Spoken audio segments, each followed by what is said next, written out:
pain. The road to success is insane. Stay out my lane, cause I'm on a mission. I'm getting what stands in my way. Yeah, I'm a beast. I wouldn't play with me, baby. The way that I'm training is crazy, and I do it daily. You wanna talk about drive? I got more drive than Mercedes. I've never been lazy. I'm in the room, it's a red alert. You wanna compete? Well, get better first. I got 10 toes in the dirt. Push through the hurt just to show them my worth. I'm the best. Yeah, I'm the best. I never stress. I know what's next. I'm who they test, like we playing chess. But I'm unimpressed, so now let me flex. Ha, yeah, I'ma work through the struggle and hurt, cause I know my worth, and I gotta be first. Ha, yeah, I gotta be first. Look, I don't want anyone's sympathy. I understand what it's meant for me. I give my focus and energy. If it's meant to be, then it's meant to be. But mentally, I'm undefeated. They hear that and say I'm conceited. Like there's no reason. Like I don't beat them and come back again just to teach them that when you work under pressure, you reach higher measures. They'll try and bring you down, but you cannot let them, and only get better and focus on cheddar. Eye on the prize and you'll become a legend. Like, when I'm in the room, it's a red alert. You wanna compete? Well, get better first.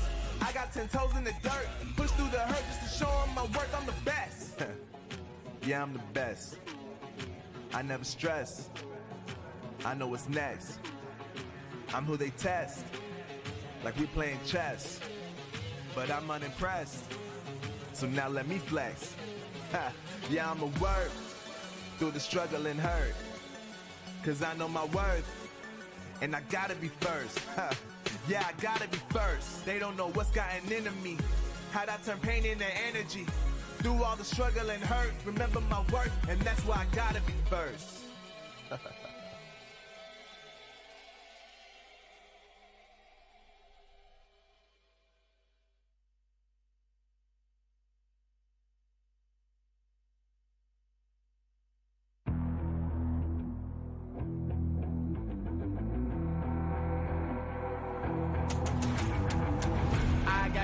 I'm on the mission, snap any minute, casually winning. Stop tripping on me, stop dissing on me. Yeah, I got a dream, can't take it from me. My fire's burning, now I'm always learning. Tell me where to go, man, I'm on a journey. Yeah, I can't explain it, I get excited. Keep it 300, King Leonidas. Strap in, cause it's gonna be a long ride. Working on me every single day and night. There comes a time when your worlds will collide. If it's holding you back, push it right to the side. Ain't got no time for no fear. I work too hard to get here. Ain't got no time for no fear. I work too hard to get here. I don't got the time, put me in, coach. I've been going hard, time to let it show. Everything raw, give it to me now. Let me have the spot, man, it's going down. Gotta get it here, I don't wanna wait. Take what I want, then I go train. Gotta get a win, I won't lose the game. This is my year, I ain't gonna break. Strap in, cause it's gonna be a long ride. Working on me every single day and night. There comes a time when your worlds will collide. If it's holding you back, push it right to the side. On another level, I will never settle. Mind over matter, get the gold medal. On another level, I will never settle. Mind over matter, get the gold medal. Ain't got no time for no fear. I work too hard to get here. Ain't got no time for no fear. I work too hard to get here. On another level, I will never settle. Mind over matter, get the gold medal. On another level, I will never settle. Mind over matter, get the gold medal. On another level, I will never settle. Mind over matter, get the gold medal. On another level, I will never settle. Mind over matter, get the gold medal.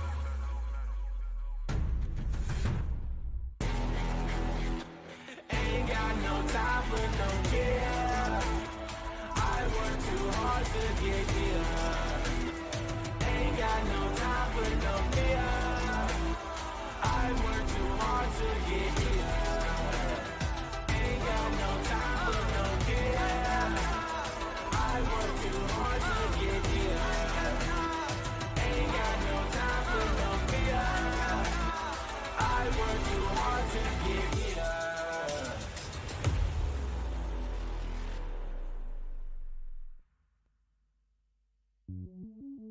Welcome to the place where dreams come true, where everything you want can be yours, if and only if you're willing to work for them, you're willing to hurt for them, but most of all, you're willing to be first for them.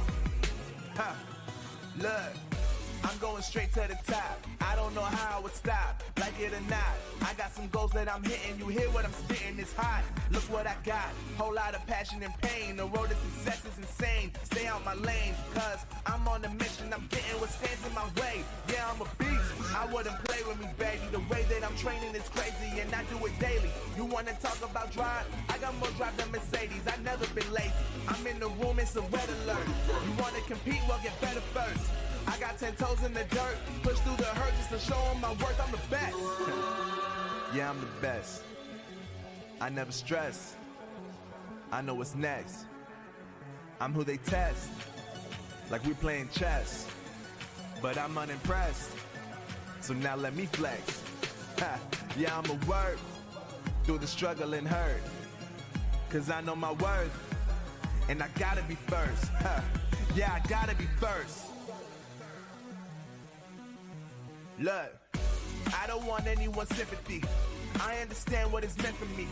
I give my focus and energy. If it's meant to be, then it's meant to be. But mentally, I'm undefeated. They hear that and say I'm conceited. Like there's no reason. Like I don't beat them and come back again just to teach them that when you work under pressure, you reach higher measures. They'll try and bring you down, but you cannot let them, and only get better and focus on cheddar. Eye on the prize and you'll become a legend. Like, when I'm in the room, it's a red alert. You wanna compete? Well, get better first. I got 10 toes in the dirt, push through the hurt just to show them my worth. I'm the best. Yeah, I'm the best. I never stress. I know what's next. I'm who they test, like we playing chess. But I'm unimpressed, so now let me flex. Ha. Yeah, I'ma work through the struggle and hurt, cause I know my worth, and I gotta be first. Ha. Yeah, I gotta be first. They don't know what's gotten into me, how'd I turn pain into energy. Through all the struggle and hurt, remember my worth, and that's why I gotta be first.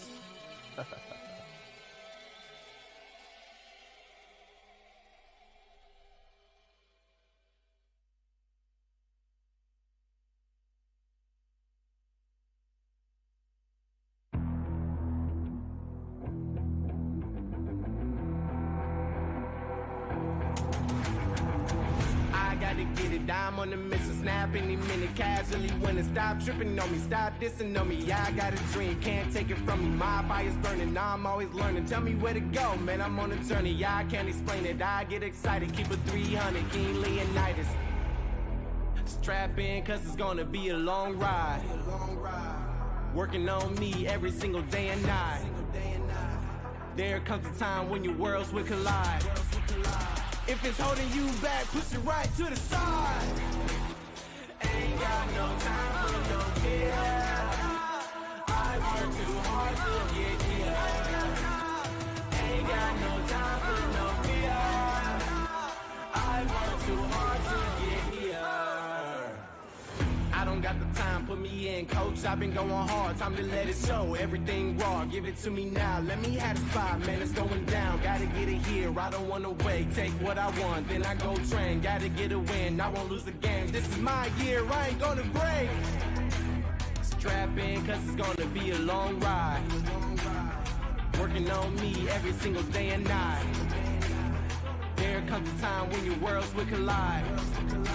If it's holding you back, push it right to the side. On another level, I will never settle. Mind over matter, get the gold medal. On another level, I will never settle. Mind over matter, get the gold medal.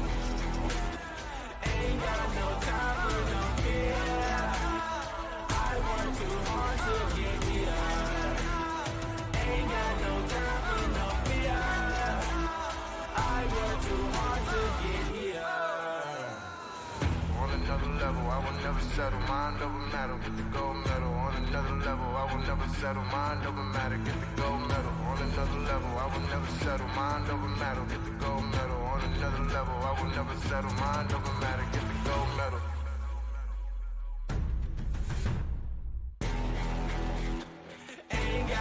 time for no fear.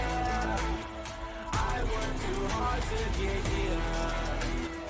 Ain't got no time for no fear. I work too hard to get here. Ain't got no time for no fear. I work too hard to get here. Ain't got no time for no fear. I work too hard to get here.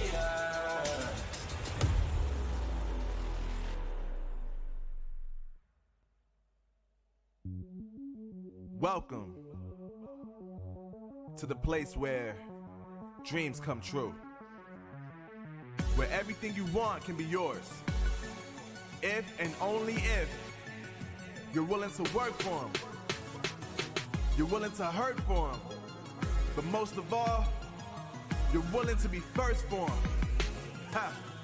Look, I'm going straight to the top. I don't know how I would stop, like it or not. I got some goals that I'm hitting. You hear what I'm spitting, it's hot. Look what I got, whole lot of passion and pain. The road to success is insane. Stay out my lane, cause I'm on a mission. I'm getting what stands in my way. Yeah, I'm a beast, I wouldn't play with me, baby. The way that I'm training is crazy and I do it daily. You wanna talk about drive? I got more drive than Mercedes, I've never been lazy. I'm in the room, it's a red alert. You wanna compete, well get better first. I got 10 toes in the dirt, push through the hurt just to show them my worth. I'm the best. Yeah, I'm the best. I never stress. I know what's next.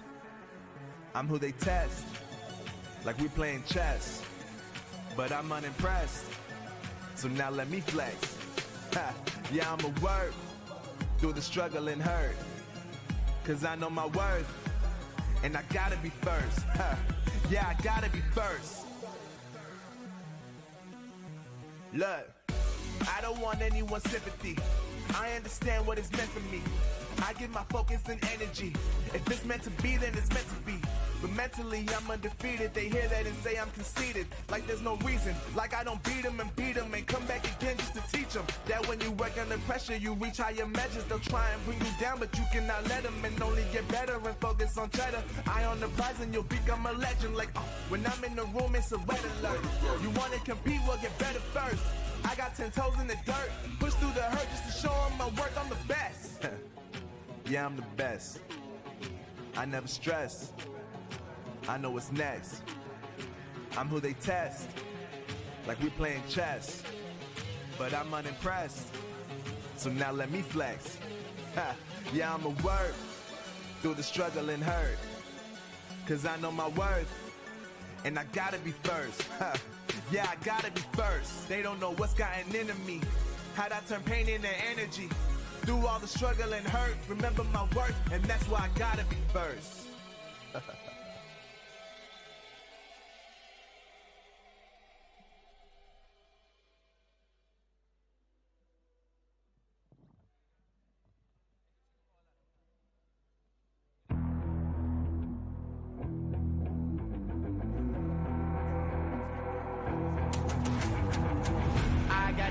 I'm on the mission, snap any minute, casually winning. Stop tripping on me, stop dissing on me. Yeah, I got a dream, can't take it from me. My fire's burning, now I'm always learning. Tell me where to go, man, I'm on a journey. Yeah, I can't explain it, I get excited. Keep a 300, King Leonidas.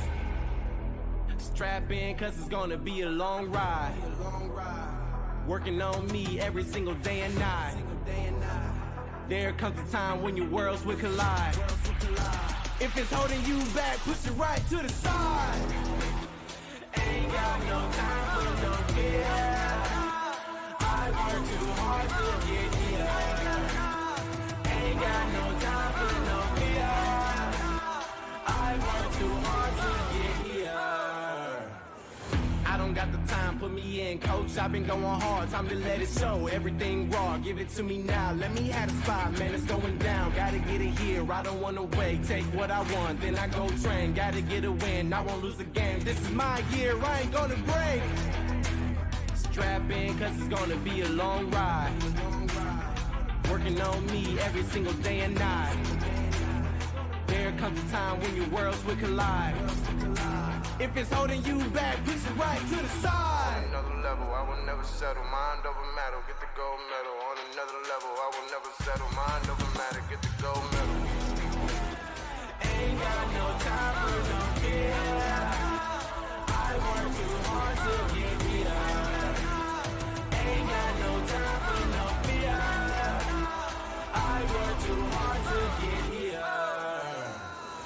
On another level, I will never settle. Mind over matter, get the gold medal. On another level, I will never settle. Mind over matter, get the gold medal. On another level, I will never settle. Mind over matter, get the gold medal. On another level, I will never settle. Mind over matter, get the gold medal.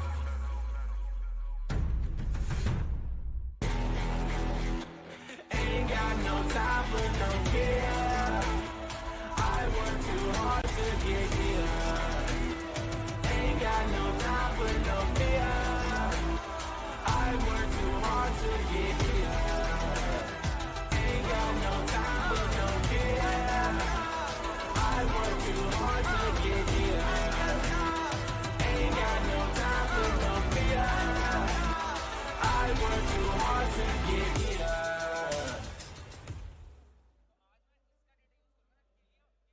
The Snapdragon Pro Series powered by Samsung Galaxy is brought to you by Snapdragon Elite Gaming, Samsung Galaxy S23 Ultra, Monster Energy, and DHL.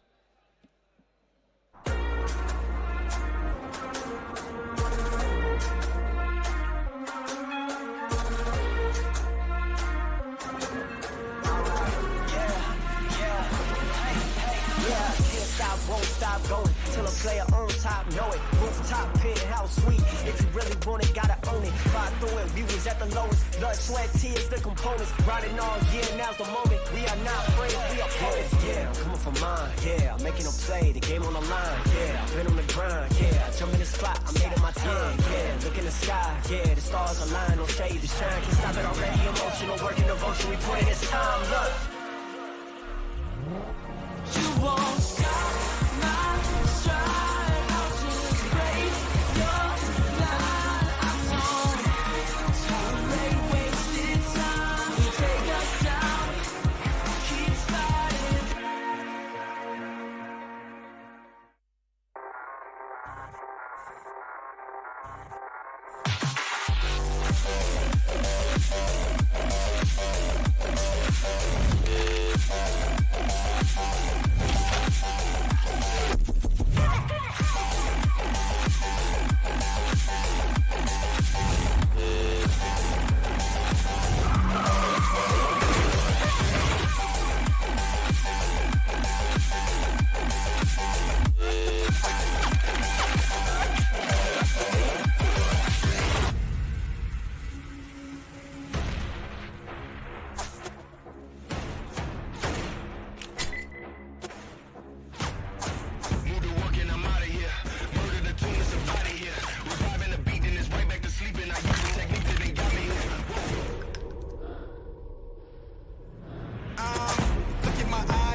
What is up, Hyderabad? Make some noise!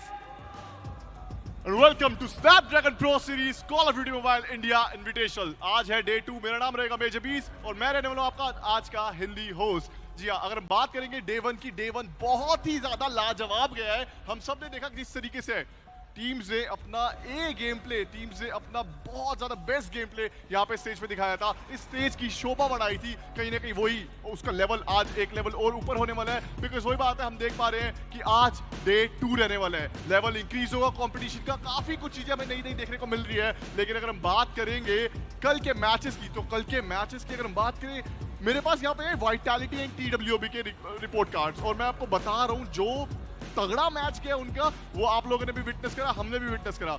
इतना भी हमने intense match सोचा नहीं था कि चला जाएगा. लेकिन हाँ, टीम्स ने दिखाया जरूर से है कि वो कितना ज्यादा ग्राइंड करके आई हैं इस मंच के लिए. Ladies and gentleman, boys and girls, क्या आप लोग तैयार हैं आज के मैच को, आज के दिन को शुरू करने के लिए? Over to you casters. As the elimination looms over the teams, the pressure's going to keep on building up. Welcome, ladies and gentlemen, to the Day 2 of Snapdragon Pro Series of Call of Duty Mobile Invitational, where I'm going to be your hosting, Caster Negro. John alongside with me on the panel is going to be my good friend, of course, Scaredy Cat. Scaredy Cat, today's the Day 2 of the entire event. We know yesterday was the Day 1, and we started things off with GodLiKe versus NS, and the same thing's going to be today as well. Yesterday, GodLiKe just stormed through the players of NS. Do you think today there's any chance? Well, honestly, based on the results of yesterday, yes, it clearly seemed that GodLiKe are the ones who are controlling the pace of the game, and they are the ones who are focusing on all of those maps, because they clearly mentioned, right, that they are preparing for the Worlds, and this is basically a try ball for them. But I personally think that this is a very good opportunity for all the other teams to read onto their gameplay and make a comeback. Makes a lot of sense. But ladies and gentlemen, soon enough, we're going to move on forward towards the format to let you guys know how exactly the tournament has been functioning every single day. 2 games will be played by each team. 6 teams in total are over here, from which 2 teams have been qualified from in-game, and 4 of them were invited. Indeed, and we clearly saw the performance coming in from both the qualified teams as well as the invited teams, as they were divided into different groups, just as you mentioned. And we know that on day 3, we'll be also moving to the double elimination bracket. Exactly. Let's move on forward and take a look at the leaderboard after the day 1. As we know, GodLiKe, of course, they're having a flawless streak so far inside the tournament. And it's officials, though, unfortunately, they've got 1 win and 1 loss. But then you take a look at the upsets. Anthem and I2K, both of them have lost both of their games yesterday. Will they be able to establish a comeback? I highly doubt so. It is going to be a difficult journey and an uphill battle, that is for sure. But I think so. They had the perfect chance. They have the perfect opportunity at this point to make that comeback. The reason being, when you are down and out in this situation and when there's absolutely no hope for you, that is the time wherein you can strike the best. But now it's time to take a look at the schedule and find out how exactly the tournament's going to be functioning today. The same schedule was yesterday as well. Nothing's going to be changed over here, ladies and gentlemen. We're going to kick things off with GodLiKe versus NS Officials, and then NS Officials versus Team Anthem. The third game will be Team Anthem versus GodLiKe Esports. Whichever team faces GodLiKe will, of course, need to go through so much tough and pain. It's going to be a tough affair for any of the teams that are going through GodLiKe. But then you take a look at the Group B matches, and we're going to kick things off with TWOB versus Vitality. Yesterday, that was one of the closest games that we witnessed. True, and that was the only game which actually went all the way. 3-2 was the difference in that. And one of the hardpoint matches is something I still cannot forget and fathom. It was 247 and 250. That was the score difference, and it was TWOB who made a comeback. So if this is a team that can do it, especially against Vitality, then I also believe that I2K would be able to make that comeback. Yes, understandable. There have been some problems in the rotation. They were not able to find their footing. They were still searching for their playground. But today is the day wherein this is the best chance for them, just as I also mentioned, to study what happened in their gameplay yesterday, figure out their mistakes, and make a counter strategy against the teams, because the ones who have not yet been defeated, they're sitting on a throne. And in order to shake that, you would have to shake the entire foundation. And they are the ones who would be able to make sure that they have figured out the entire foundation and how to break through that. Exactly. But ladies and gentlemen, a lot of stuff talked by this guy, but now it's time for us to move on to the stage because the teams are ready to walk out. So let's move on forward and go to Major Beast. Well, thank you so much, Necro. और इसी के साथ मैं आप लोगों को बताना चाहूँगा कि हमारे पास आज का लाइनअप, आज के मैचेस सब के सब रेडी हैं, सब के सब तैयार हैं आप लोगों के लिए. एंड अब वो वक्त आ चुका है, वो घड़ी आ चुकी है जब हम अपना पहला मैच जो है वो कुछ ही क्षणों में स्टार्ट करने वाले हैं. एनी गेसेस की पहली टीम कौन से आने वाली है? चलिए मैं एक हिंट दे देता हूँ. ये वो टीम है जिसने कल के दिन में एक भी मैच हारा नहीं है. 3-0 से क्लीन स्वीप करते हुए नजर आ रहे हैं.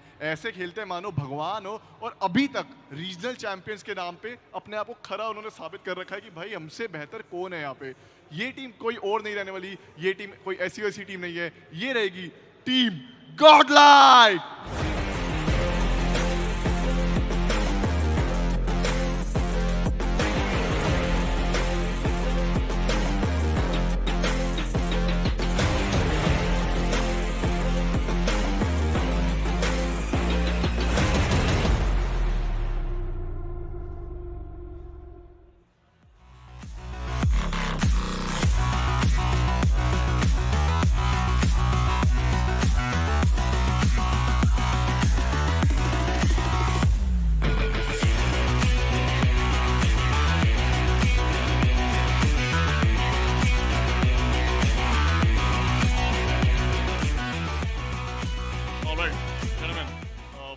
कंग्रेचुलेशंस, कल एक भी मैच बिल्कुल नहीं हारे और आप क्या खेल रहे थे कल, तो फिनोमिनल परफॉर्मेंस रही है आपकी हमेशा की तरह।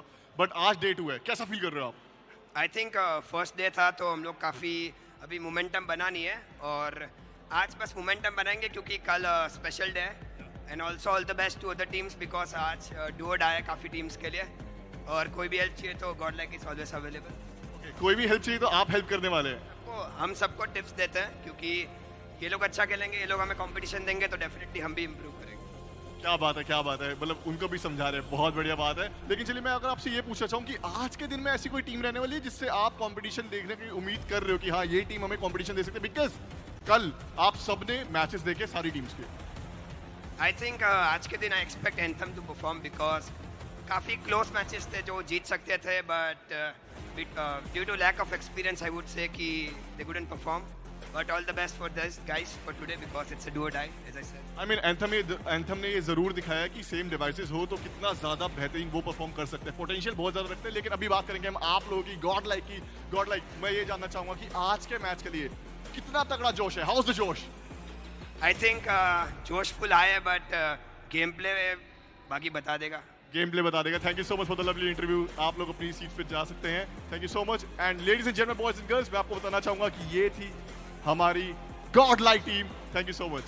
एंड अब वक्त आ चुका है हमारी नई टीम, हमारी दूसरी टीम जो कि इनके साथ कॉम्पीट करने वाली है, उनको स्टेज पे बुलाने का। Give them a huge round of applause, team NS official.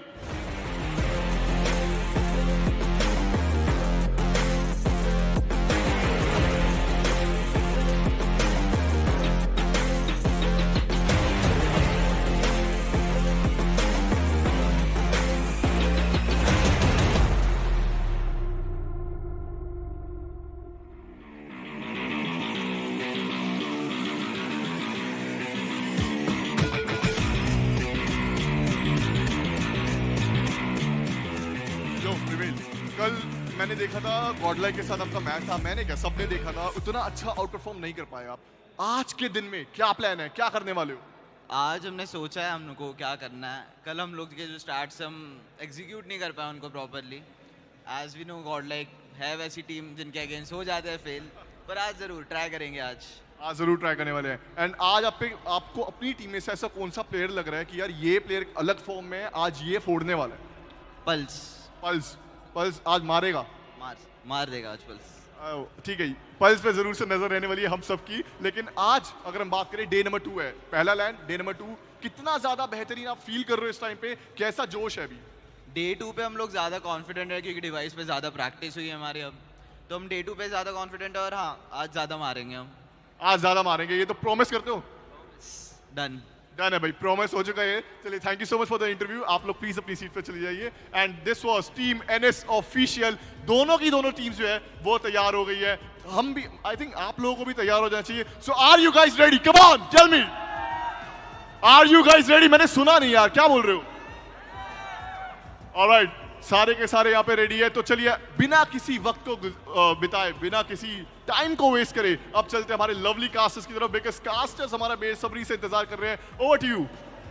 The game's about to begin within a couple of moments now at this point, and as we know, and as officials, they're looking a little bit more confident. They clearly mentioned they've got enough time to sort of practice on the new devices as well, and considering it's the day 2, even the jitter should be gone. Yeah, definitely, because again, they've experienced all of that, and honestly, since we're already talking about the experience, we'll also have to look at the players who will be playing this, because in terms of the experience, GodLiKe is the one who has that top-notch experience, not just in any normal SPS events, but also in the global stage. We're going to be having a look at Learn, Neutrino, Abhi's, Skull, as well as Trunks.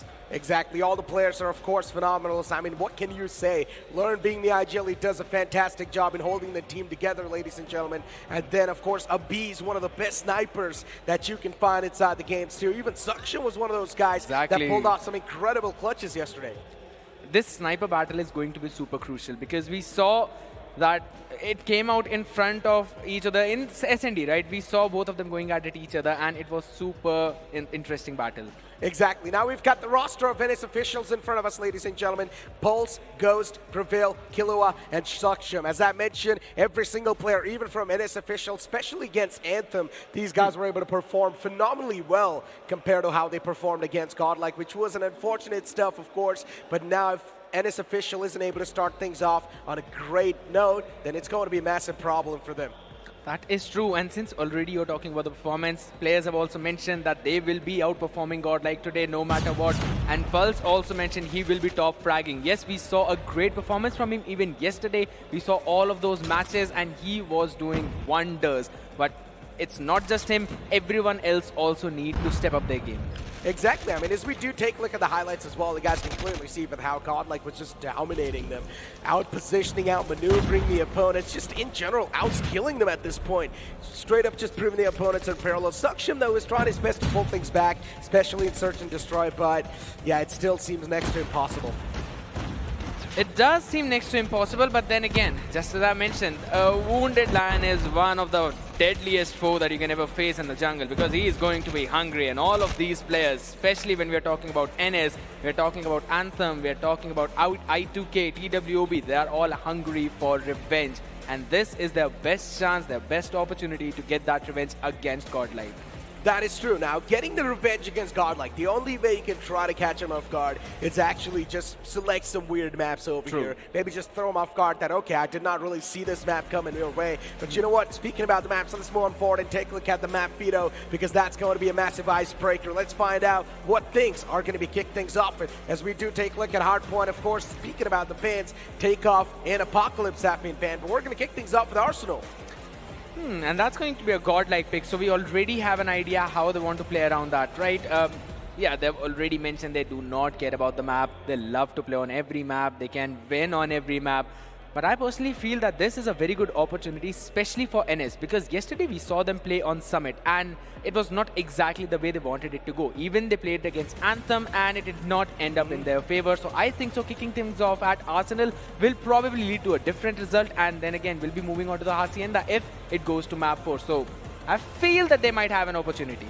Might. There's still a big might, and that's an issue right there, because you never know who's going to be confident, who's not going to be confident. One thing is for sure, though, even the players of GodLiKe, they have got their game faces on. They're not going to be complacent at all. But ladies and gentlemen, it's time for us to make any predictions, because now, as we know, the game's about to start, so it's time for Snapdragon to lead prediction. Let us know which team do you guys think is going to be taking this first hard point, because this is going to matter quite a lot. It's going to decide the pacing of the upcoming games. Momentum is going to be super important. Just like we saw that yesterday, GodLiKe, they stormed every other team. 3-0 in both of their matches. And it all started with the hard point. They did not even let their opponents cross the 70-point mark. In the first one, it was around 68 and 250, and that was against NSO.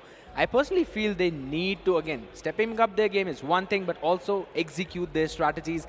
That is something they have to focus down on, and they need to bring out the energy. Exactly. Speaking about the energy, ladies and gentlemen, thank you so much to our sponsor, Monster Energy, for sponsoring this show. But getting back to the conversation once again, as you mentioned, the first hard point is something that's really going to be a big issue for NS officials in general. Speaking about the score that happened yesterday, GodLiKe just straight up single-handedly manhandled NS official. But now the IGL from the side of NS officials definitely had some choice word to say, especially in an interview. He said that we are pretty much more prepared today. We're looking like a little bit more comfortable on these devices, so I really want to see what they've got prepared.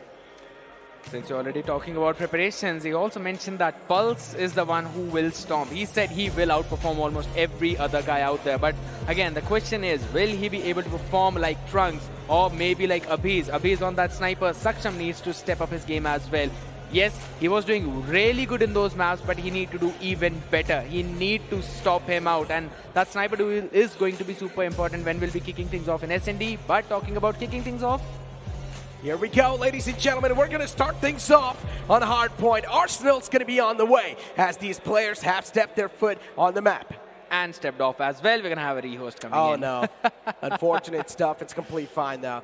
We're going to get the rehost done as quick as possible. But this also allows us, gives us a little bit more time to speak about how teams and their performances were yesterday. And speaking about the entire GodLiKe and NS officials first hardpoint matchup that we saw. Abiz was just dominating, of course, without a doubt. Learn is one of those guys that sort of plays a little bit in the back step, that sort of takes the back step, lets his team move on forward, get all those kills, and then he's the one sort of supporting and making the shot calls. That is true, and we were already discussing about that as well, right? Because we do remember that there was one team who mentioned that their IGL is their star player. I believe it was I2K who mentioned that the IGL is going to be the star player. Now he needs to step up in front. Nonetheless, in this situation, we see in GodLiKe, Learn takes that back step. He plays in more of a supportive role and decides what needs to be done. So this gives him enough time to focus what's happening around the map. And that also allows his teammates to probably play with the way they want to. I think they were talking about TWOB. I Dope guess was so. the guy, yes. Yes. Too much on the plate. If you're also going to be the star player and also going to be the shot caller, that's going to be a massive issue for your team because sometimes you end up tunnel visioning on a couple of things. It's just a normal human nature. You can't really counter that, right? But yeah, speaking about GodLiKe though, I like the fact that each and every single player has those dedicated roles and they do a fantastic job in filling up the shoes of each other as well. Even if one guy isn't able to perform, the second guy's got his back. Having the back of your teammates is something that you always need to do in this game. And finally, we've got the back of everyone out there as we'll be jumping into the game number 1. Exactly. Here we go, ladies and gentlemen. We step our foot on Arsenal as the first game begins of Hardpoint. Prevail from the side of NS officials being the IGL. Learn from the opposition. This is going to be the battle of the big brains. Oh, beautiful smoke coming in, making sure that they've got enough room to work in that hard point. The trades come in back and forth. A good nade coming in from Learn. Abiz also finding those openers, but the trades are just right there. NS officials with the first 3 seconds, but GodLiKe not giving them enough time. Exactly. GodLiKe, I mean, as usual, once again, starting things off on a fiery note, but still NS officials have done a great job in playing that defense. GodLiKe is getting decimated right now. Players are falling left, right, and center. Even Abiz in the front, but this time he's going to win that duel. Nicely done. GodLiKe, they're just not able to win these duels, and that's a massive issue. NS officials just playing with their food. Oh, and you were talking about playing with the food. Still, the hard point is being contested. GodLiKe are the ones who controlled it for a few more seconds. Profit system out yet again. Ghost with a kilo 1 for 1. Will make sure to get another shot through the smoke. That is beautiful. GodLiKe are struggling to win these duels, and now that's becoming a massive issue. NS officials, for them, the kills are just flowing in, and as long as they keep on flowing in, it's not going to be an issue at all. Neutrino barely alive, but eventually gets taken out of the game as well. Instantly, SkullG was the one to reply back. Takes down Prevail. Skull is still alive in the back lines, and as long as you're going to have the points control, that's all that's going to matter. GodLiKe struggling to accumulate any type of points, but now they have the control, but instantly from the back, it's going to be a massive stab. Absolutely, and both the teams just flooding off that P2, making sure that no one has a very solid control of the hill, yet GodLiKe is the one who's going to take a few more points in their favor. The trades are right there, Ghost and Pulse, making sure they're making life difficult for Abiz as well as Trunks. Another solid shot from Pulse. Growl out from this guy. Able to line up the shots quite nicely, spotting out the players, just playing from the back with the AR. Just going to mow down the lawns in the front lines, but GodLiKe is doing a fantastic job just playing around the cover. Not really giving any top of the open line of sights, but as long as you're going to push up against the players of GodLiKe, they should have an opportunity to take you down. And GodLiKe, that's what they're starting to do. They're winning these duels out and over. NS officials, they're getting countered hard. Yes, and the perfect rotation coming in from NS. They decided the scrap time is not worth fighting for. GodLiKe can have it as much as they want to. They're going to move forward towards the other side of the rotation, and catching players off guard is what Skull is good at. He found Pulse, made sure to win that crucial duel, and will now flood in towards the side. Exactly, 3 players in the front. Went for the moat down. Unfortunately, missed a lot of shots. Predator missed a lot as well. Finds just one. Not able to find a lot of value with that, but still at least gets his one. And then Learn and SkullG was the one to instantly return back the favor. Annihilator outfit in his hands. Pulse looking for a connection. Shots. Finds the first one. Spots the second man as well. Almost connected that, but unfortunately a little bit inches away from the target. And now GodLiKe once again, they're going to start the domination. Absolutely correct, and the way they flooded the hill was brilliant. Yes, Annihilator was in the hands of NS. They needed to connect those shots. They could not manage that, and Learn is now demolishing them using the exact same operator. Claw out for Trunks as well. Exactly, even Claw pulled out as you mentioned. It's going to deal so much damage against the players of NS officials, but now this is getting a neck and neck. GodLiKe, they're just running away with the lead at this point. They've got the control, and it doesn't seem like they're looking forward to let it go anytime soon. Even Claw was pulled out from another man. The Switchblade is dealing so much damage, but eventually Killua shuts them down. GodLiKe, they're now struggling once again to win these duels. But finally, they've got the control towards the P4 as again they made in for a quick rotation. Yes, they do not have the lead NS, but they do have the control. Also making sure there's no one coming in from the window. But Trunks and Neutrino, war machine! Absolutely perfect. Can you find anything more? That is the question. Blows the opponents into smithereens, and look at Skullji. Even with the Sparrow, he's done his job. Single-handedly just taking down the enemy team, manhandling them. And even the Purifier pulled out for up close and personal combats. This is where Abyss is probably going to pop off. He needs to deny anyone any type of potential contention towards the point. What a brilliant operator usage coming in, and since I'm already talking about that, at this point NS have absolutely nothing to work with apart from the fact that they need to win these duels with the sheer gun power that they have. The flanks are also not being allowed, but the last scrap seconds will be in their favor. Can they move any more forward? That's the question, because GodLiKe has already made their way towards the next start point. Indeed. Switchblade once again in the hands of Prevail for now. Action seems like it's going to be on a little bit of a halt. Even GodLiKe is taking a bit of a back step. They've got a decent amount of lead. GodLiKe, they really do want to abuse that lead at this point in time, but still 250 is going to be the target, so you got to make it quick.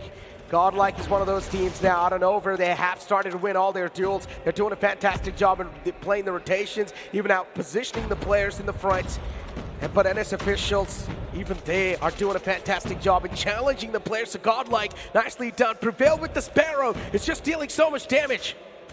Pulse also following him up with getting those crucial kills, but the question is, can they take control of that hill? They found their opening, but they need to hold it as well, because GodLiKe will be flooding it in. 25 more seconds and they will be having some crucial points in their favor. But again, operators being out for GodLiKe earn with the Annihilator, literally annihilating everyone.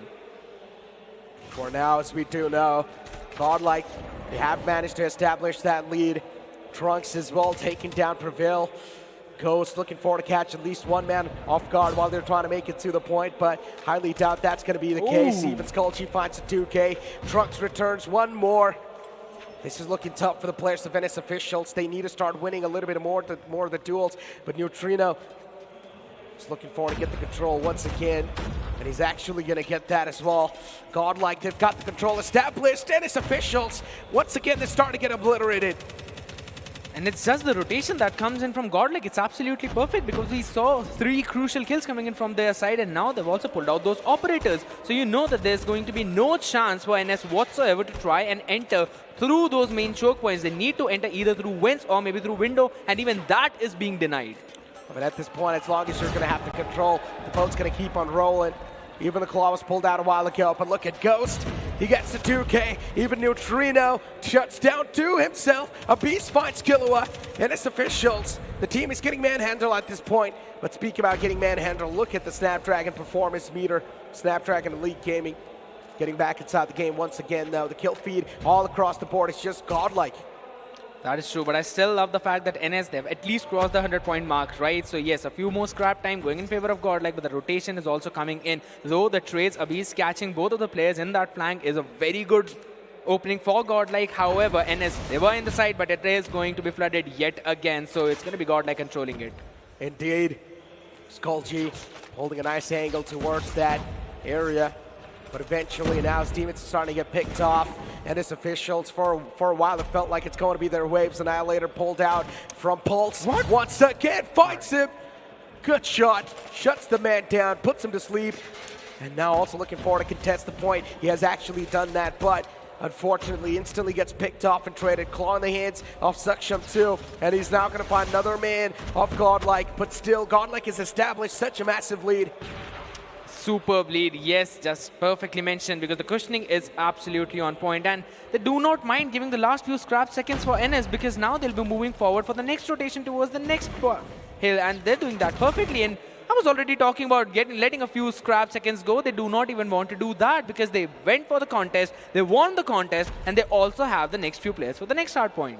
207 points on the board for GodLiKe, only need a couple of more. This is not looking too good for the players of NS officials. In a dicey situation they are. And look at GodLiKe Trunks. Oh, what a quick slide that was. Catches the man off guard, but then even Killua finds the second one. Neutrino with an instant trade. As usual for GodLiKe, they've just got each other's back in such a fantastic fashion. Neutrino pulls out the war machine, looking forward to blow a couple of players into smithereens. In the front, it's going to be a massive stack. Can he find the connection? Unfortunately, no.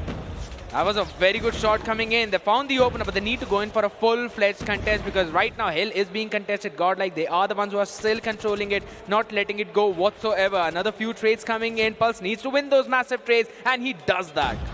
The crowd is definitely something that's providing him so much value at this point, but even the claw from the side of Trunks, he tried his best to mow down the lawn on the site, but it's a little bit too tough. Because the players of NS officials, they've got good crossfire setup, but then instantly gets obliterated. It gets penetrated by the players of GodLiKe. They've already got the control of the point.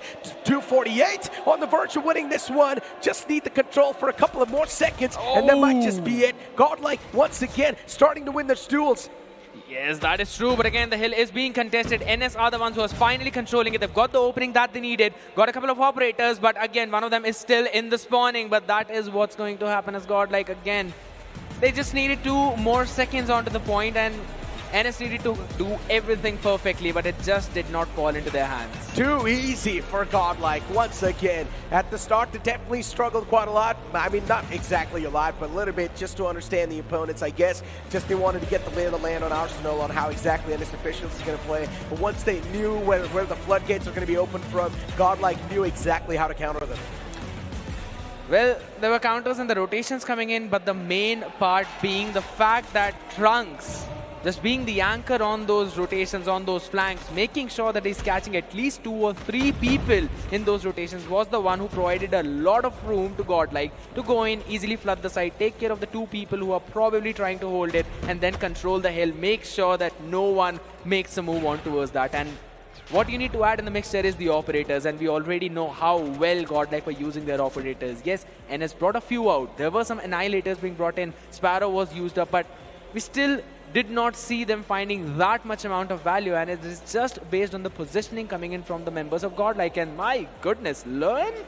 Man, this guy is on something else today. Wow. I mean, we mentioned Learn just playing on the back step, but this time Learn is like, you know what, no. I'm going to be the one to take matters in my own hands, and this is what I was exactly saying. If one player's not able to perform, the second player's got his back, and this is what's exactly happening with the players of GodLiKe as well. Exactly. Getting those crucial pick-offs, those crucial trades, and it's not just about him. All the other players making sure that they are winning their duels, even Abiz finding those crucial picks, that too on the hill, trying to control the OBJ as well, and honestly, Learn did almost everything to utmost perfection. And he is the IGL. So an IGL doing that kind of job is exactly what GodLiKe needs. And when your IGL is in that kind of form, man, I can only wait what's going to happen in the SND, because we will see Abiz on that sniper. That is true. The upcoming game mode's going to be Search and Destroy, ladies and gentlemen. And that's where things will be decided and taken to. This is where Saksham will have a chance to prove himself with the sniper. And let's see how his Locust is going to click today. Honestly, I think so. Abiz will also have a very solid time, because we know he's super comfortable onto that one. And since we'll be heading into the Meltdown as well, you know that that is a map where snipers love to play towards the B side. They want to make sure to try and control the nest, and that is from each side. So the one who makes a move first and then uses a utility to set their sniper up will probably try and find a pick or 2. But again, that all comes down to what is going to happen in the next one, because for now, NS have to break through this barrier.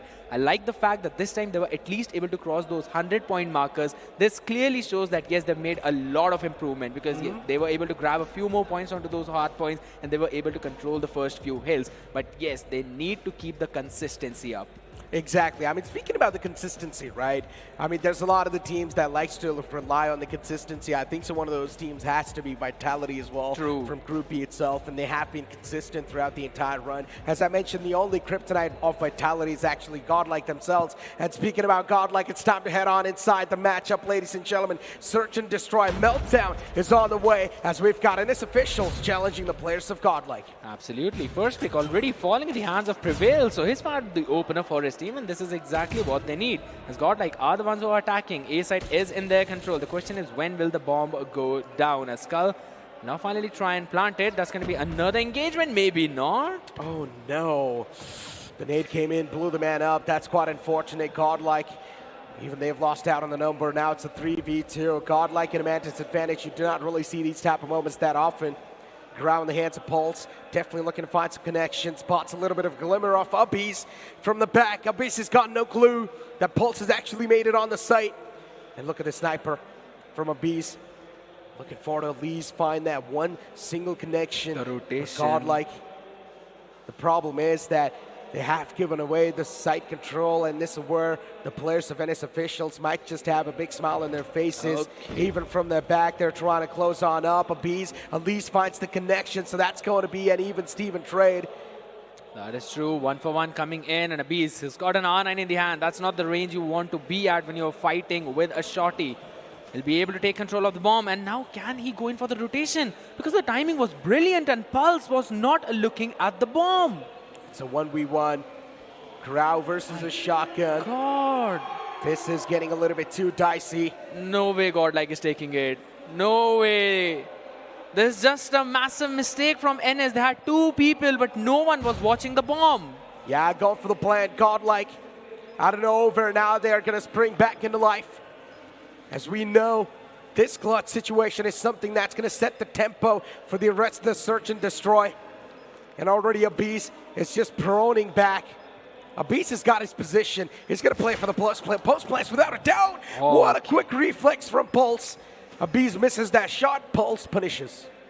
That was a very good punish coming in because, again, he had the locus in hand. You know, he just needed 1 more second or even half a second to pull that trigger. And he only had 1 moment to do it, and a great response from Pulse whatsoever. Yes, there was some jitter coming in the starting of the round. They were up a 2v1 situation, 2v2 situation.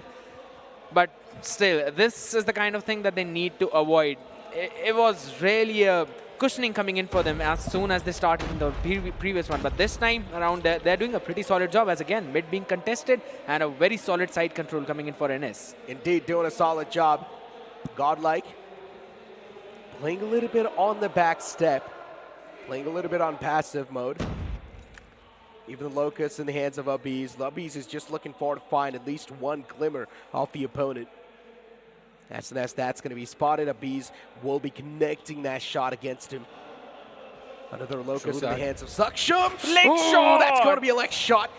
A lifeline given away to the opponent, but still Trunks is being taken down, so I guessed that's not really going to be that big of an issue. Close. Super close. Did Abiz spot the head? Because I think so. He did. He did. He just could not pull the trigger. But talking about pulling the trigger on the other side, another 1 for 1 trade. Make it a 2 for 1. Oh, no. Kills popping up on the board out of nowhere. The silence breaking out into an absolute chaos. Kilua. As it's a 3v2 scenario, ladies and gentlemen. And as we've got Neutrino now just yielding the up in his hands, let's see, what can he pull off? Will this man be able to pull off an insane clutch? It's a 1v3, Neutrino with the up, 3 players looking forward to hunt him down like a pack of wolves. Neutrino struggling to even find a good spot, even the bomb is taken away. Oh, this is a massive issue, a massive trouble. Nowhere to go. Neutrino needs to challenge this, comes back, retrieves the bomb, and now pulls out another gun in his hands. He's going to be looking forward to line him up, but unfortunately, that's not going to be the case. Mentioned Kilua because his positioning was so very good coming in and making sure he got those crucial picks. And the fact that GodLiKe is just losing control of the bomb time and time again is something that is giving NS a very good opening and a good opportunity, because that just puts the pressure back onto GodLiKe. And the bomb, since it's not gone down, you know you've got a lot of time to work around the clock, especially for NS. Again, an early mid engage this time around coming in. GodLiKe, they want to take the mid control, the ramp control whatsoever. This gives them a chance to go in for the rotation. But that is exactly what NS is reading into. And they're making sure that this time around, GodLiKe are not the ones who get that control. This is brilliant from NS officials. They've got a 2-rounds lead. This is something I did not really see coming. Even GodLiKe should be a little bit stunned. And Saksham once again finds Learn. Even another one gets taken down. Abiz hits the deck. Oh no, this is not looking too good for GodLiKe. They've lost out of 2 bodies already. A 3v5 scenario, massive man advantage. Make that a 2v5. GodLiKe looking forward to catch at least 1 guy off guard. Trunks finds 1. A 2v4. This is definitely doable, but the duels needs to be isolated, and I highly doubt NS officials is going to let that happen.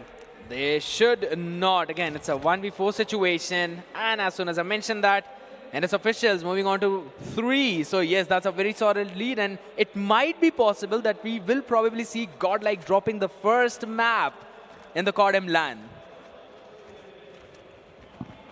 Possibilities could be a lot. Another round.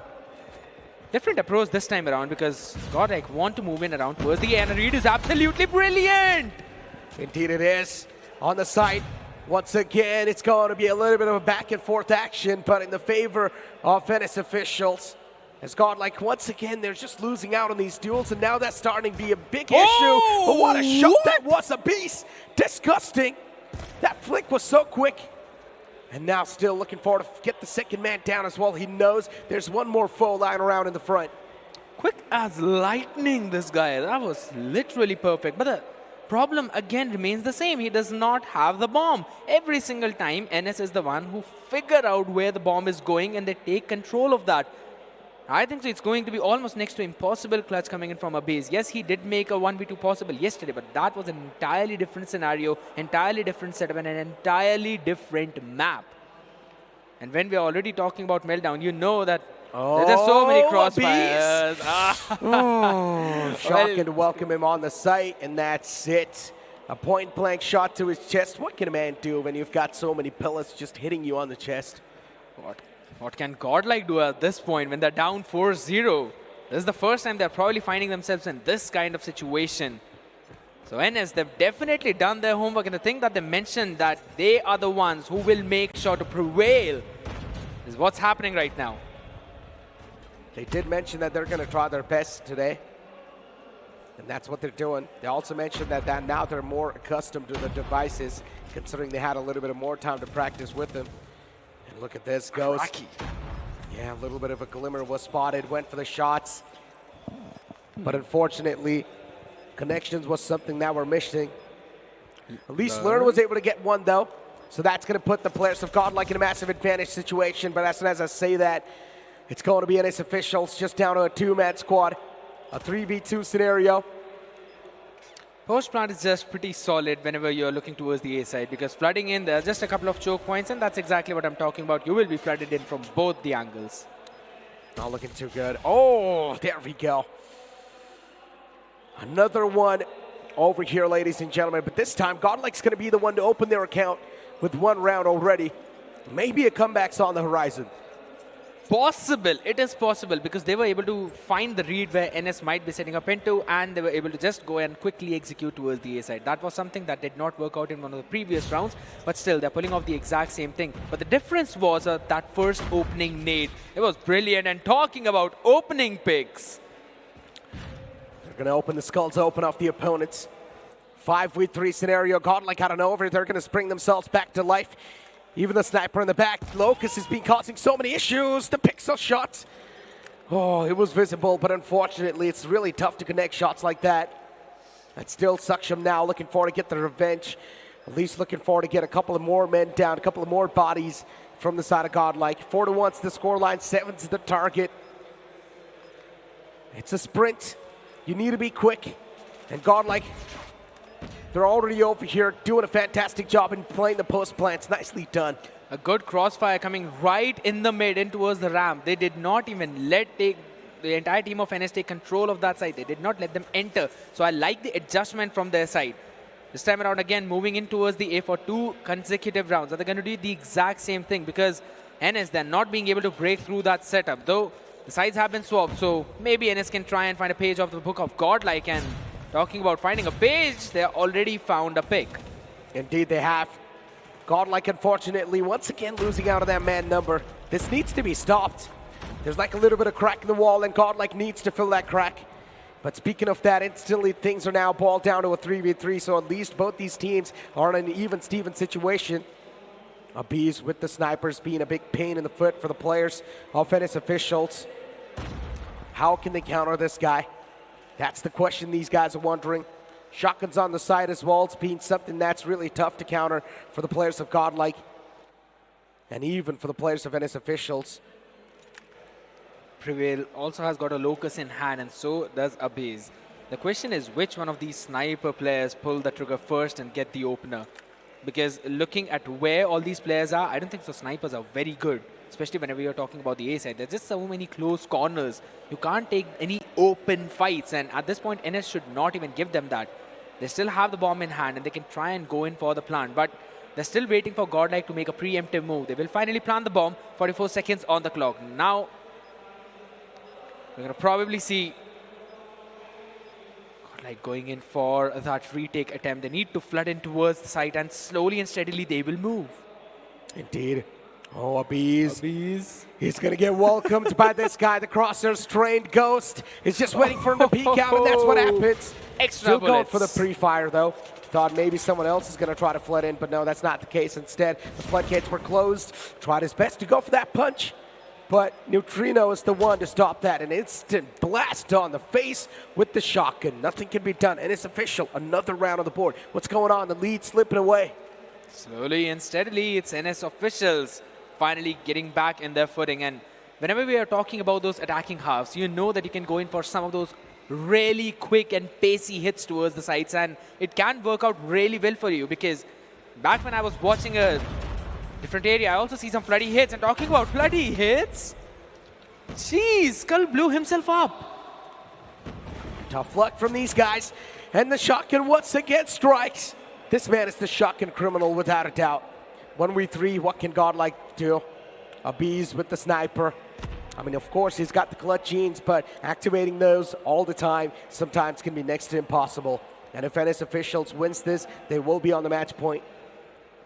They will be on the verge of winning this entire game.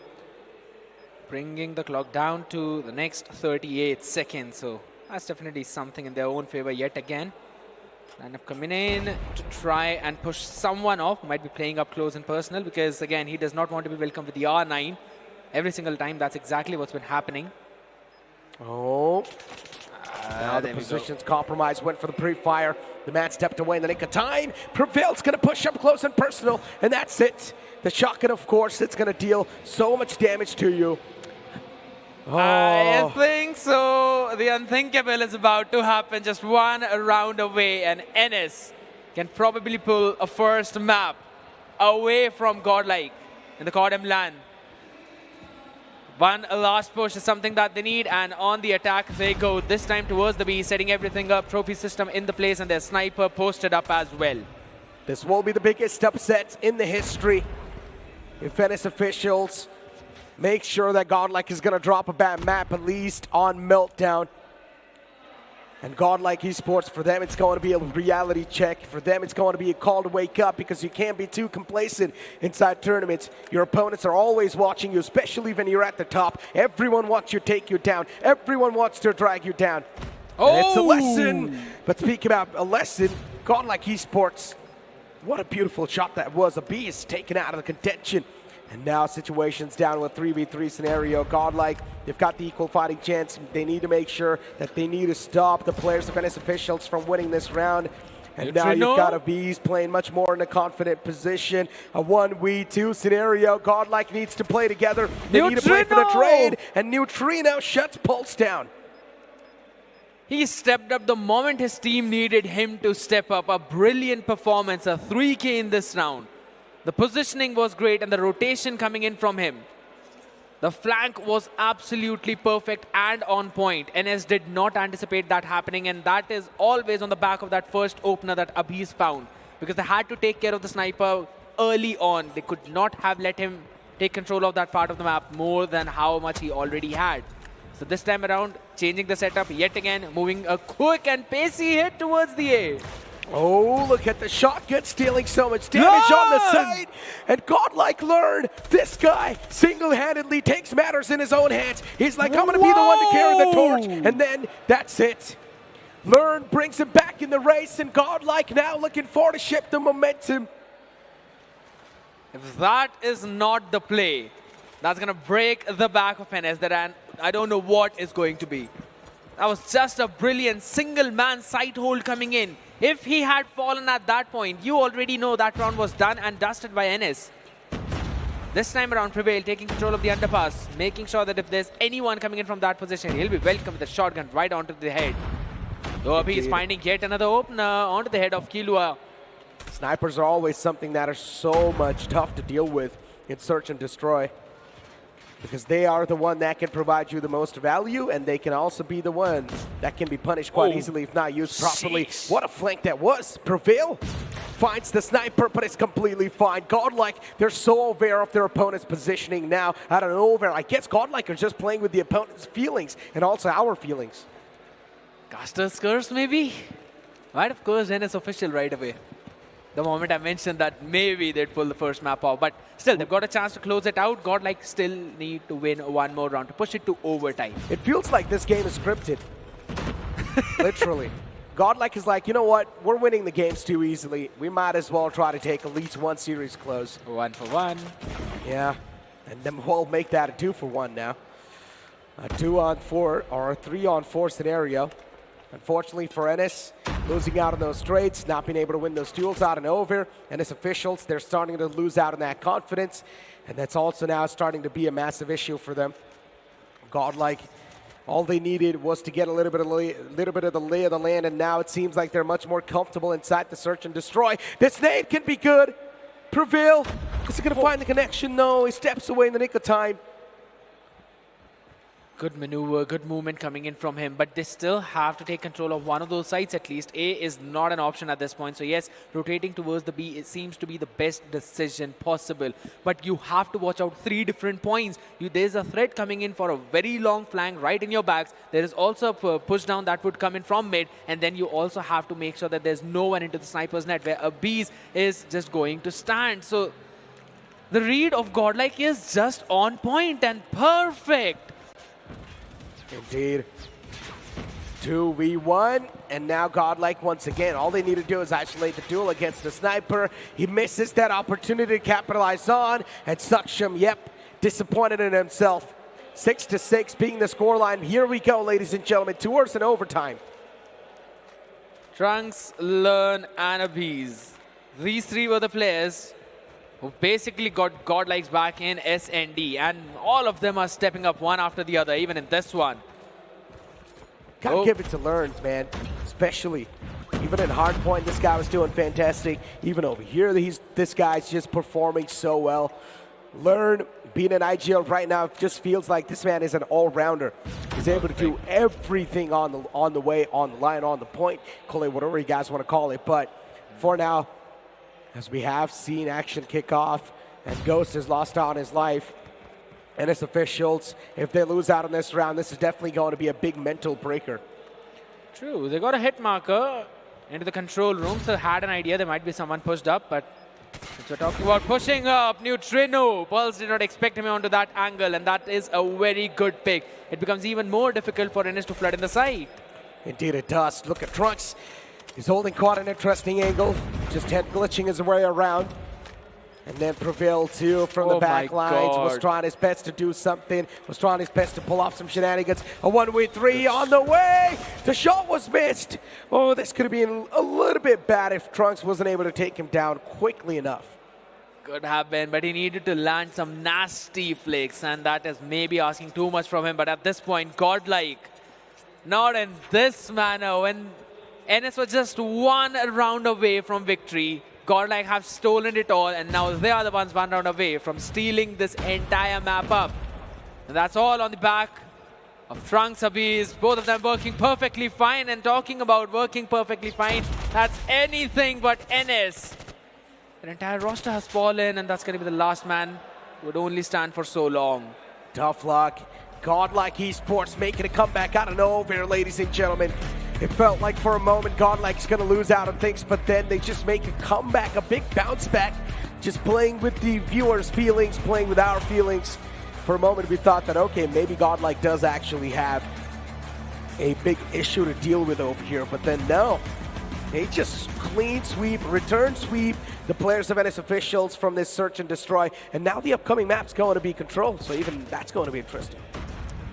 This was the best chance for NS to try and equalize the series and maybe push it to map number 4. And I was really hoping for it to happen, because whenever we are talking about the next map, you always know it is going to be super difficult in order to stop GodLiKe onto that map. But again, when we're looking at this one, the replay clearly shows how dominant NS were in the starting few rounds. They had a perfect lead coming in, and these shots were just super nasty. But on the 3K, that Neutrino had in one of those rounds wherein Abiz found the opener on the back of it, they made sure to move forward and learn with a crazy push stop coming in on towards that A side. That was something that literally broke the backs of NS, and that is one of the reasons why, again, we are seeing GodLiKe up 2-0. Exactly. I mean, look at the scoreboard too, right? Prevail 16, then you've got Neutrino, who's the top fragger from the side of GodLiKe with 14, but if you take a look at the kill distribution, it's much more better on the side of GodLiKe. So true. Every single team, or every single player, I mean, on this team is actually gelling up well as a well-knit unit. And the fact that they don't even have any kind of reaction on their faces seems like they had the idea, all right, it's fine, even if we are down, we will make a comeback.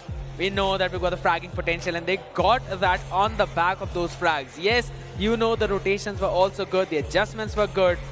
But still, it's just them winning it out. Here we go, ladies and gentlemen. The third game of the series begins now as we go towards control, and the map's going to be standoff. We've always seen that we have to go in for a restart, and that's exactly what's going to happen even this one. But do not worry, guys. The production's got our back. They will be making sure to set things up real quick and real soon. Gives us even more time to talk about what is going to be the approach of NS into this one. Because, again, we've seen control. We know that everyone tries to take control of that side towards the house, and then they try and move forward, take control of the second part. But whenever you're talking about those defensive setups, you've got such a solid positioning to hold. Yes, there is a possibility of the flanks, but you know GodLiKe has always been on point to catch all of those flankers off position. And I think so Abiz, if he wants, if and only if he wants, he can try and pull off a crazy sniper into this one, because there are a couple of points where you can post up a sniper and make sure to utilize it well. Saksham unfortunately wasn't able to play that well in the previous Search and Destroy. True. I expected so much from this guy, but I guess sometimes you are not really able to perform that well. Not every day is going to be yours, but considering now we're going to kick things off in control, this will be a chance where sort of Saksham needs to pop off, because if that's not going to be the case, then, well, GodLiKe, once again, for them, it's going to be like an icing on top of the cake. We're talking about Saksham, and even Prevail should be the one who needs to show off his skills, because we have seen him perform in the control before. We have seen him doing wonders. But as he also mentioned, Pulse, you know, he's also a control king. He can basically control a solo part of the map, and he can stop a solid push coming in from, even against Anthem, we saw how quickly he was able to go in for those retakes. So at this point, he needs to do the exact same thing against GodLiKe. But the question is, will they be able to pull off some crazy aims? Because that is going to be super difficult. And I think so that question will be answered soon enough, because I heard that the game's ready, and we might just be diving deep inside control soon enough. And I want to know your predictions, man. Who do you think, or do you think NS Officials has a chance to actually even bounce back? I will be brutally honest. In the Search and Destroy, I thought they would be having a solid chance, and they were leading as well. But once that map was dropped, and in such a way, I think so this control is going in the hands of GodLiKe. Yeah, I as well think that the previous Search and Destroy was a massive mental breaker for them. But here we go, ladies and gentlemen. Control's on the way as we're going to kick things off on this map. As we've got the players of GodLiKe in front of us, already just going for a fiery start. This is looking a little bit too interesting, considering Standoff is one of those maps where GodLiKe can be really good.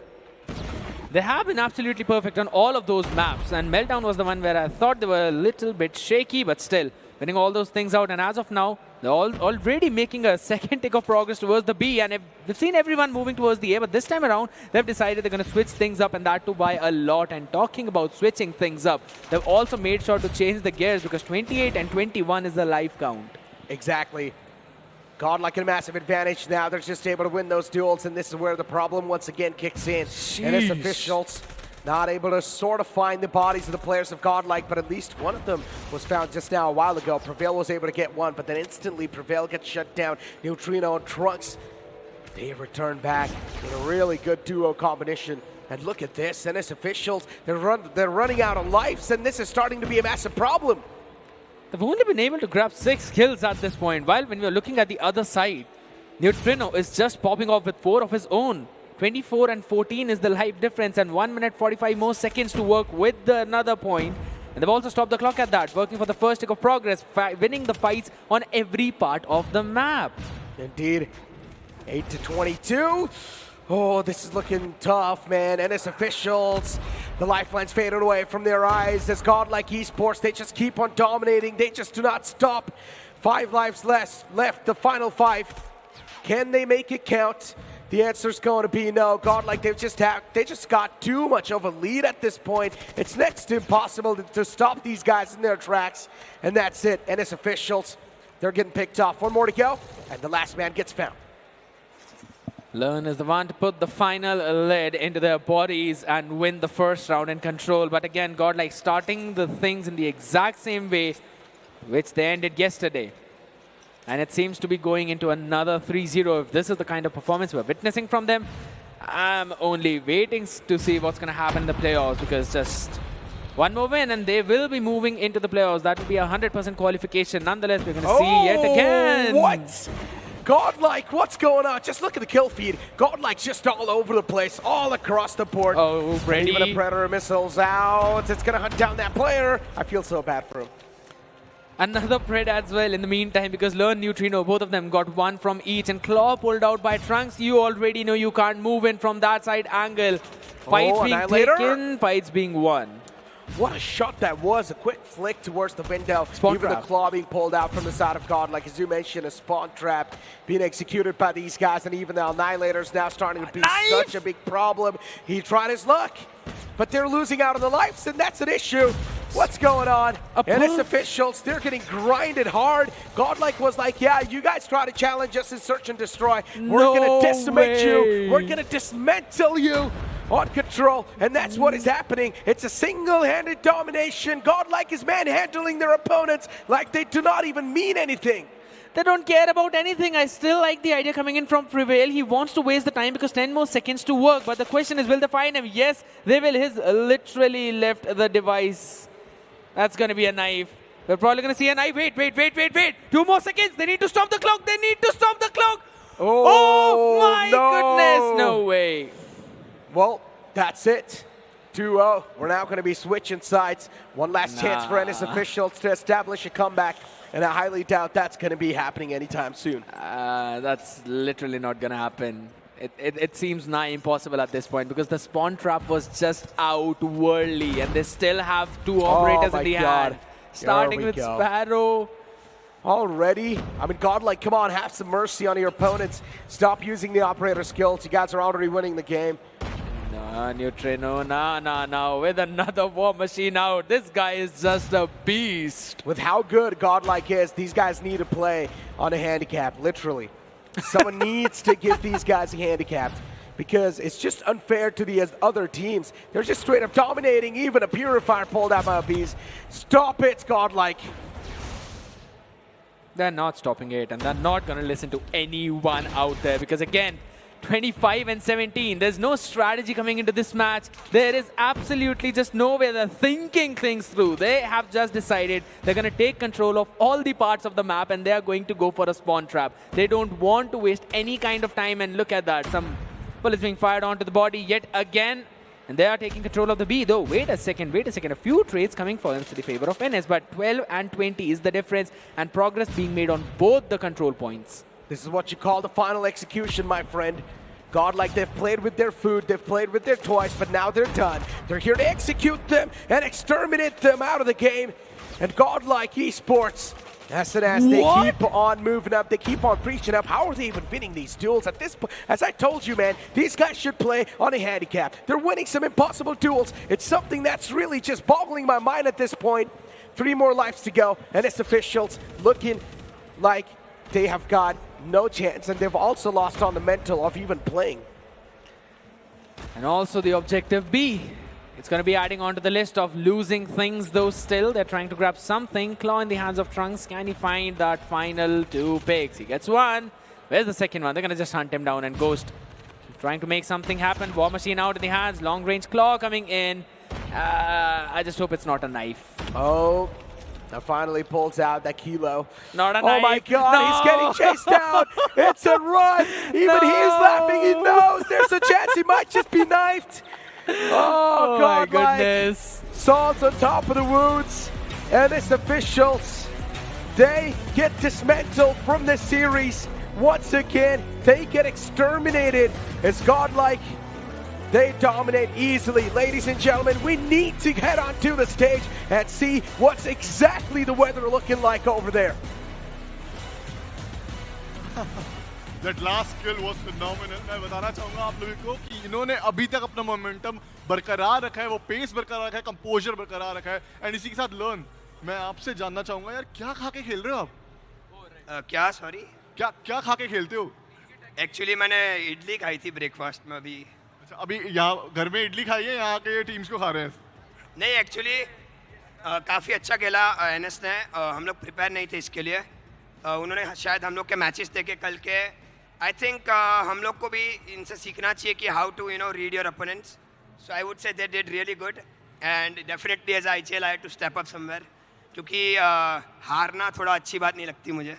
हारना अच्छी बात बिल्कुल भी नहीं लगती है, किसी को भी नहीं लगती। लेकिन हाँ, ये बात तो है कि सर्च एंड डिस्ट्रॉय में आपको क्या लगता है कहाँ पे दिक्कत आई? बिकॉज वहाँ पे मैंने देखा कि थोड़ा सा डगमगा गई थी team. Actually I would say कि सर्च एंड डिस्ट्रॉय में मैं शॉटगन चला रहा था, but Prevail was a better shotgunner than me, क्योंकि उसने मेरे को बहुत पिला है एंड उसने काफ़ी अच्छे से मेरे को रीड किया, क्योंकि मैं कहाँ से रोटेशन देता हूँ, मैं ये स्ट्रेट में कहाँ पुश करता हूँ। सो आई वुड से कि prevail deserves it and I will definitely work on it and अभी कल के दिन आपको शायद इससे भी बेटर वर्जन दिख सकता है। क्या बात है, बहुत ही बढ़िया, बहुत ही बढ़िया। Thank you so much for the interview. And इसी के साथ अगर मैं बात करूँ, ये बहुत अच्छी एक चीज़ मैंने देखी है गॉडलाइक की टीम से कि ये टीम हमेशा स्पोर्ट्समैनशिप अच्छे दिखाती है, अपनी अपोनेंट्स को भी काफ़ी ज़्यादा बेहतरीन तरीके से बता रही हैं। और चलिए एक काम करते हैं, न्यूट्रिनो से भी क्वेश्चन पूछते हैं, बाकी अदर प्लेयर से भी क्वेश्चन पूछते हैं, उनसे भी जानते हैं जीतने के बाद उनको कैसा लग रहा है। सो मैम, पहले तो कंग्रेचुलेशन यार, तुम तो बार बार जीते जा रहे हो। मुझे तो आदत हो गई है ऐसे बोलने की, भाई 3-0 कर दिया, 3-0 कर दिया। कैसा फील कर रहे हो? इस बार ऑलमोस्ट 3-0 हो गया था, 3-1 हो जाता। हाँ, हो जाता। कैसे बचे, मतलब क्या माइंड में क्या चल रहा था उस टाइम पे जब सर्च एंड डिस्ट्रॉय हारते हो नजर आ रहे थे? कुछ नहीं, हम बस इतना देखते हैं कि ओपोनेंट्स क्या कर रहे हैं और अपनी टीम को मोटिवेट करता है कि कमबैक है, फोकस करो, नेक्स्ट राउंड पे देखो। पिछली बार रेज नहीं करते? नहीं, रेज नहीं करते। कोई नहीं करता टीम में रेज? नहीं करता, कोई करता ही नहीं है। यूजुअली मैं और लन करते थे, लेकिन वो भी हम छोड़ दिए। क्या बात है, क्या बात है। चलिए इसी के साथ एबिस, आपसे भी एक आधा सवाल मैं जरूर से पूछना चाहूंगा। पहला मैच था, पहली जीत आपको मिल गई है, कैसा फील कर रहे हो? बहुत अच्छा फील हो रहा है। अभी आगे के मैचेस के लिए कितना तैयार हो? फुल 100%। फुल 100%। क्या स्नाइपिंग करने वाले हो या अभी स्लेइंग के रूप में जाओगे? क्या कौन सा रोल अदा कर रहे हो? आपको क्या देखना है भाई? ओ, ये काफी ज्यादा बेहतरीन था। टीम को तो SMG देखनी है, रन दे भाई। देखो, टीम आपस में भी ये बात करेंगे, हम इनको टाइम दे देते हैं, आपस में बात कर लो। लेकिन अभी टाइम आ चुका है कास्टर्स के पास जाने का, उनसे बात करने का, उनसे जानने का कि आखिरकार क्या हाल चाल चल रहे हैं, उनको कैसा लगा ये वाला match. Over to you casters. Some good banter on the stage right there, huh? I always just love the interviews of GodLiKe people. These guys are just really good when it comes to bantering it all around. But speaking about the game, man, the last kill was something that was really a massive stinger for the players of NS officials. That's going to be a thing that's going to be like a massive nightmare. That is true. And again, since we're already mentioning about the nightmares, this might be the evening they would definitely want to forget, but also learn a lot from. Because it will come down back to the same thing, Anthem versus NS. The ones who win in that match will be moving forward. And since we're already talking about moving forward, look at how forward Learn has been today. Exactly. Speaking about things over here, I mean, we've got the scoreboard, ladies and gentlemen. Prevail, of course, on the top, prevailing, at least from the side of NS officials, with only 10 kills. Oh, that's a little tough. But as we do move forward towards the highlights, GodLiKe, it was just their domination all across the board. We did not even see GodLiKe dropping down below 20 lives. You know, the moment I saw the life count difference, especially in that last one, I just knew at that point that this is going to be a punching battle. It's going to be a game of cat and mouse, and it will be the one to see who's going to end up punching the last person. It was fun to watch because everyone was having fun at that, but seriously, the one who had the most joy was definitely GodLiKe. Of course, they're going to have the joy. Who's not going to have the joy when you're just decimating your competition like that, right? When you're just dominating through, just storming through your opponents, not even respecting them for a moment at the end, especially when the man was trying to run for his life, which was quite unfortunate. But now, speaking about the upcoming matchup as well, we know it's going to be between NS officials and Anthem. True. And moving in forward from this matchup itself, I highly doubt NS officials' mindset's going to be too good. again, they've got to just brush it all off. Just like yesterday, they were able to do that. Yes, we saw one of the closest hard point previously, right? It was 248 and 250, and that closest hard point was between NS and Anthem. So I think so they can pull the exact same thing off, maybe. But I'm just going to put the ball in Anthem's court because they had a very strong read, and if they were able to get that one, maybe we could have seen another close series. I mean, Anthem, they desperately need to win it anyways. True. Because if they lose out today, they'll pretty much be eliminated from the entire tournament too, which will of course be a tough journey for us as well to witness, because I don't want to see any of the teams leave, but hey, sometimes the format's just too cruel. You can't do anything. You got to eliminate a couple of teams, right, to find a winner. With that being said, ladies and gentlemen, for now it's time for us to toss on a little break, because on the other side of this break is going to be the upcoming matchup.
The Snapdragon Pro Series powered by Samsung Galaxy is brought to you by Snapdragon Elite Gaming, Samsung Galaxy S23 Ultra, Monster Energy, and DHL. Welcome back, ladies and gentlemen, boys and girls, to Snapdragon Pro Series Call of Duty Mobile India Invitational. मैं खड़ा हूँ हैदराबाद में, DreamHack में, और इस time हाईटेक City exhibition hall पूरा भरा हुआ है, चकाचक है, और हम लोग अभी तो बहुत मजे कर रहे हैं बिकॉज यहाँ पे हम लाइव देख पा रहे हैं. But give yourself also a huge round of applause because आप लोग भी पहला लैन इवेंट जो है कॉल ऑफ ड्यूटी का वो विटनेस कर रहे हो, वो भी लाइव. अब वक्त आ चुका है, पहला मैच हमारा हो गया है और पहले मैच का भी कल जैसा ही हमें देखने को मिला है कि हाँ नतीजा वही रहा है, लेकिन अब क्या पता घड़ी थोड़ी सी बदलती हुई दिखाई दे जाए बिकॉज अब टाइम आ चुका है हमारा सेकंड मैच को स्टार्ट करने का. Ladies and gentleman, boys and girls, get ready because अब होने वाला मैच नंबर 2 स्टार्ट. एंड अब मैं बुलाना चाहूंगा स्टेज पे टीम एनएस ऑफिशियल को.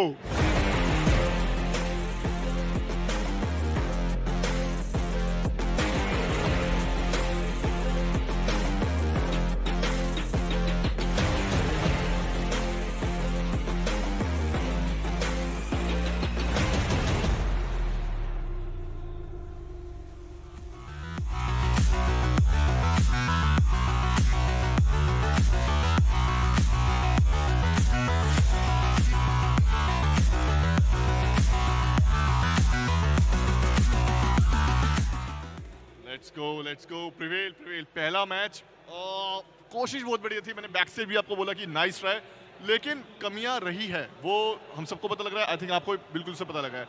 अब ये दूसरा चांस मिल रहा है, डू और डाई वाली सिचुएशन आ चुकी है यार. क्या सीन है, क्या चल क्या रहा है दिमाग में? चल तो यही रहा है कि अगर गॉडलाइक के अगेंस्ट इतना क्लोज जा रहे हैं हम, तो हमें है वो पोटेंशियल, और बाकी कोई टीम गॉडल के लेवल की तो है नहीं, तो हम समझ गए अब क्या करना है. आपने ये जज कर लिया कि भाई उनको अगर हम इतनी टक्कर दे रहे हैं तो बाकी सारी टीम को तो हम हरा ही देंगे. राइट. तो अभी अगर हम बात करते हैं, आपका मैच होने वाला है, और अगर हम बात करें टीम एंथम के साथ आपका मैच होने वाला है, यार मुझे ये बताओ कि कितना ज़्यादा कॉन्फिडेंट अभी आप फील कर रहे हो? हम बहुत कॉन्फिडेंट है अभी. हम लोग हर मैच के पहले ही कॉन्फिडेंट रहते हैं. हम ये नहीं देखते कि सामने कौन सी टीम है, हम अपना बेस्ट देते हैं, अपना पोटेंशियल निकालते हैं बाहर, बस दैट्स इट. कुछ कहना चाहेंगे अपने फैंस को जो भी आपको लाइव देख रहे हैं, जितने भी आपको सपोर्ट करने के लिए यहाँ पे बैठे हुए हैं? It's all love, guys. All of us are here because of you guys, and love you all. All right. Sorry, क्या बोल रहे हैं आप? Nice.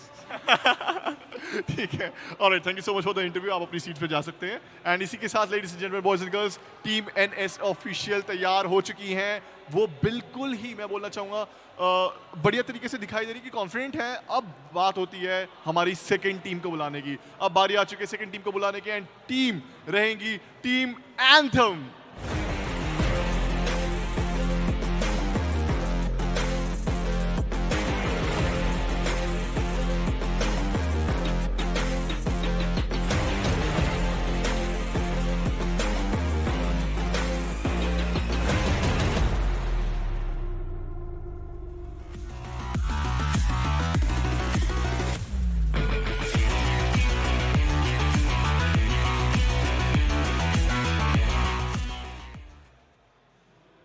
Okay, day number 2 gentleman, कैसा फील कर रहे हो आप? बढ़िया फील कर रहे हैं. क्या कॉन्फिडेंट, क्या माइंडसेट लेके आएंगे? बिकॉज आज डे नंबर 2 है, आपने खुद को भी जज करा होगा कल के मैचेस से, आपको पता लग गया कि कितने ज्यादा बेहतरीन तरीके से यहाँ पे सारी टीम्स जो है वो तैयारी करके आई हैं. अभी तो फिलहाल बस चिल और फन करेंगे, इतना कुछ नहीं सोच रहे ज़्यादा, बस चिल एंड फन करना है. ऑलराइट, कितने कॉन्फिडेंट हो ये वाले मैच के लिए? पहला मैच रहेगा आपका ये. रिजल्ट हम वैसे फोकस नहीं कर रहे, लेकिन हम अपना बेस्ट देंगे.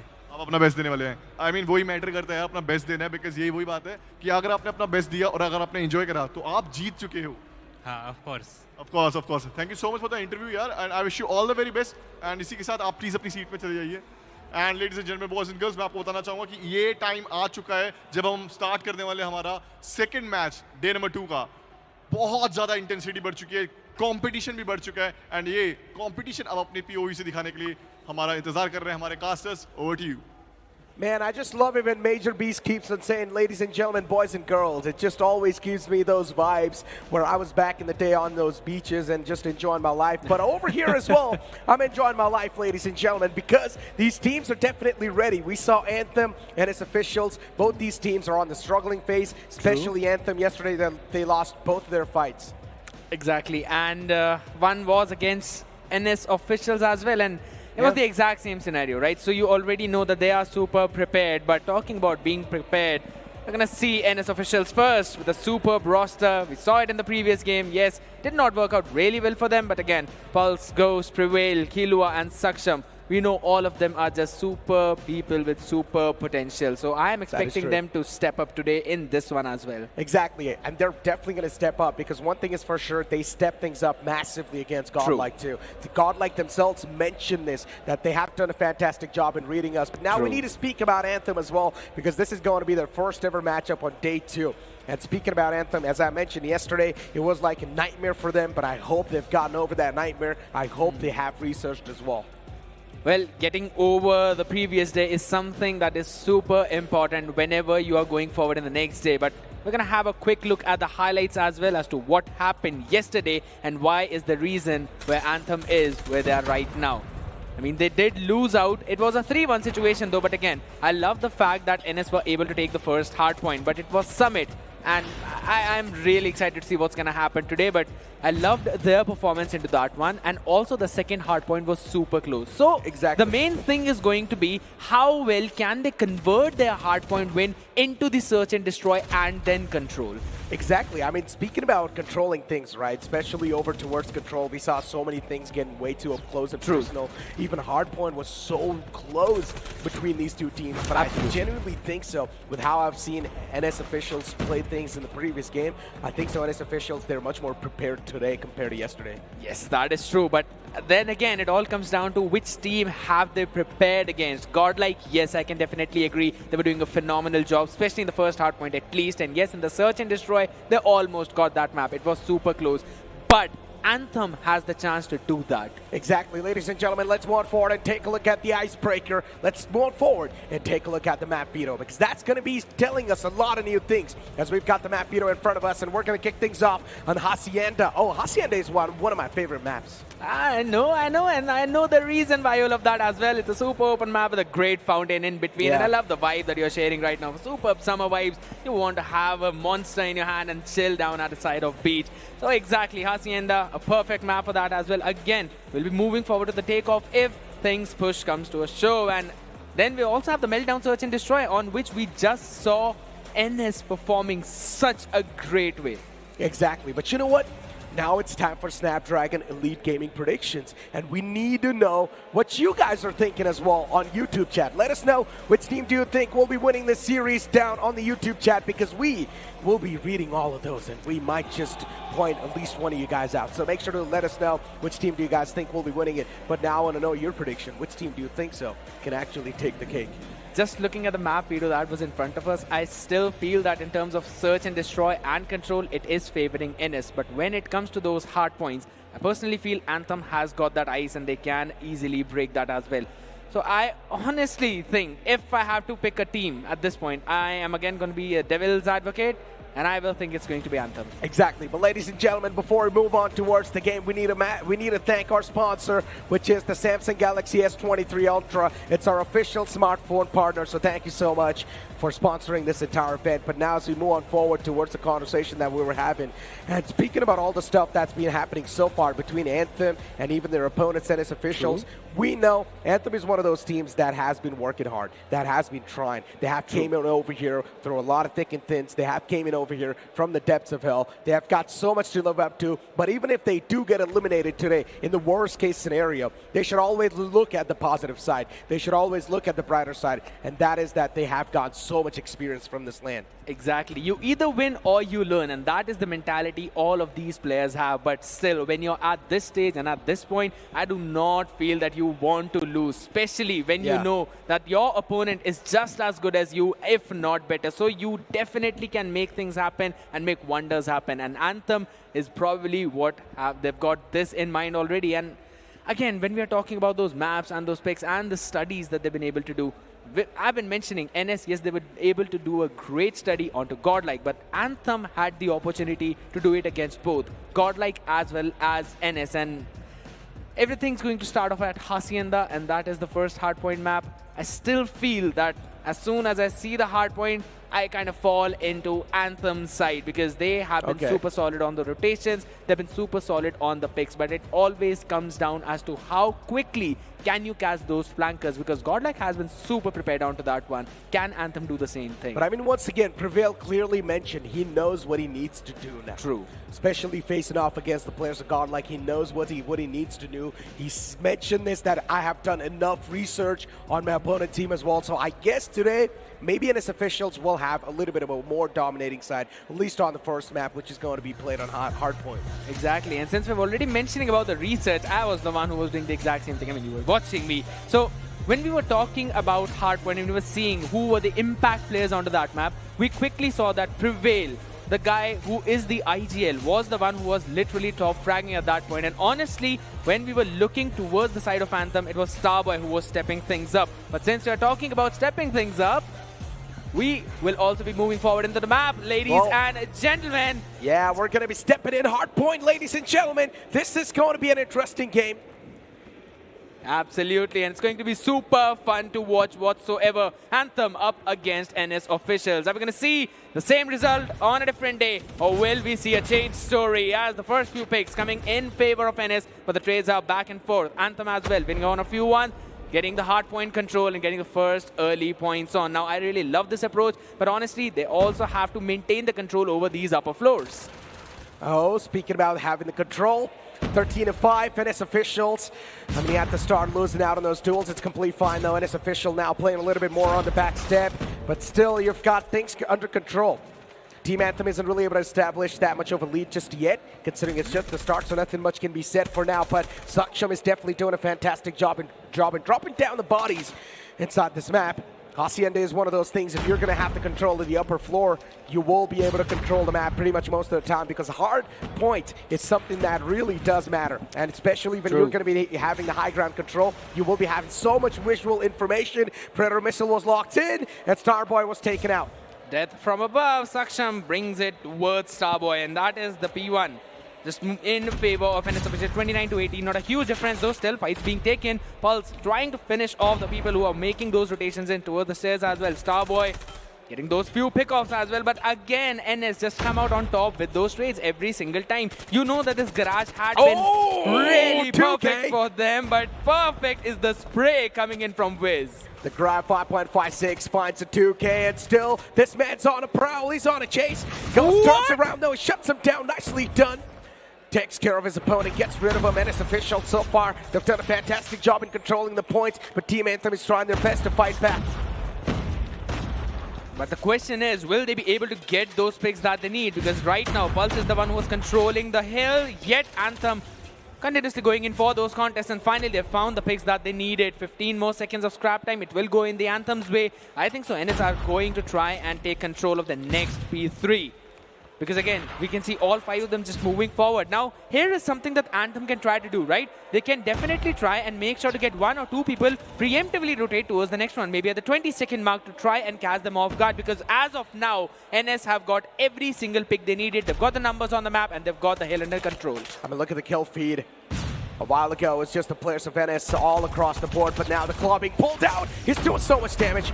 Oh, this could have been a 2K if he kept on spraying like that, but even the Sparrow from the side of Starboy is now starting to deal so much damage. He's supposed to be the star player for the team, and he's actually proven up to his name as well, but eventually too many players to deal with. The NS officials is going to be the one to shut him down instantly. Ground 5.56 as being one of those guns that's being utilized so much lately, and these players are doing a fantastic job in playing with that AR as well. Team Anthem now finally they've got the control and they've also got the lead, but look at Saksham trying his luck to push up, but instantly gets dealt with. I love the fact that all the operators are still being kept on hold for the next hill. P4 is going to be where we're going to see things going rough, and that too on both of the ends. The question is, which one shuts down the opponent's operators? We've got the Sparrows, Annihilators, War Machines, even the Purifiers almost up. As soon as I was talking about that, Kilua being taken care of in that rotation. So this is going to be probably Anthem having that advantage, though Pulse pulling out the Annihilator already. Annihilator in his hands. spots a man making it up the stairs. War Machine 2 now from the side of Ghost. Was over there, Sparrow as well. This man is just going for the pre-fires, trying to find at least one man around the corner. It's going to be a little bit tough. War Machine finds one too, does this job beautifully. Now it's the players of Team Anthem just dominating and rolling through their opponents. They've managed to get a decent amount of lead so far, but can they sustain that? That's the question. Yes, absolutely. Since the timing's now perfect, coming in for Anthem, they're still controlling the hill, though both of the team members are on there in the hard point, not letting opponents take care of it. But Wiz will be the one to shut everything down, and he's the one who will be controlling that hill as the Purify is being pulled out. Can Kilo find anything more than he already has? That's the question. So low on that HP, will be taken down right away. Saksham coming in for the trade-off, but Kayan making sure that he is still there for the contest. 108 to 65 the score difference. 7 more seconds to work with. No one giving him any scrap time. Oh, Kayan found a 3K. Nicely done. Wanted to go for a 4K as well, but that's going to be denied instantly. Stopped in the track, stopped in the grind, but now as we've got Team Anthem just rolling through so far, they're doing a fantastic job in keeping their opponents on the edge, on the bay. Saksham as well, he tried his best to spray it down to the front, and his officials now really starting to struggle to win these fights, but Team Anthem is doing a fantastic job in playing like a well-knit unit, playing like a team. They've got each other's back, also going for the upper floor control. They're actually going to establish that too. Fnac in his hands was mowing down the lawn in the front, and even ground 5.56 in the hands of Proxy. Tried his luck, but got shut down. I love the fact that both the teams are playing on towards these upper floors because you know how important that control is, and they're not giving the control of the hill to any other one. And for now, NS officials will be the one to grab a few more points after that. Will be quickly traded off as well. The trades go back and forth. Kind with the Hunter Killer Drone finds Saksham. That's a good pick coming in. Last few scrap seconds. They're in favor of Anthem, but the question is, can they find Kayan, who is sitting inside the hill? Will be shut down finally from 2 different angles. Oh, 115 on the board for Anthem, but now NS officials is the one that has got the point control. This is not a good news because easily that can be caught up as well. Man tried his best to sneak in, tried his best to stop the flow of the points, but eventually even this man gets taken out of the game. This is where NS officials is now going to be a little bit more desperate, considering Anthem, they get the point control once again, and the problems keep on stacking up for NS officials. This needs to be found a cure for. And Purify is probably going to be the cure for that situation, as Sparrow is now being pulled off. Starboy makes sure that no one's going to be moving in through that one choke point. Coming in from the cars, and that's a good spray down, but the nade was perfect for a trade-off as well. He threw that preemptively. Smoke right in their faces. You cannot push it without any kind of utility, though still, they're sliding into the hard point. They're trying to take control of the hill. The trades go back and forth, yet in favor of NS. Exactly. Ghost shuts down Proxy. And now, considering Vino, Team Anthem, 142 on the board, make that a 143. Their point flow is just over and over coming in, and they're able to establish the control, but somewhere down the line, NS official is just struggling to breach in. Prevail too. Now finally he's done a great job in shutting down those two players in the front lines. What was the man doing in the corner? Well, he was just flashed off, could not see what was happening on the screen, but a good corner check coming in whatsoever. P3 rotations were already there from Anthem. They left the few scrap points for NS officials to grab. Yep, Annihilator has been brought out, but the question is how much value can he find of it? That is true. A really good question that you asked, and I guess the answer will be right there. Instantly gets blown up himself, so I guess no value is going to be found at that point. But the War Machine definitely finds a lot. Team Anthem, oh, they're just mowing down the lawn to the front, just blowing up the opponents into smithereens. And this is where NS officials, the struggle keeps on knocking the doors, but then even NS officials, they hit him back, they hit him hard. Starboy tried his best to stop the chain of kills, but for how long, that's going to be the question. Purifier up close and personal, it's going to burn down the opponent's corpse, but then Starboy in the corner just prone down. Even he gets dealt with. Last few scraps, second time coming in, but both the teams are just not letting it go whatsoever. They're going to leave 1 or 2 players off of that point and then move towards the next one. Rotations from both of them, always perfect. That is the reason why I really love watching the hardpoint match, especially between these two teams. Because look at the way that they're spreading all those points. Again, trades going back and forth. Everyone just trying to control those upper floors, because P4 is where things will probably change. And the spray transfer. Prevail is just prevailing onto that one. 125, and it's official. They're now starting to make a comeback. Sparrow pulls out a double kill from this guy. Prevail, indeed, just prevailing in these battlegrounds. And now NS official The point flow is something that's finally now in their court. Even the claw being pulled out from Fallen. This man's able to deal a decent amount of damage, but then an instant trade hits him back. Annihilator in the hands of Proxy, looking to find the connections. One man shut down in the front, but then an instant flick. What was that?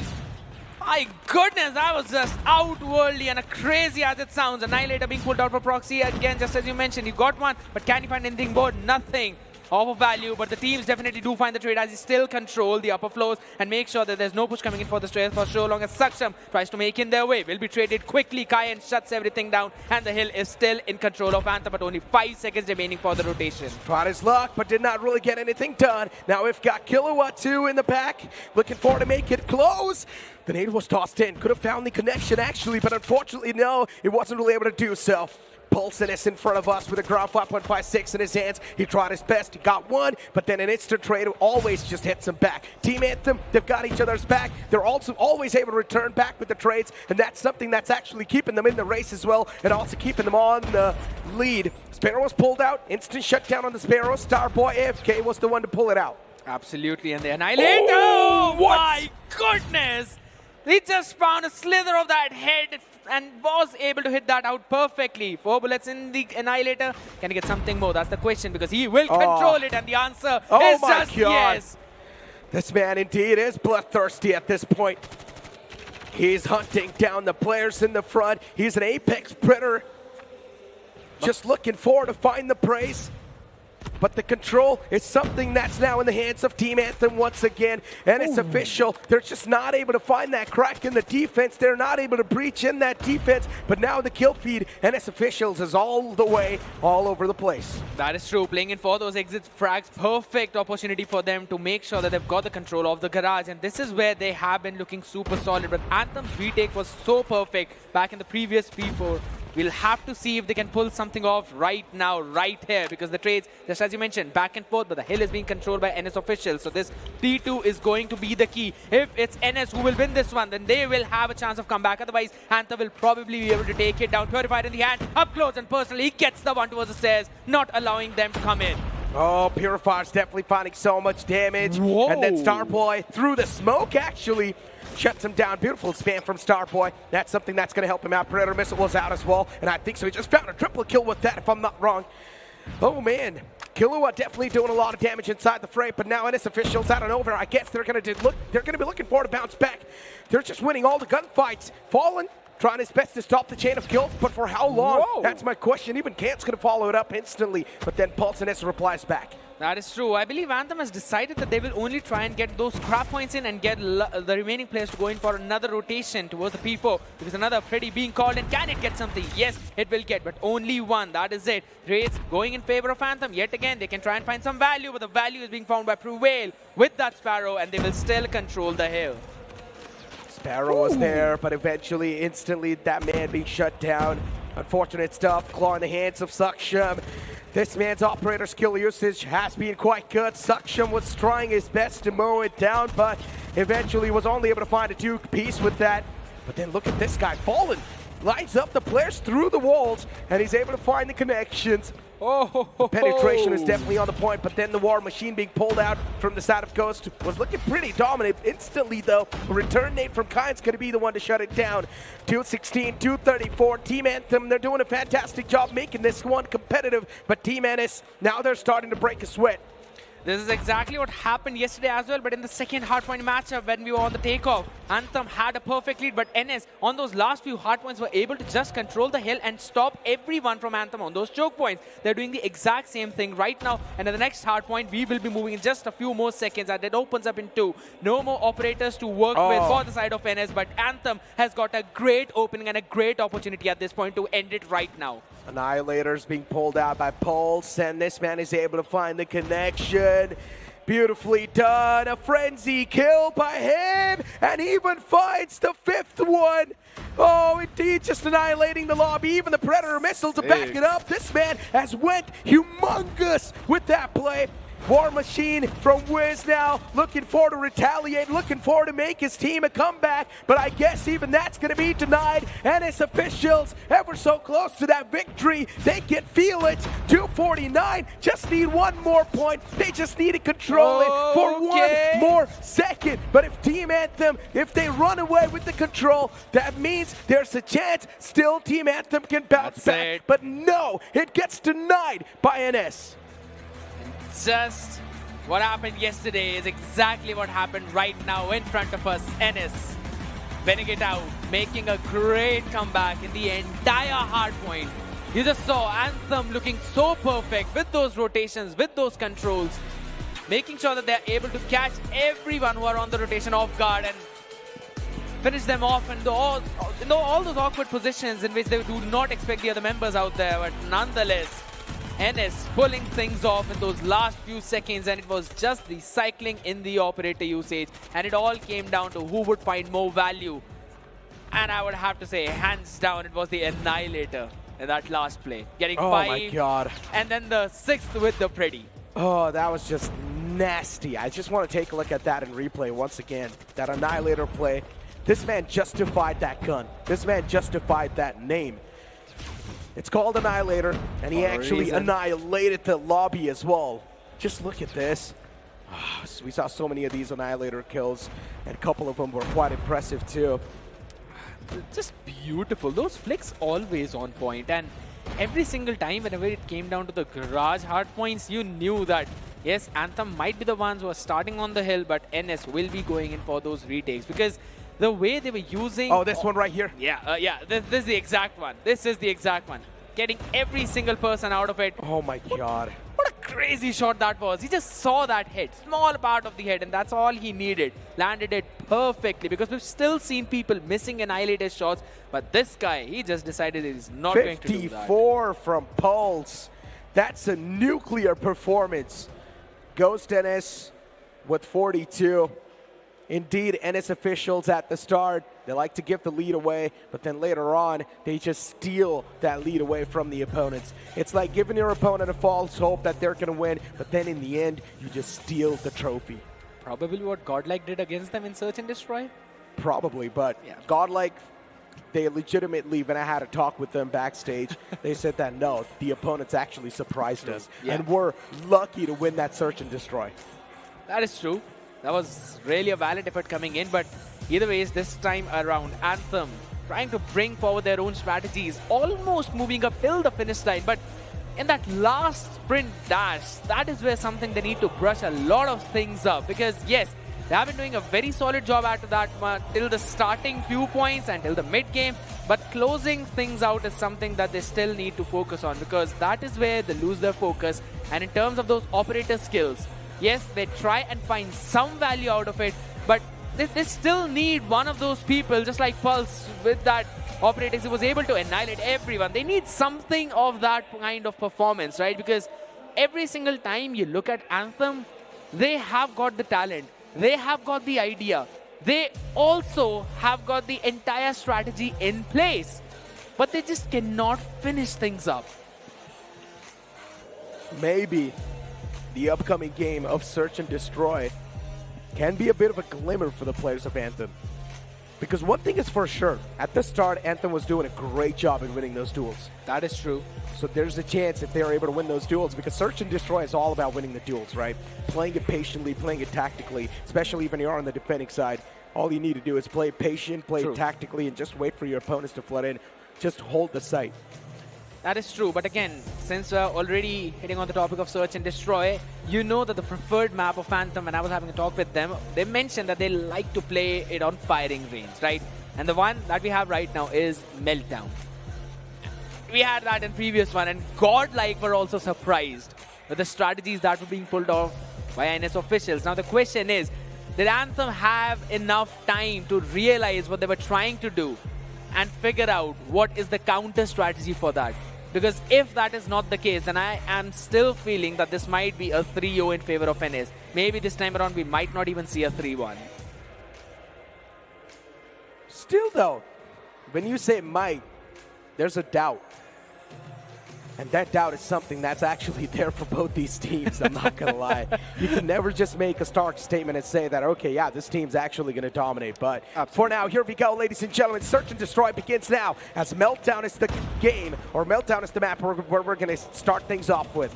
As we've already got Ghost and S starting things off, but then an instant return back comes in, and Prevail gets shut down. Locus in the hands of Saksham. Just waiting for someone to cross in, just waiting for someone to step their foot on the site. As soon as that happens, Saksham's going to find that connection. And his officials, they're already posted up to the post play. It's nicely done. Sniper strikes him down. Starboy out of the game. Locus is doing a fantastic job in dealing against the opponents. And Saksham is one of those snipers that you would not want to face up against. Just a great job. Again, holding the same place. Oh my God, what a different result this time around. So valid effort coming in from Anthem, but they need to go in for this retake. The spray down is just a perfect way.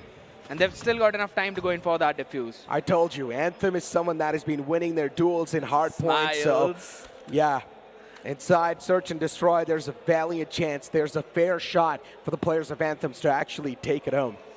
Highly possible. And if this is the way that they're going to flood in with the retakes, then yes, I still feel that they've got a chance into this one. So NS, yes, they've got a very solid strategy, but these attacking rounds are the ones that they need to have a strong hold on, because you know that whenever you're playing on Meltdown, it is kind of favored on for those attackers. We've seen a lot of teams being super comfortable onto that one. Talking about being comfortable, Prevail yet again on the R9 shotgun. We even saw Learn saying the exact same thing, that he was outperforming him in the shotgun department. So who's going to shut him down? That's going to be the question. As the bomb goes down yet again, 4v5 scenario. Can Anthem try and pull it off? Ends up on a question, but for right now, Saksham's able to find one with the nade proxy. Shut down. A 3v4 scenario. Well, make that a 2v4 now. Not looking too good. NS officials out and over. They've slapped down the players of Team Anthem, and I guess with that slap, even Team Anthem's going to lose out on this round. What can the last man do? Even he gets pushed up, slide pushed up, and in the end, punch to death. Oh, tough. Pushed up and punched down. So, yeah. That's hard. That's hard. But we always have seen NS going in for these kind of cracky plays. GodLiKe was the one who was able to punish them. But either ways, that's 1-for-1 coming in. Anthem, NS officials, this time around, they could not go in for the retake. They're going to be able to read through the play that's coming in, because the hit is directly going in towards that B part.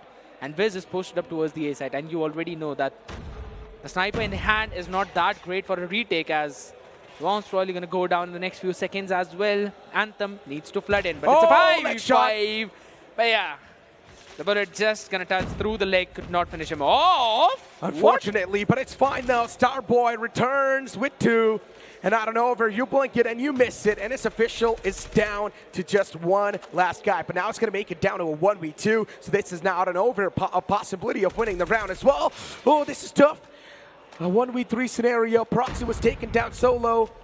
And almost Killua could have found that kill. So maybe it could have been taken down to a 1v2, but still the bomb's dropping. Now that's a massive issue. He's just not able to find that sweet glimmer. He's just not able to find that sweet peek of the opponent to punish him. And now this is starting to be an issue. Pulls out the sniper once again, but the switchblade in the hands of the opponents can actually be a big, big problem maker. Killua moving up slowly and steadily, making sure that he's not going to be given any footsteps away. You mentioned this is a good choice, but he's getting wrapped up from the back. Killua's back is quite exposed, but he's already managed to push up, find one, finds the second one too, almost. But unfortunately gets denied. Yeah, that is true. I mean, it was a 3v1 situation, so and almost next to impossible to bring it off from that one, though. Effort was valiant. Yes, he tried, got one person off guard, but again, you knew that the other one's got his back, so he needed to get 2 from that spray down and then try and make another rotation in, because you cannot take a head-on fight against a sniper, especially when you've got an SMG in the hand. But either way, we're going to see the exact same thing happening, as NS now are going to move forward towards the B yet again, just like the previous time. Trophy systems are already up, so they can easily go in, get the bomb planted, and it might be again that 5v5 retake. Last time we saw Anthem flooding in through mid and also through the back. Will they do the exact same thing? Because the setup from NS has been changed. This time around, they've already left one player backwards to make sure there's no one coming in from behind. They indeed have left him, but then trades happened on the board. But I don't know, now this is going to be favoring the situation. It's going to be favoring the players of NS official. A 4v2. Massive man advantage, and his officials, they're also Saksham? playing on the post plants, and Saksham, I guess, out of nowhere, he's going to find Starboy as well. So now it's a 1v4. This looks next to impossible to be pulled off. R9 Shotgun, of course, doing his shotgun things. What can you expect? But unfortunately, he's not able to one-shot the second guy. True, and a great comeback whatsoever. Yet again, Anthem need to find their footing. They need to find their playground. Search and destroy is something that I kind of felt maybe it might not be very easy for them. But yes, they are making a great effort onto this one. 2v2 is what the scores look like. NS, since they also secured the previous one, this time they're changing things up. And I think so their choice is pretty decent still. It is going to be the area that is stacked up with the defenders. Majority of them that too. 3. They have to go at least 1 for 1 in this part. And also, they need to take care of the bomb, because in the previous few rounds, we saw them dropping the bomb, and that is one of the reasons why Anthem was able to move up to that too. Indeed. Slow, super slow pace game. You need to have it right, because just look at the scoreline, 2-2, and both these teams are struggling on this overall rankings too, man. So you need to play it slow. You've got no other option. But the upcoming game is going to be played against the players of GodLiKe, so I just feel for the team that's facing them. But for now, this round being played so tactically, being played so patiently, and as I mentioned, it's search and destroy. Whichever team's able to hold on to their positions patiently should have the advantage. That's true. What the defenders are doing so far. And Team Anthem, they're playing the situation perfectly, but now the man in the front might just be isolated, and that's what happens. Trapped on the site, shut down, executed from the game. Site control is now in the hands of NS officials, but that's when, as I say that, a return back comes in from Fallen with the Fnac. They can still try and make this happen, though. They are trying to stack in towards the side. The question is, will the bomb be committed towards that part? Because I do not think so.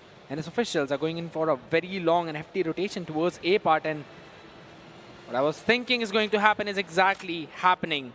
Bomb is going down towards the A. So the rotation coming in from NS was brilliant. The read was perfect. And they just decided, oh my goodness, Saksham getting 2 in that situation. No one would expect him to play in the control room at that point, but with a shotgun in hand, he just bursted through their bellies. 1v2 scenario. Man moving in with the sniper, DLQ-32-3. And considering he's got the sniper, he really does need to connect those shots with pinpoint accuracy. He does that, finds the first one, Pulse is in the front, pulls out the L-Scar. Can he find it? No. Pulse with the drop shot, shuts him down, and this is where NS officials is now going to build the lead. The invisibility cloak right there. But yes, the lead being built up for NS, 3 and 2. Anthem, I think so they've got the decent amount of read, right? They're trying to go in for some good rotations as well. They try to go in for a perfect read. But even after that, whenever it comes down to the reverse rotation, that is where NS always catch them off guard. And talking about catching them off guard, Ghost finding the opener for his team and pushing everyone from Anthem just so far back of the side. They've got the control, they can get the bomb down as well. But the question is, how much area can they find? Oh, even Starboy finds one. This is not too good, but then instantly Team NS, they reply back.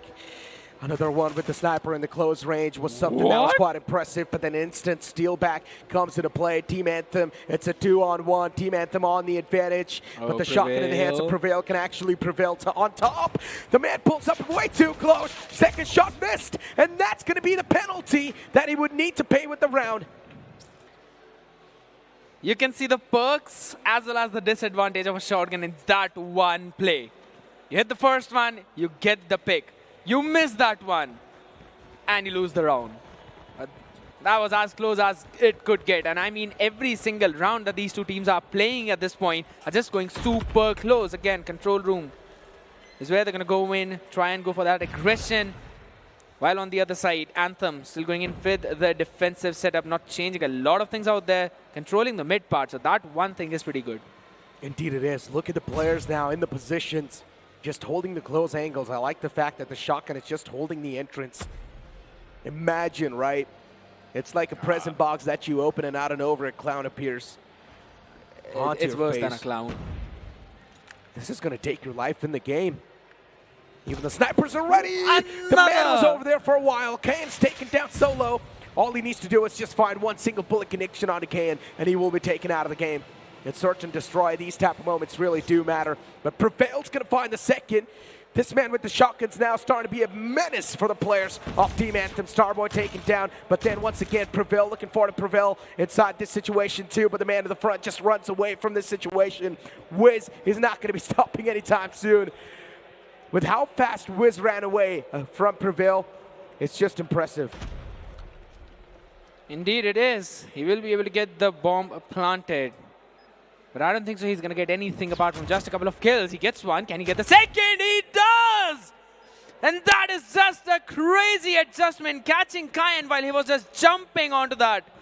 I told you this man's being a massive menace for the opponents with the shotgun. Oh, long range! Oh, he was taken down so low. He tried his best. But it's completely fine. Unfortunate stuff. But so far, this search and destroy has been so back and forth. The long range is something that just could not do the job for him. Just 2 steps ahead. If he was literally just 2 steps ahead, he could have got that pick. That was a nice try coming in from their side. Either way, this time around, Anthem, they're again moving in towards B part. Playing it super slow though, going in with a solid hold setup. They're not pushing forward. As you mentioned, playing it super slow. Sniper in the hands of Wiz in the back. Proxy too in the front. I want to see a sniper v sniper battle. I want to see how these guys readjust themselves after knowing each other's position, because for a sniper to readjust and repositioning is a big key factor. And for now, the trades did happen back and forth. Kayan took down Prevail. That's a big man taken out of the contention. A 2v3 scenario. And it's officials in a man advantage. Now they can try to play for their trades. Ken and Viz playing together. And I like the fact that these guys are pushing up, playing together. They've got each other's back. Even if one man gets taken down, the instant trade will hit you back. B-site can be executed. But still, Team Anthem, they need to stop the planter. Plant goes down. Saksham and Pulse. Oh, they're making it up. Slowly and steadily. They're cooking. Indeed they are. And it's officials on the defender. They were not able to stop the plant, but at least now they're going to try to stop this entire post-plant situation. The man just ran away in front of him and, well, just crossed out in the open. I don't exactly know what was going through his head. The question was if he should go in for a long rotation or if he should try and re-hit from the exact same place. That is the only problem he faced. Those were the demons he had in his head.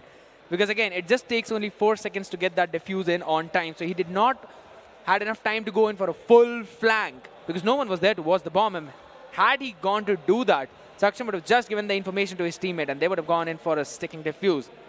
It was just caught in a position of, it was a point of no return at that point. He had to make a play, but either ways, that was still a decent try, but a crazy comeback coming in from NS. 4-4.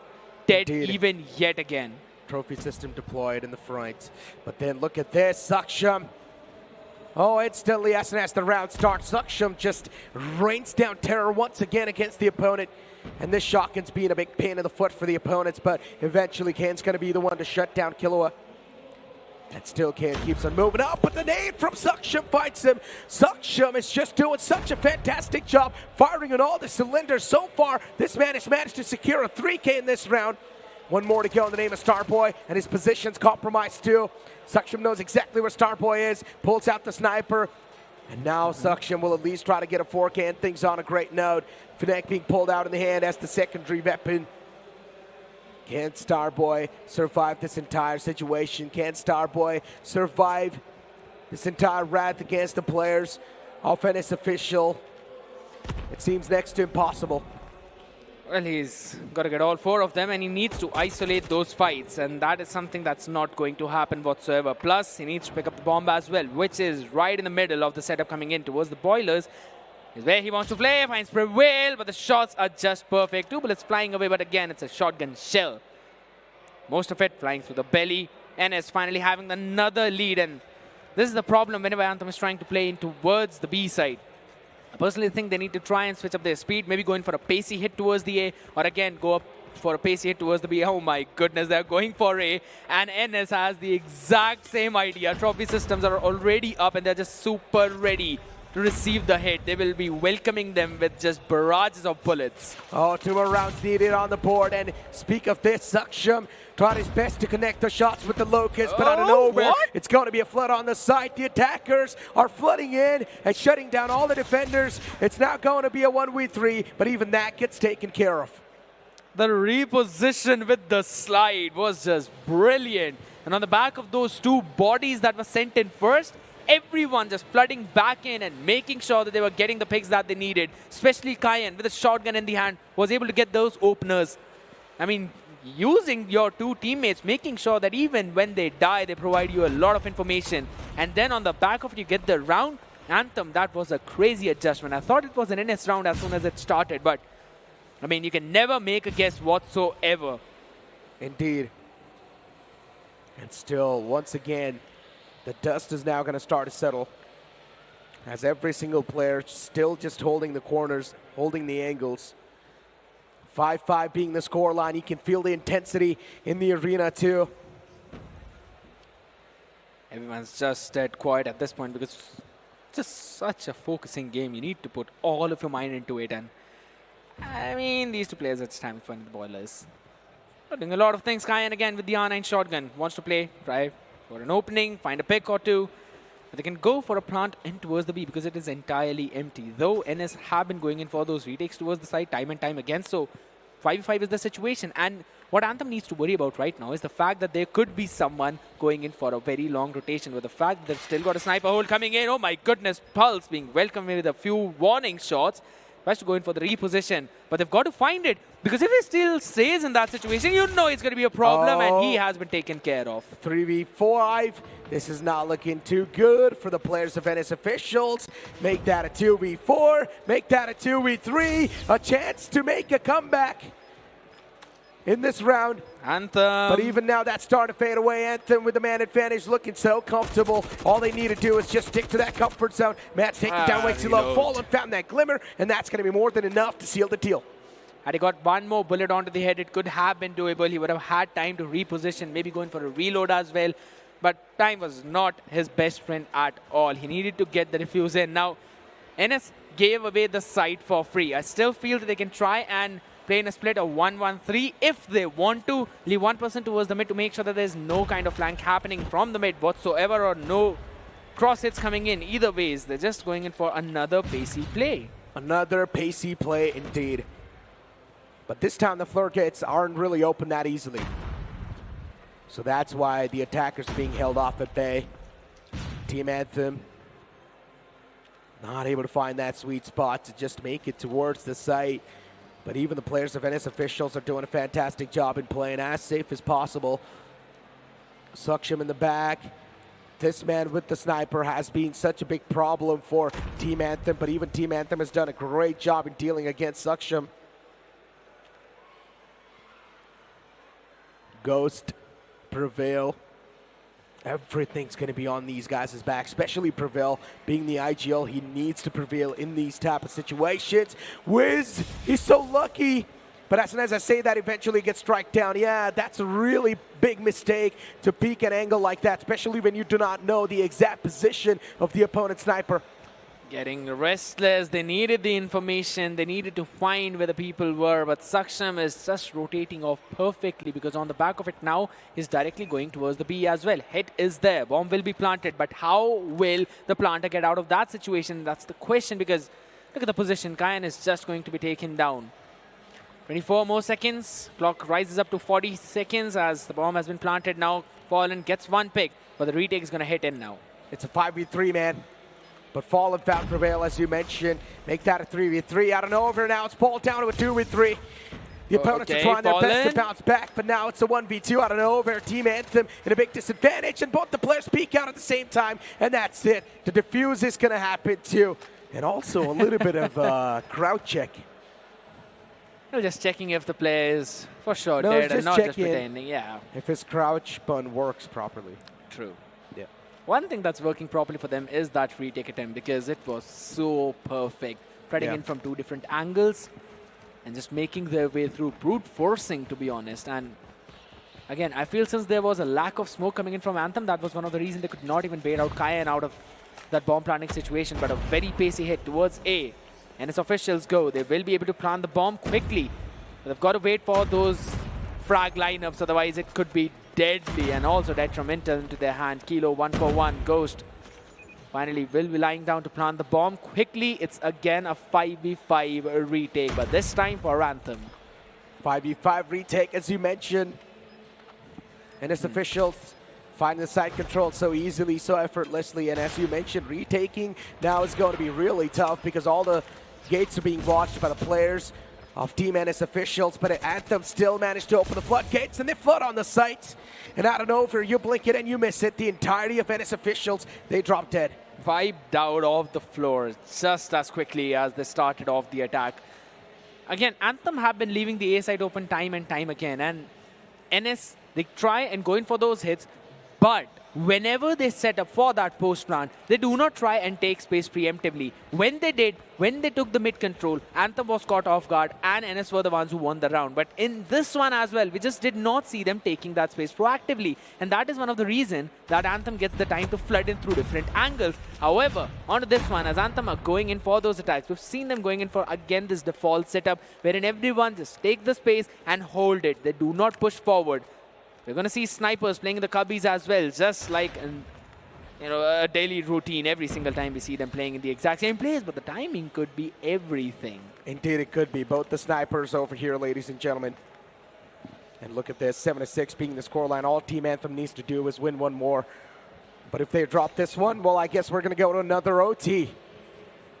This will be an interesting one. The plant goes down, and its officials is on the defense, so that means now they will need to establish the retake. It will be a little bit tough, but considering Saksham's able to find connections like that, well, things are going to be now much more easier. Even the ground 5.56 in the action. Once again, Saksham pushes up, but he instantly gets shut down. That is going to be last 1v1, and NS officials stand strong. Anthem just could not clutch it up. They are not being able to move through that finish line, and that is one thing NS is time and time again making use of. They're just putting salt onto the wounds. Anthem, they've been trying to go in for those pacey hits towards the B. They're getting the bomb down, but their post plant also looks shaky. It indeed does. 77 is the scoreline. This is getting a little bit too close for comfort. I'm not a huge fan of situations like these because it just induces so much anxiety. True. That is true. And since you're already talking about anxiety, just look at the situation on the hands of Viz as of now, getting shots fired onto his face right away. He will be ducking down, making sure he gets to keep his life for so long as Ghost finds an open on towards the other side. NS have the advantage. Indeed they do. Cannon was able to find Prevail, but then now it's a 4-on-4 situation. We'll make that a 4v3, considering Team Anthem is at a man disadvantage, and its officials on the advantage, and they're already playing on the post plants perfectly. Every single player is doing a fantastic job in watching the choke point, but eventually Saksham is missing out on so many shots, but Kilo has got his back, and even Saksham is going to be the one to return back. Kayan. Finally, it's just down in the hands of Starboy. Will it be the first OT map on the defense side that they are going to lose? That's the question, because the post plant is just brilliant. Oh my goodness, the crossfire was there. So yes, Starboy gets one, but immediately traded as well. So that is going to be a big win for NS, because now they have a chance to close things out. And Anthem are under pressure. They indeed are. 7 ahead being the scoreline. Team Anthem in a round disadvantage. They need to make a comeback to keep their lifeline going inside Search and Destroy. For Team Anthem, this might just be the elimination game. If Team Anthem lose on this one, and its officials, for them, this will be the lifeline that they really want to move on forward. And its officials on the defense, Anthem on the attack. They need to get the plant. But how can they, especially when NS official is playing such a good defense? Down to a 3v5, and their attack did look shaky every single time they were able to get the bomb down, but the post plant looked super shaky, and at this point, they do not even have the bomb in their hands. And talking about that, Man got caught taking a nap. That is true. Wiz finding an opener, and he just made sure that he is put to sleep permanently, at least for this round. Even though Starboy, he also needs to win his own duel. He's got to fight his own demons as well. Kilua holding that angle strong. Wiz, with that sniper, is trying to go in for that flank. If he can find one more opening, then that's going to put the pressure down to NS officials. Indeed it will. They have the numbers advantage as of now. But for how long can they carry? And this peak could be everything. It can either make the round for Anthem or break it. It's an SMG.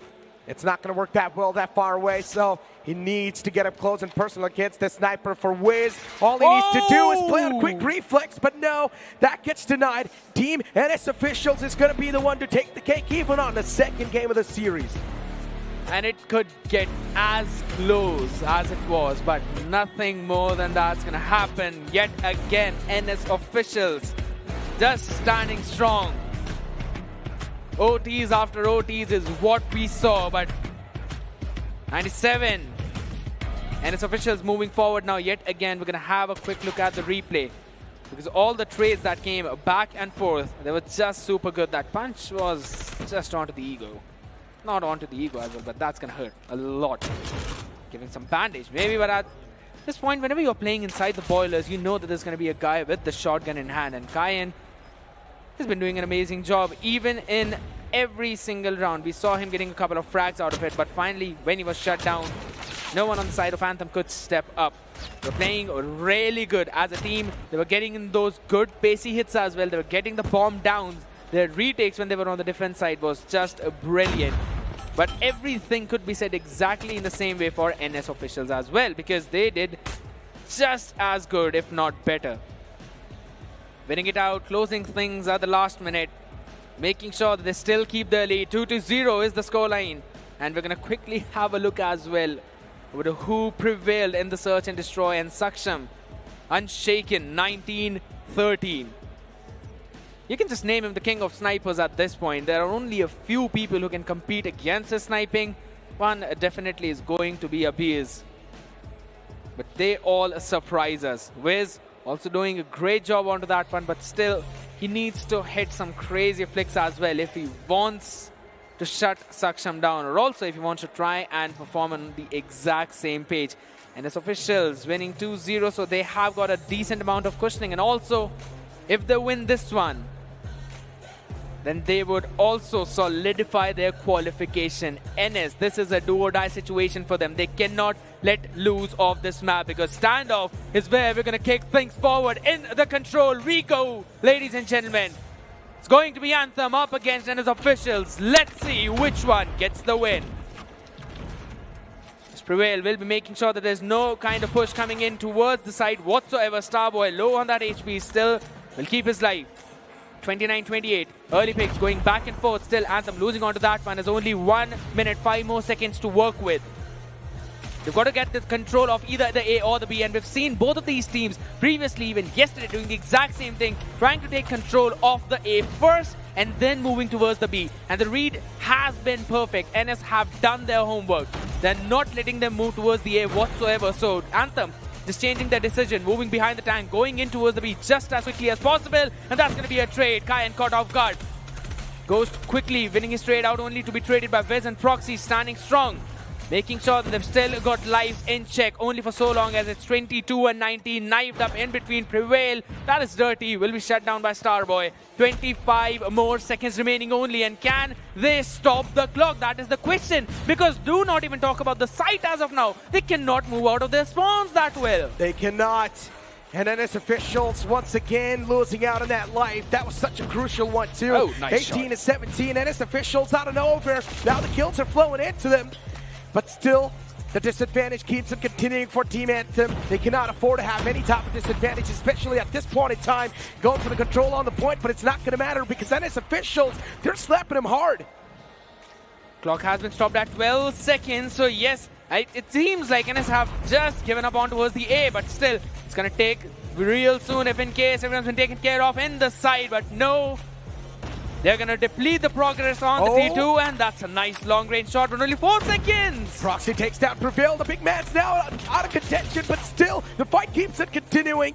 As Fallen also shuts down Saksham, but as we speak of that, NS Official's going to be the one to steal the deal on this at least first game. They're like thieves in the night, stealing that round away. One step closer through the qualification. Just 2 more rounds, and they will qualify after GodLiKe. So you already know the pressure is just super high on NS. The question is, can they figure out where this hit is going to be? Because attention is being grabbed on both the sides. Nade was good, but everyone's fighting behind the tank. That's going to be everything. The opener is good, and the trades come in the favor of Anthem.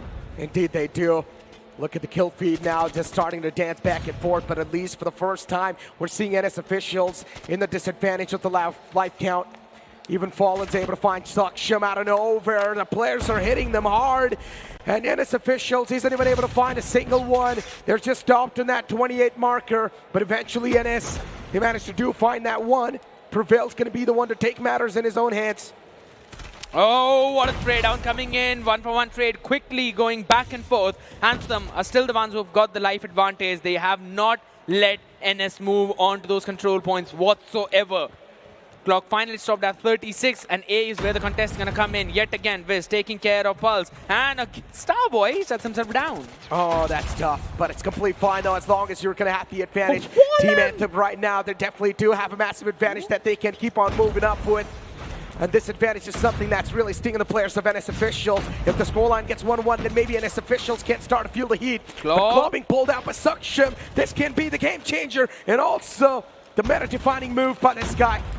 16-11, this is the scoreline, and this is where everything can be changed. NS Officials, they have a chance to hold things on, but even they can be slipped away from them. 15-6, NS Officials is now starting to lose out on that life count. This is tough.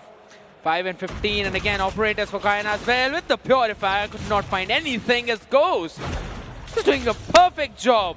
With the weaponry in the hand, he's making sure he does not let them take any advantage. But 2 and 12, that is almost done and dusted. So Anthem will win this one out. What just happened in this round? Anthem just decimated the players of NS Officials. None of us saw this coming too. Anthem played this perfectly. They knew when to hold. They knew when to push. They knew who to catch off guard. They had controls on a lot of these choke points. Absolutely. And this just seems to be so defense-centric that whenever it's either Anthem or NS on that defensive side, they do not let the opponents come into that control point whatsoever. Trophy system was out, Praise back and forth, Sparrow in hand, making sure that there's no one pushing in from the room. Prevail standing strong, and his effort is just valiant. He gets one more behind the tank, making sure that no one can go in for that flank whatsoever. Also trying to go in for the spawn trap, but the spray down is just as crazy and still not stopping. One man alone, finally he falls. Even indeed he falls, but 27-23, Team Anthem in a disadvantage. Purifier being pulled out by Killua. Let's see if this Purifier is able to find at least something. 2K easily. The man just burns him down, making it look so easy. Killua not even breaking a sweat, also going for the pre-fires around the corner. The entirety of Team NS Officials. They were looking like they were dominating, but at least they have still got the advantage. Sparrow in the hands of Starboy. This can definitely be the table turner, and that's what is now starting to happen. 22-17. That is true, but if you look at what NS Officials have done, it is that they forced out an important Sparrow, not just for the side execute, they forced it out so that Anthem could come out of the spawn. And if that is the kind of way they're playing, and they've got the life advantage in their favor, 22-13, they are just unstoppable on this defense. Okay, and Solo is barely alive on a sliver of HP, but he still moves in. Oh, that's just miraculous. Prevail with a 2K, keeps NS back in the race and also in the advantage. 16-8. This is a massive difference, a stark difference between the score.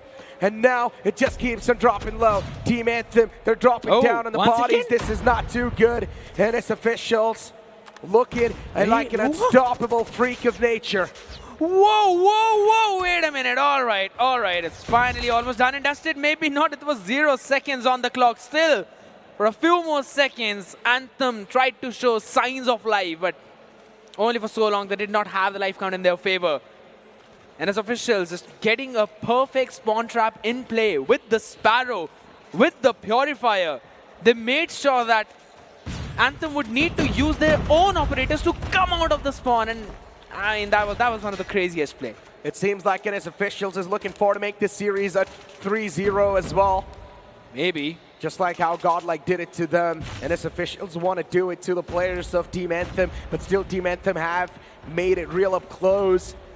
And speaking about this entire situation that's currently happening, Team Anthem right now in a bit of a lead. Any of these leads can actually line up to such a great thing in the future. That is true, but trades again going back and forth, just as you mentioned, 22 and 23, though this time around NS Officials just answering back perfectly. They've stopped the clock at 57 seconds only for so long, as it's going to take back down against them. Anti-Drone finding one. Anthem finally finding their footing as they've developed a life lead of some sorts, as Proxy will be able to find a couple of picks off his zone. And the flank from Wiz, this needs to be there. He needs to stay alive behind that tractor, only to make sure to find everyone who's rotating from that side. Oh, it seems like it's going to be a 2-2. I guess this is what's going to happen, ladies and gentlemen. Maybe a 2-2 is on the way, because so far Team Anthem is doing a fantastic job in holding off the players of NS off at bay. And 14-18 is going to be the score line, or at least the life left. And speaking about the life counter, NS Officials in a big disadvantage, while Team Anthem, they've got an advantage of 4 lives at least. And even the Sparrow being pulled out from Prevail now is trying his best to get the equalizer, but for how long can Prevail keep it fragging up? Spots the man around the corner. Claw's going to be the one to shut it down. 11-14. This is getting a little bit too close now. And it just seems that NS might be able to get this one in the back. 15 more seconds, Claw in the hand. Can this get another one? Yes, it will. Maybe nothing more after that as Kayan shuts him down. But the damage has already been done, because the progress that NS were able to make towards the A is just insane. 9-11 though, still doable. War Machine pulled up as well. War Machine pulled out! The man pushed up so close! What was that? It was like a jump scare for him, but still 7-8. Now this has got it a little bit too close once again. NS Officials, they've established that comeback. Who can actually win this? It's still a big question mark. Nothing can be said just yet. 77 is going to be the score. And still, both of them are waiting. Both of them have the similar amount of life count. What can be done? What can be established? Now, I don't know, both these teams just shifted back into a defensive stance. They used the Pred missile, but it did not find any kind of value, and that might be the worst possible play that could have happened in that situation. Found one, 6-5. Still NS Officials in an advantage. Claw. Another one can be taken down, 5-4. This is so close. It's neck and neck. But eventually, Team Anthem looking forward to get the lead, 4-1. Way too close for comfort. Last man's going to be Killua. So much pressure on his shoulders. And yes, it's going to be a 2-2.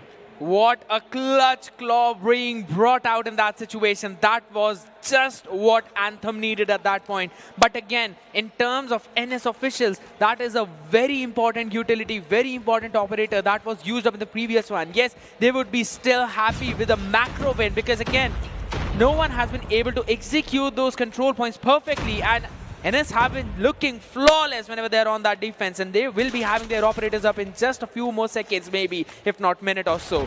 So Anthem would still need to utilize the operators in the hand of Wiz as well as Starboy to utmost perfection if they want to find an opening.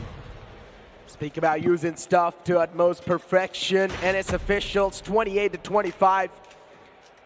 Once again on that little bit of a lead, and these type of leads can actually in the future build up to a massive cushion, so Anthem needs to capitalize right here, right now. Do not let the lead being built up.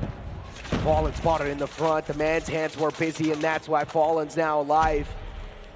Team Anthem with this disadvantage of 3 lives. They're not looking too hot. They can definitely feel the heat of the moment. 23-21. When you're going towards the control point, then it is fairly easy to hold it on. But the main problem is going to that control point. It becomes super difficult. But okay, Anthem moving their attention towards the B as the first tick of progress already logged in. Life count still so very close, but Starboy with the Sparrow. We were mentioning that the operator needs to find the value, and this is the best thing he could have done. And he does not stop. Starboy, indeed, this man is the Starboy of the team. 17-18. He brought his team back in the race, but NS Officials still, once again, they gained the momentum, they gained the lead, and everything now and over, it seems like it's going to be in their favor as well. 17-12 being the lives left. NS officials in a big advantage. And yeah, it's next to impossible now to steal it away. The lead's way too strong. Team Anthem, they're going to crumble down. The claw has been shut down though, so again, Anthem might have a chance if in case they're able to pull the operator off of Wiz, but he's falling time and time again. 3v15, 2v15, that's a Pred, and it might turn out into 0v15. It's going to be NS prevailing 3-0. 3-0 from the side of NS officials. GodLiKe did him dirty, but then NS does their opponent dirty. Team Anthem out of the contention, out of the picture in this series, ladies and gentlemen. But we need to go to the stage to feel the heat on exactly what the players think. Wow, I mean, what a fantastic match it was. बहुत ज़्यादा बेहतरीन match, and जो बोला था वो करके दिखाया है प्रिवेल ने, and जो मुस्कान है अभी इनके चेहरे पे वो बहुत ही ज़्यादा प्राइसलेस है. कैसा फील कर रहे हैं आप? हम तो बहुत बढ़िया फील कर रहे हैं, पर उन लोग का पता नहीं हमें. I mean, उन्होंने भी काफी बेहतर कंपटीशन दिया, बहुत क्लोज गए मैचेस. उसके बारे में क्या कहोगे आप? कंपटीशन तो नहीं कहूँगा, पर है, फाइट है टीम में, फाइट है, पोटेंशियल है. पोटेंशियल है. जी हाँ, बिल्कुल वो पोटेंशियल यहाँ पे देखने को जरूर से मिला है. लेकिन इसी के साथ अगर मैं आपसे पूछना चाहूँ, कल वाली कहानी रिपीट होते हुए दिख रही है. पहला मैच इतना अच्छा नहीं गया, सेकंड मैच में विजय मिल गई और 3-0, पिछली बार 3-1 हुआ था, अब 3-0 हुआ है. तो ये क्लीन स्वीप हुआ जरूर है, पिछले मैच से कुछ ना कुछ सीखा जरूर है आपने. उसके ऊपर आपका क्या कहना है? हम लोग के हार्ड पॉइंट काफ़ी वीक है फिलहाल, गन फाइट्स वगैरह हमारी वीक है, इसलिए हम लोग कल बहुत क्लोज गए थे इनके अगेंस्ट, पर अभी करा हम लोग ने प्रैक्टिस तो हो गया इनके अगेंस्ट. जो ओवर टाइम जा रहा था, बार बार लगातार आगे बढ़े जा रहा था, उस टाइम पे क्या माइंडसेट था, कैसे अपने आप को संभाला आपने? उस टाइम तो हम यही सोच के खेल रहे थे कि चलो एंथम में पुश करके खेल लेते हैं, बस हो गया. एसएनडी वैसे ही खत्म. हम बस पुश कर रहे थे, हमने होल्ड करने की सोची ही नहीं. हम पुश करे गन फाइट जीती एसएनडी में, हो गया. अच्छा, अब आपकी टीम में से ऐसा कौन सा प्लेयर है जिसने बहुत आउट परफॉर्म करा है, बहुत बढ़िया खेला है आपको छोड़ के? पल्स ने खेला है. पल्स पे विश्वास भी था शुरू से. इंडिया में पल्स ने विश्वास जगाया है मेरा. पल्स भाई ने खेला अच्छा. चलो पल्स से बात करके आते जरा. हाँ जी सर, पल्स सर आप बताइए, आपके क्या कहने हैं, आप कैसा फील कर रहे हैं? बहुत बढ़िया फील कर रहा हूँ अभी फिलहाल, एंथम को डिफीट करके, एंड गॉडलाइक से भी मतलब उतना क्लोज जाना था बट कर नहीं पाए कुछ, बट ज़रूर नेक्स्ट टाइम ट्राई करेंगे. नेक्स्ट टाइम पक्का ट्राई करना है. अच्छा, इस टाइम गॉडलाइक से लड़ते हुए क्या गलतियाँ कहाँ हो गई? जैसे प्रिवेल ने बताया ऑलरेडी, हमारा गन फाइट बहुत ज़्यादा वीक है अभी. ट्राई करेंगे और भी ग्राइंड करेंगे, नेक्स्ट टाइम आएंगे, लेकिन आएगा ज़रूर से वो वक्त. एंड इसी के साथ बहुत बढ़िया खेले यार आप. अब मैं आना चाहूँगा यहाँ पे स्टेज पे, आप लोगों को बताना चाहूँगा कि अभी भी हमारे पास काफ़ी सारे मैचेस जो हैं वो रखे हुए हैं तिजोरी में, उनको निकालेंगे ज़रूर से, टाइम आएगा ज़रूर से, लेकिन उसके लिए हमें जाना पड़ेगा हमारे कास्टर्स के पास. Over to you नेक्रो.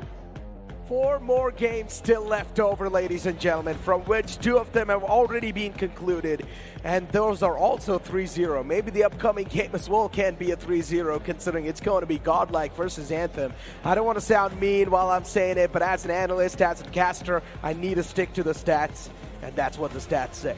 Hard pill to the swallow, that is true, but again, we're going to have a look at the scoreboard as well of the previous one. Ghost 32 and 20. On top of the charts every single time. You've just seen him stepping up perfectly, and this is the reason why. Exactly. I mean, speaking about the highlights, right, especially about the last control that we saw, especially a lot back and forth action going on. One round completely being dominated by NS, the other round being completely dominated by Anthem, then NS dominates once again to pretty much just take it home. So in general, it's just so much back and forth action was going on. Team Anthem, they tried their best to fight back, but I guess Team Anthem should really take a look at this matchup as an experience for them, because this is their first ever lane. True. Team Anthem should be happy the fact that they actually got a chance to play over here. They qualified all the way from the depths of hell towards this competition. So Team Anthem have definitely proved themselves. I mean, whatsoever be the result of this LAN, right, the main thing remains always the same, that these are the top 6 teams. Be it invited, be it qualified. You know that they are deserving to be on the stage. And Anthem has been showing that as well. Because no matter what we say, both of those maps were just super close. Even the control one, we just saw how close it was. And I mean, we're talking about close matches. Maybe we're going to have a look at the ones that were not very close, as GodLiKe would be the ones to take on Anthem in the next match. And I personally feel that, yes, Anthem might have been disqualified still.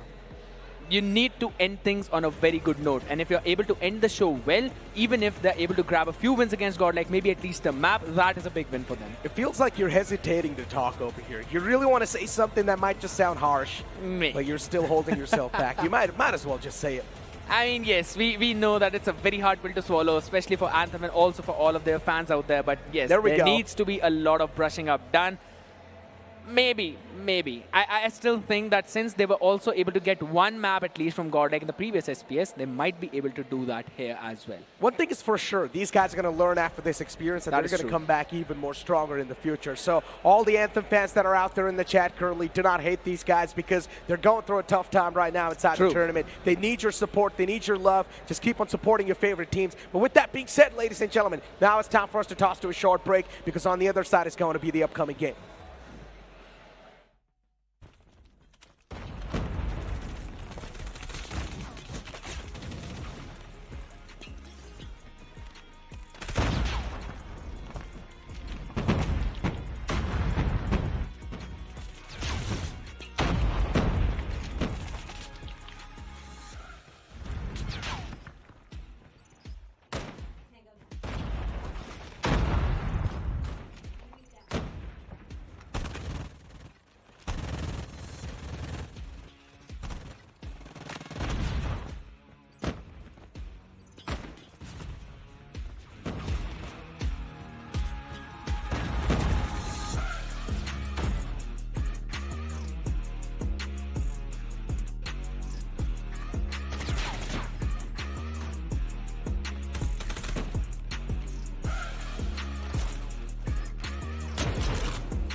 The Snapdragon Pro Series powered by Samsung Galaxy is brought to you by Snapdragon Elite Gaming, Samsung Galaxy S23 Ultra, Monster Energy, and DHL.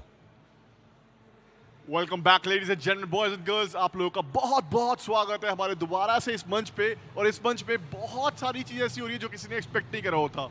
आज day 2 था, day 2 के दोनों matches हमारे खत्म हो चुके हैं and दोनों मैचेस के जो रिजल्ट रहे हैं वो रहे हैं 3-0 3-0। जी हाँ, अभी तक तो कंप्लीट डोमिनेशन यहाँ पे दिखाया जा रहा है, लेकिन लेडीज एंड जेंटलमैन अब तैयार हो जाइए बिकॉज अब रहेगा हमारा थर्ड मैच आज के दिन का। Give them a huge round of applause. I would like to invite you, introduce you to team anthem.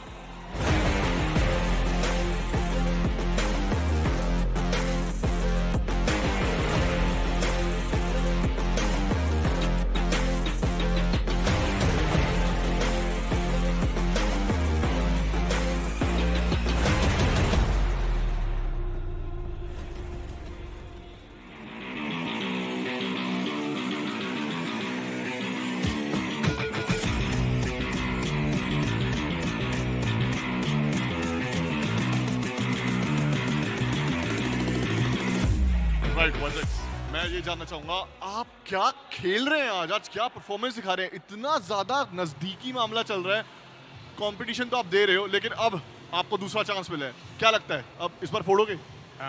कुछ नहीं, बस छोटे छोटे मिस्टेक्स होते हैं, वो अब नेक्स्ट टाइम हम आएंगे तो उसमें तो ऑफकोर्स सभी को हराएंगे। अच्छा, एक बात तो तय हो गई है कि अभी आपको कुछ, मैं एक बात बताना चाहता हूँ कि अभी क्वालिफाई तो करना बहुत ज़्यादा मुश्किल है, ना खैर वो हो चुका है, लेकिन अब अगर हम बात करेंगे जो आप यहाँ से लेके जा रहे हो वो है आपका एक्सपीरियंस, वो है एक लैन का experience. Call of duty mobile के इतिहास में पहला लैन हो रहा है और आप देख रहे हो कि इंडिया में जो लैन है उसका आप हिस्सा भी बने हो और आप खेले भी हो, अपने कॉम्पिटिशन भी काफ़ी अच्छा दिया है, कैसा लग रहा है?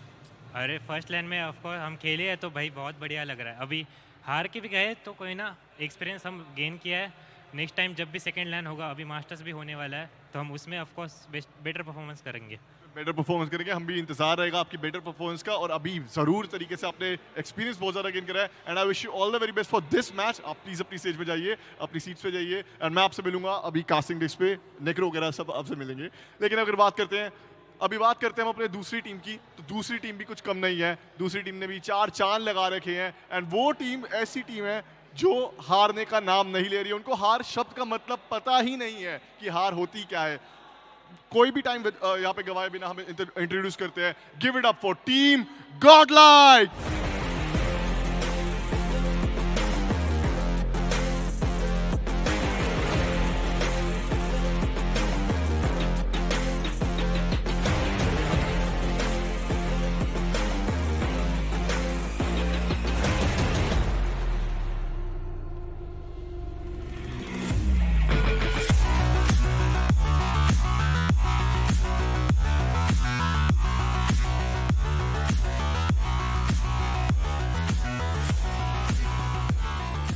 Alright, learn back to back wins, ये तो रोज का हो गया है, क्या कहना चाहोगे अभी? I think one word for us, दिल से Godlike, keep supporting us and will gonna give our best. यार वैसे एक बात बताओ, ये मैं जानना चाहूंगा और इनफैक्ट सभी जानना चाहेंगे बिकॉज सबके पास सेम मोबाइल्स हैं, सब सेम चेयर पे बैठे हुए हैं, सब सेम हेडफोन्स यूज कर रहे हैं, सब कुछ सेम है, लैन है यार, वाईफाई पे भी सेम खेल रहे हो, ऐसा क्या डिफरेंस है तुम लोगों में और बाकी सबको हराते हुए आ रहे हो? क्या अलग क्या कर रहे हो? आई थिंक एक ही चीज़ अलग है कि इट्स ऑलवेज मूविंग फॉरवर्ड, क्योंकि हारो या जीतो, लाइक हम लोग कल जीते थे राइट, बट फिर भी हमने कल की मैचेस से कुछ ना कुछ इंप्रूवमेंट किया क्योंकि कोई परफेक्ट नहीं हो सकता। तो बस यही है कि keep moving forward, any team out here, सब लोग बस there is always something to learn, इसलिए मेरा आईजीएन भी है। There is always something to learn, ये तो बहुत अच्छी बात आपने बोली ज़रूर है। तो आज के इन मैचेस से आपने क्या सीखा है? आज के मैचेस से बस कुछ नहीं, काफ़ी क्लोज मैच था एंड मैंने काफ़ी इंटरेस्टिंग चीज़ सीखी कि opponents can outplay you, so be smart, always be reactive and थोड़ा लाइक गेम तो लैंड तो ठीक है बट बैक एंड पे ना ध्यान रखो कि भाई क्या स्ट्रेटजीज बन रही है, तो this is a smart tip. Back and का भी ध्यान रखना जरूर से होता है। Thank you so much for the interview. आप लोग प्लीज अपनी सीट पे जा सकते हैं एंड इसी के साथ अगर हम बात करना चाहेंगे तो अब वो घड़ी आ चुकी है जब team anthem and team Godlike वो आपस में compete करने वाले हैं एंड अब बिना किसी टाइम को वेस्ट करे हुए, बिकॉज टाइम बहुत ज़्यादा हो चुका है। Over to you Necro. I mean, out there, Major is just revealing the secrets where we're getting all the stats from, right? Yes, I mean, we talked to players, everyone out there. We're having fun and chill scene. Major, why don't you come here as well? He's just shy. Yeah, you know what? I want to call Major on the desk over here, dude. I want to have a fun banter segment, but I guess he's just really shy. Major is someone who's shy? That's tough to believe, right? Yeah, Major, what's going on? Why are you not coming over to the desk, man? Come over. Wow, well, unfortunate stuff, I guess. Major's not really interested to come over. And here he is. Come here. Come here. Come here. Here we go. Hey, there you go. hi. Major Beast on the desk. I'm not shy. It was very far, yeah. He's saying he was not shy. It was just really far away, and he was tired. He's, I don't even know what he's trying to say, but you know what? No cardio. Thank you so much. But, yeah. Major Beast was on the desk now. I think so the desk is going to be blessed. And it's time for us to make the prediction as well, considering Snapdragon Elite Gaming prediction is going to be the way to go. Even you guys do let us know in the chat which team do you guys think might just be the one to take the cake. But what about you, Miss Lee? Okay, I think so. I'll be brutally honest about this. Hard pill to swallow, but still we will. GodLiKe maybe stomping 3-0 yet again. We saw some crazy plays from them. Even yesterday on the maps that were even chosen by Anthem, we saw GodLiKe just outperforming them.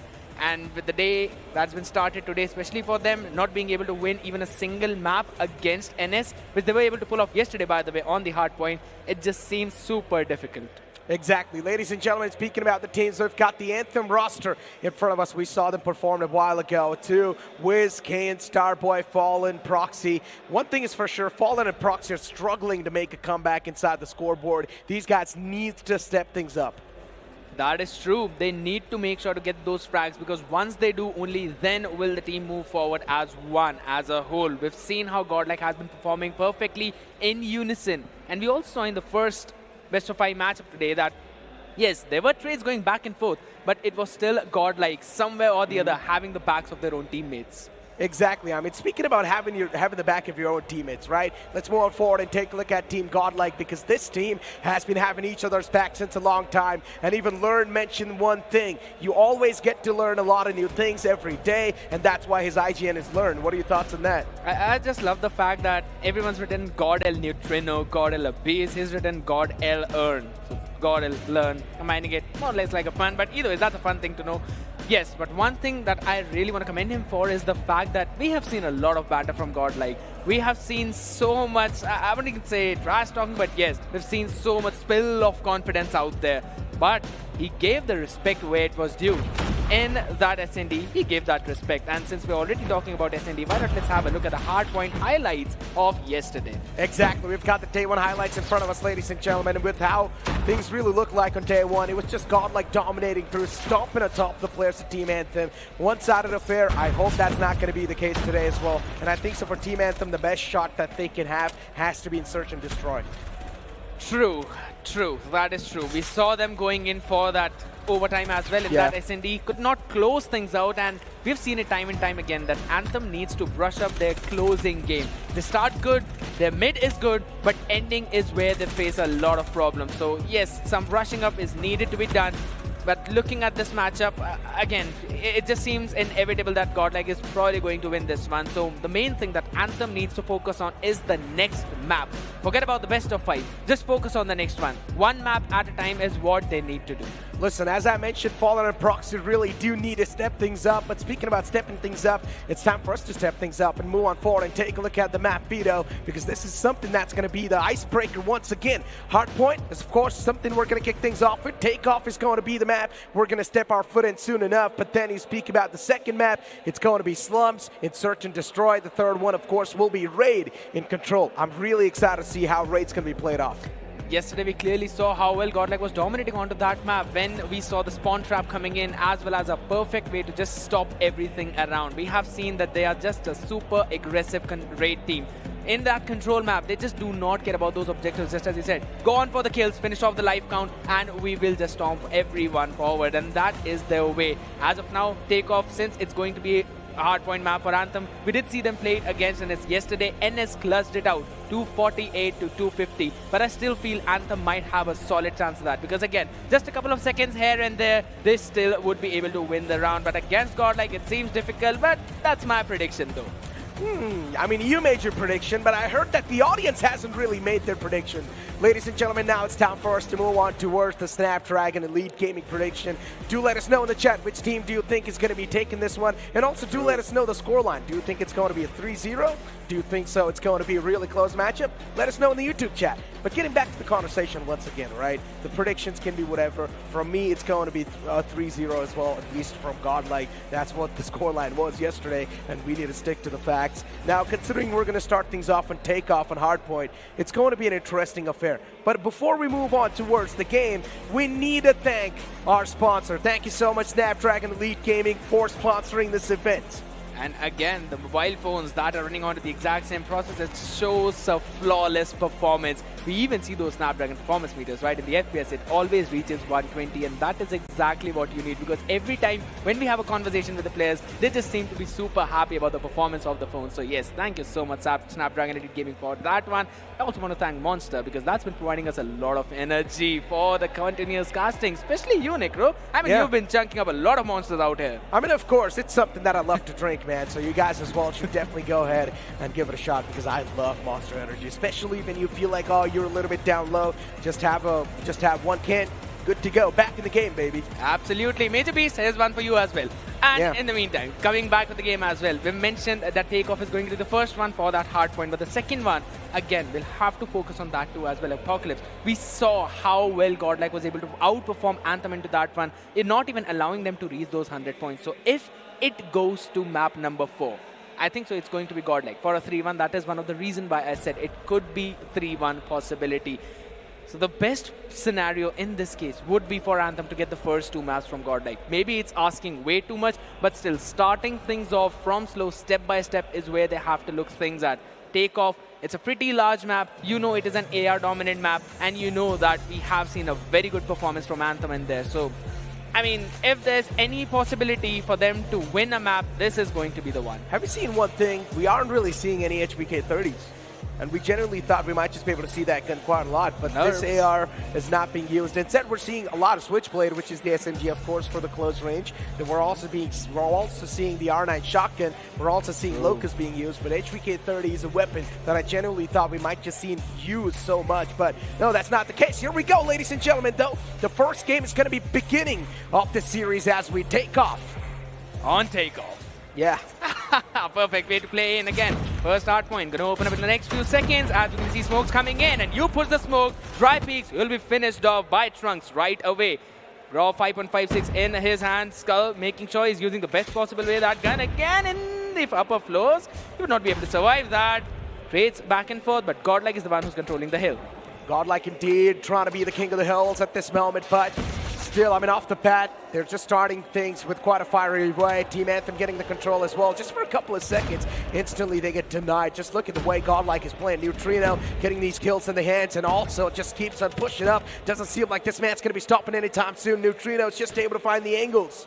Starbuck, it just seemed like AFK at that moment, moving backwards without looking left and right, and was punished just like that. And no matter where we look in this map, we always see GodLiKe winning out on those duels. Just sheer gunfights is what they're winning at. Now, again, you can use up the strategies, but you need to finish those kills off whatsoever. Anthem grabbing a few points, but not even the last 4 seconds is something they'll be able to grab easily, as GodLiKe's just going to take the last one and also move towards the other side. There's one trade coming in for Fallen, though. Skulls and Neutrinos just popping off from GodLiKe. These guys single-handedly are just carrying the team in the back.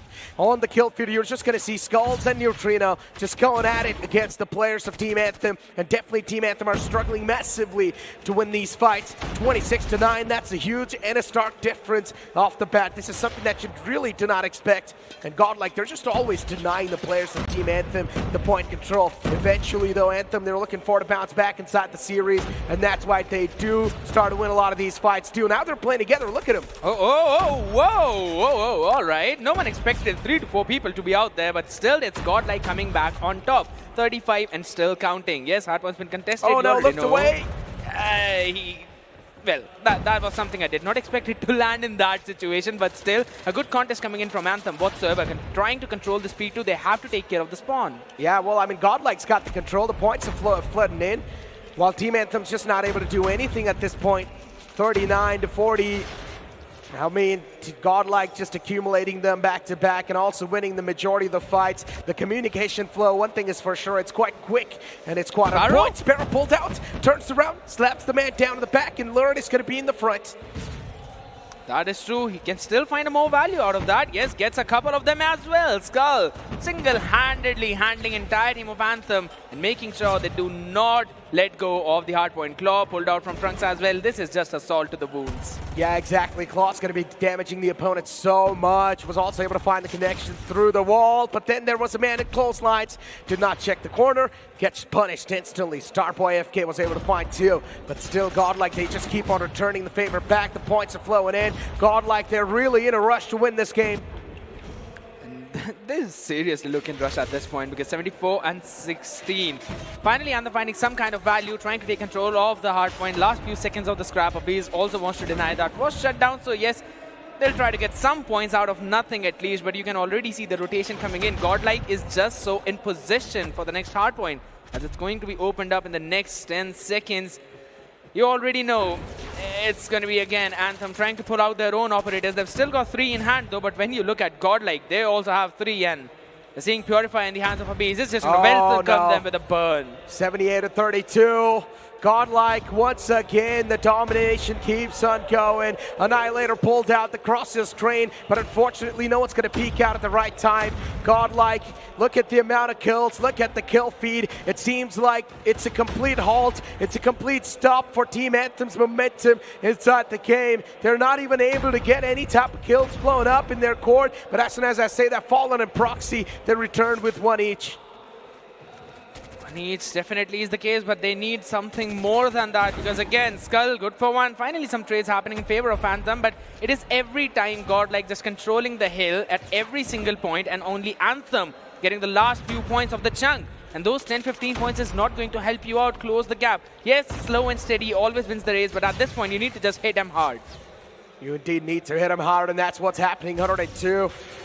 Team Anthem finally, they've got the momentum, they've finally got the control, but can they sustain the control? That's the question. It seems like even the control's now going to start to slip away. GodLiKe, they're just unstoppable freaks of natures. Absolute monster. The name is GodLiKe, but these are monster-like. I mean, they're literally godly players at this point because look at their aim. Always on point, picture perfect, and they're just brushing off the dust off their hair just like you are doing right now. And looking at the trades going back and forth. Yes, again, Anthem just finding 1 and losing 3 of the members. So they never have 5 players on the map. And if that is going to be the case, you can't go in for the flanks. And they're just having a lot of problems in the face right now. They have the operators. They can try and pull it off. But you need to stay alive to do that. Indeed, you need to stay alive. Look at what's going on the screen, ladies and gentlemen. Abiz and Skulls, at least they were able to find 2, but then instantly Proxy and Wiz, they return back. They're trying their best to keep the team in the flow, but for how long can they do that? Abiz, what a beautiful slice that was. Underneath the man's crosser, could not react fast enough. Finds the kill instantly. GodLiKe on the elimination board. They're just moving up so fast. It's tough to stop the flow. It's really tough to stop the entirety of GodLiKe, and Anthem is crumbling down. They're cracking under the pressure. Learn already anchoring towards the next hardpoint as well, making sure that he tries to survive. He gets the pick and also tries to control the hill. Anthem going in for the contest. Trunks in the meantime, making sure that he catches off guard the players who are going in for those flanks. Sparrow pulled out, Skull. He's just not allowing them any kind of space, but the War Machine as well in the hands of Wiz does some damage, and he needs to take care of the people who are behind him. He does not find the last one. This could be detrimental. Neutrino could play a massive upset, but the spawn is being controlled by Anthem, so that is a good thing. They can get these 30 points if in case they're able to win their gunfights. Oh my god, burns them alive with the Purifier.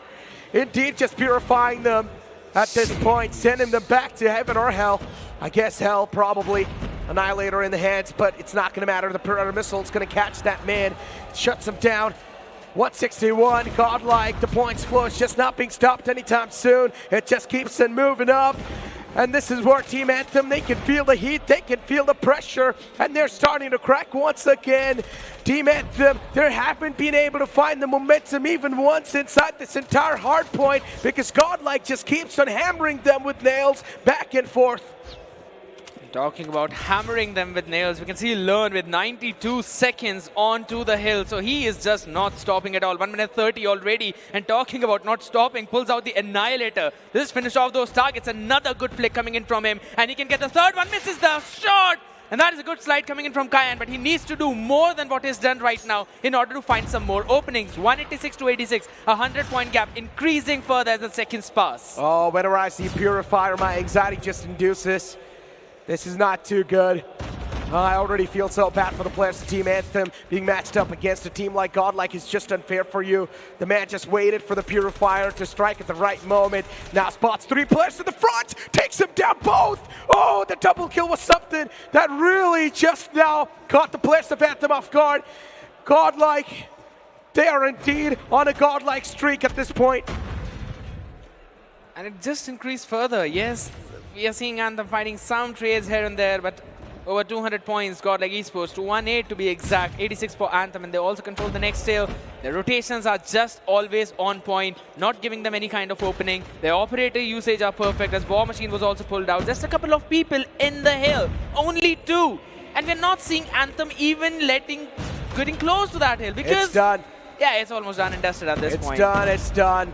I don't think Anthem can bounce back anymore. 86 to 240. Wait. Close to the win as well. No, there's no maybe, my friend. It's just done. GodLiKe has dominated. They have stomped their opponents. This is utter disrespect from the side of GodLiKe.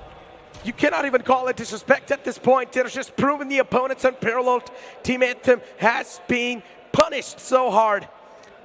Onto their own map pick. Takeoff was their map pick, and this is the way GodLiKe has performed onto that one. And honestly, this is exactly what we've been expecting off of them. We have been mentioning it time and time again, how good their fighting is, how good their gun power is. And in this one, I also saw a good combination of the rotations coming in with that. Yes, fighting till the last second for the hill. They only let one person there while anchoring a couple of them. We saw Learn going in for that anchor. We saw Neutrino playing in for the spoiler, trying to get the spawns flipped. And he did that job perfectly as well. And every single fight was just being won by them. A sheer display of a perfect strategy and a crazy gun power.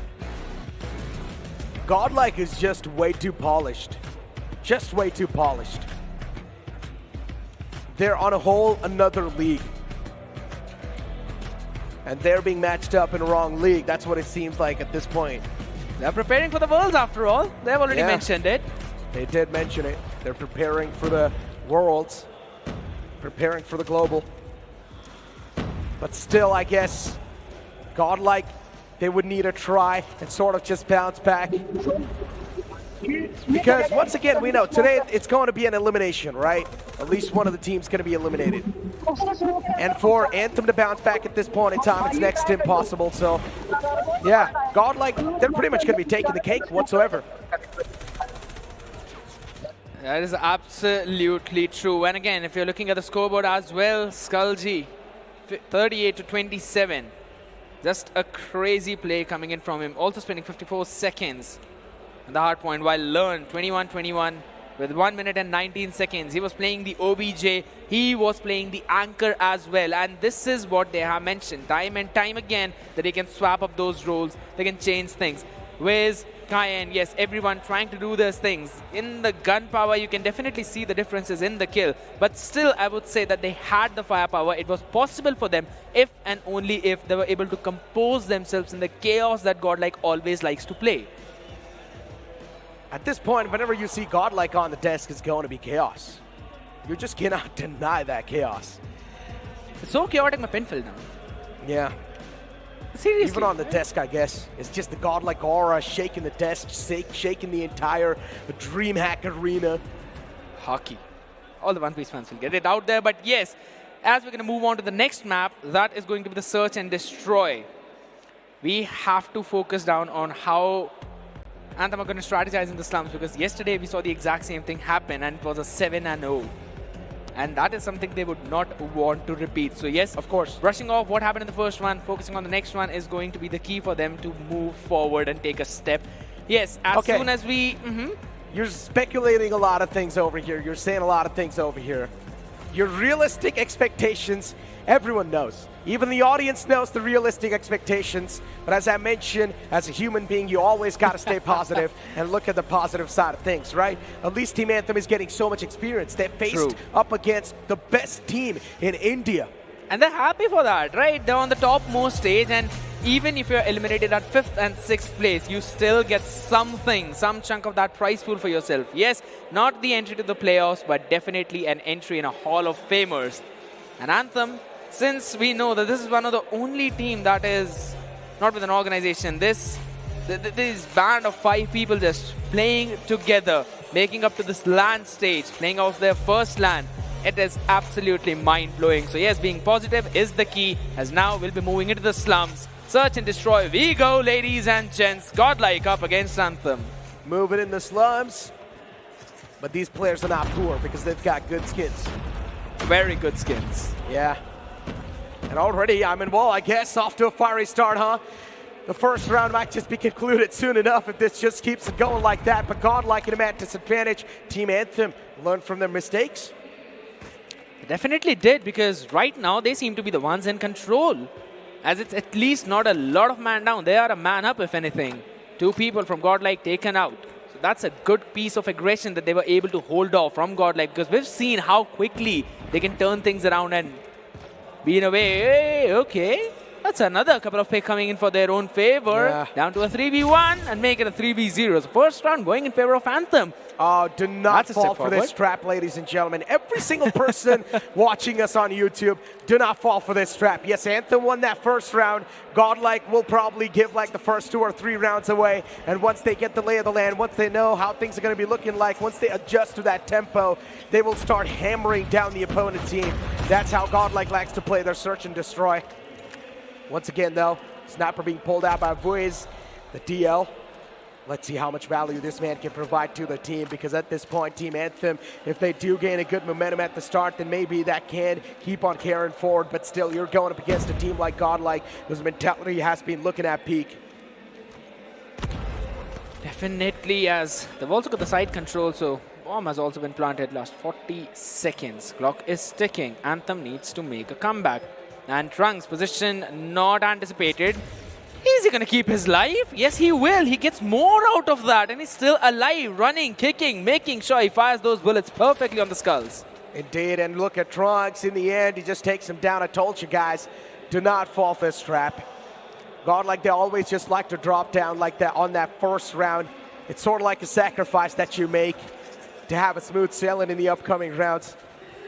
And ladies and gentlemen, just look at the bottom left corner. You've got the Snapdragon performance meter. These guys are playing on a smooth device, smooth gameplay, 120 FPS. What else can you ask for? And because of that, they're also able to connect some nice shots. And out and over, you blink it and you miss it. Such a quick round. That performance meter was not just for Snapdragon, right? It was also for GodLiKe, because that's exactly how they've been performing. It's over 9,000! Let's go! Anthem still, though, they can try and make things, they can try and turn things around. As of now, they just have to make sure to play slow for this aggression. They did a good job in that first one. They can try and replicate the same things. Drop the system taken care of, but all right. Maybe I lied. GodLiKe just stomping every place in the map. No. Wiz was good for one, though, but maybe nothing more than that. What is going on? GodLiKe, they're not even scared of their opponents. Oh, this is just disrespect. They're pushing in their territory. They're taking him down. They're taking him down in their own home turf. GodLiKe. Someone stop them. No one is being able to do that, right? Maybe Vitality or TWOB, if in case they qualify from their group. That's also big, maybe. Maybe at least GodLiKe will drop at least one map, right? At least one map. Yeah, that is true. We'll probably have to place a bet onto that one. I'm up for my money. Either ways, we're gonna see another few trades going in. GodLiKe, though this time around, Anthem are quick on the backup. Only for so long. Starboy, last remaining member, can he pull off this 1v3? Maybe too much to ask for, but Fennec in the hand, he can try and do that. I mean, it's an SMG for close and personal combat.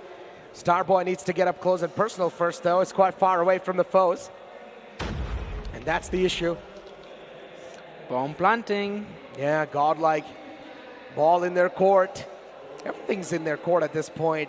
After this round win, they're going to have 4 rounds up. And Team Anthem, yeah. They're just going deep down in the hell. Positions compromised. Starboy's positions now known. GodLiKe knows exactly where Starboy is going to be flooding in from. And still Starboy's just trying to play around the smoke, trying to play around the vision of the players of GodLiKe, giving them a little bit of a deception. Balloon was tucked in the corner. Another round being added in the GodLiKe's arsenal. Just like all those wins, so yes, they will be able to move forward, creep forward. Anthem, can they find anything? That is the question. They cannot always rely on the star players. They cannot always rely on those 2Ks, 3Ks from 1v2s and 1v3s. They'll have to find something to stop this unrelentless push coming in from GodLiKe. Abiz finding the opener yet again through the smoke. His shots are just so perfect. Indeed they are. A 4v5 scenario, ladies and gentlemen. As we've got Abiz in front of us on the screen. Once again, just looking to flood in the enemy territories. But the man was prone down, throws him off guard. Team Anthem might just make a return inside the game. But now it's a 2v3. GodLiKe, they've got the man advantage once again. Looking to make it a 5-1. Looking to stomp on the faces of the opponents. Time is an issue indeed. And that's why Team Anthem needs to make it quick. The man spotted, and that's it. You blink it, and you miss the situation. Wiz was having the sniper in his hand. He was trying to peek in the exact same place, but peek not given at the correct time. That is the only reason GodLiKe was able to come out on top onto that one. Snipers need to be finding those pick-offs. Wiz is doing something, but everyone apart from him, they just need to step up at this point. And GodLiKe, they are just so very quick in taking that space. Every single time you see them take the statue control, it just should not be that way. Anthem finding something though. Oh, well, they're finding something. Yeah, definitely they did. Proxy. I'm in a 2v3. Bounce back. Definitely possible. Now 1v3. It is still possible, but he will need to go for some heroic plays. He misses that first opening. That's now going to create so many problems for him. Considering GodLiKe is on the defending side, so they do not really need to breach in. They do not have the pressure to try and breach in, to try and find the crack instead. The crack should be given to them, but still now the time's going to be an issue. They need to make it quick. Abiz is waiting for the right opportunity to strike. He's waiting for his moment. But hopefully he does not waste a lot of time. Could have found that, but Proxy's quick. Super quick onto that one, and yes, that's a good run coming in from Anthem. Just as you mentioned, in the previous half as well, they took the first one, could not take the following ones. In this one, they're probably going to try and do even more than that. But again, what I want to mention is the fact that near that statue, right, near the B side, every single time, whenever you're seeing GodLiKe, if they're on the attacking side, they go on with the utility swam towards the choke points. They've got the lineups, and they take the round and the space. When they are on the defense, they do the exact same thing. It just seems like they know how and where to throw those lineups. Hit marker there, though. Could not find the pick. Could have been a great one. Oh, I thought GodLiKe could be getting red, but no. Instead, Abiz is the one who's getting fed. Instantly moves back. The battle of snipers is something that is really crucial. And I don't know if they're GodLiKe, they just find two. Starboy tried his best to return back, but no, GodLiKe, they just strike down Team Anthem in this round. That was a quick execution. 6-2, just one round away from taking it 2-0, and then we'll be moving on to yet another control map. That is going to be Raid every single time. You've seen them perform super well onto that one. However, Trophy System taking the first few initial contacts, and Wiz, such a cracky aim, he doubles it up. He tried to triple it, but Skull is there for the shutdown. That could have been the play of the round, but Starboy will follow it up. Snipers are the one that really dictates the pace of the rounds. And Wiz, he started things off on a fiery note. Abiz could have been taken down as well, but a big whiff from the opponent keeps him alive in the race. Abiz has pulled out the Deagle, looking forward to shut down at least one guy. But 6-2 being the scoreline. GodLiKe, there's a chance they can make it. The man's in the back as well. Spam, smoke. Everything has been used up and the smoke is just so very good. Oh my god, he went for the defuse but fallen. No! With that slide peek. Hey, that's GodLiKe just taking the game home perfectly. 7 and 2. What a perfect defusal, just as you mentioned. The peak, yes, it was there, but it was just a second late, and out of nowhere, you see the prone coming in perfectly. Now, this is something that I wanted to mention about the other teams as well. Whenever I see them playing in a 2v1 situation, we always see that players, they do not try and body block the shots, especially for the diffuser. In this situation, we saw that happen, and this is the result of that. Just few milliseconds is all he needed. A few shots, maybe the one that he took in his boots, that did not cross his skull. A perfect way to play as a team. GodLiKe with the perfection. Gotta say one thing, these 2 shots from Abiz were just disgusting. Quick scopes, quick reaction.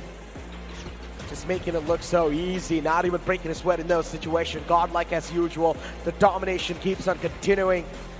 This team is marching towards the victory, so close.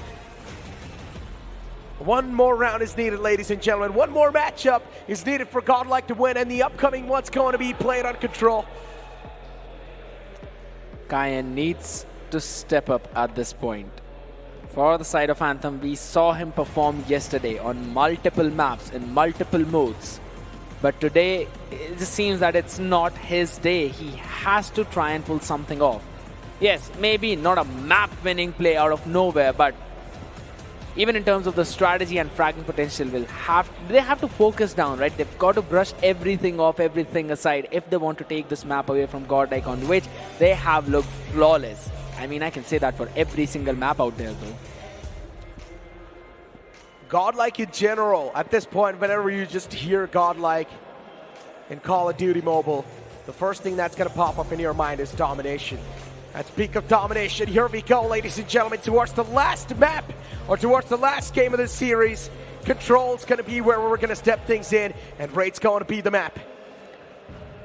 Towards the B is where GodLiKe will go, stopping the clock at 1:20. Kitchen still being controlled by them, but that's going to be some nice opening shots by Wiz, making sure he's using the AR up to perfection, and they're going to try and flood in towards the B.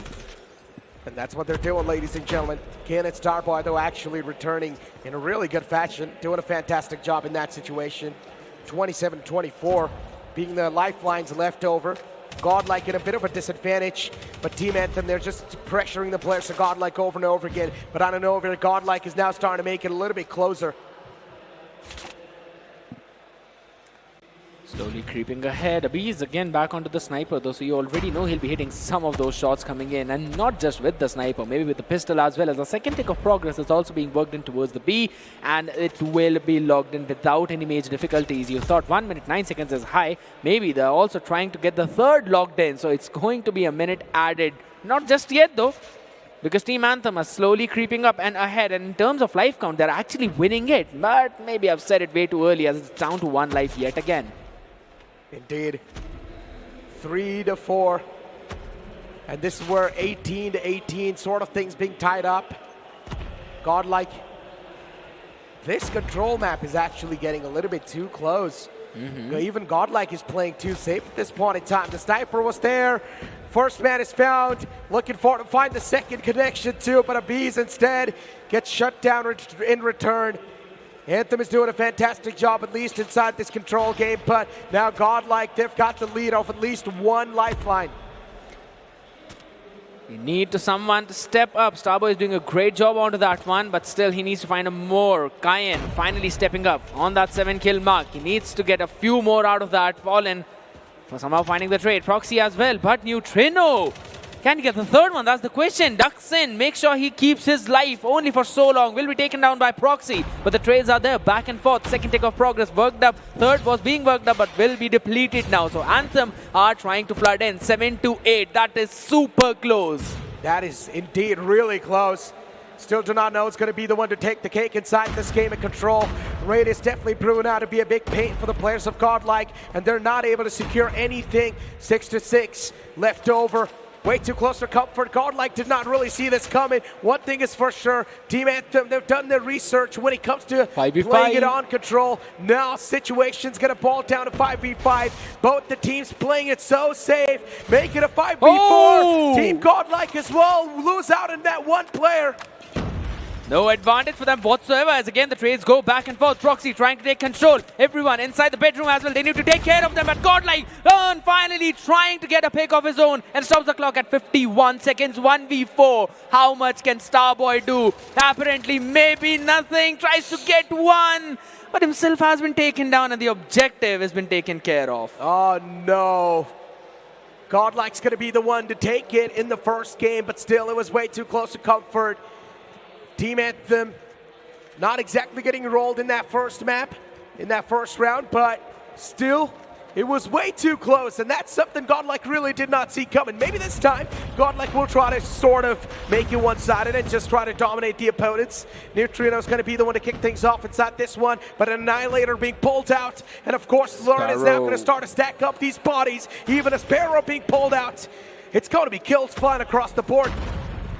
And GodLiKe are the ones who are going to find them. 27 to 21. My goodness, they are just relentless. And AB is finding 3. Just show me his POV already at this point. What is this guy doing?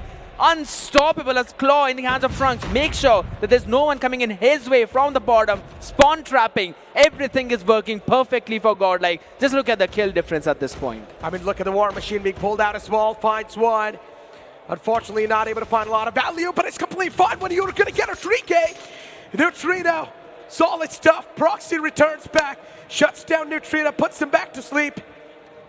GodLiKe 24 to 8. What's going on? An absolute domination in the second game. I guess GodLiKe, they're just going to steamroll it once again without any issues.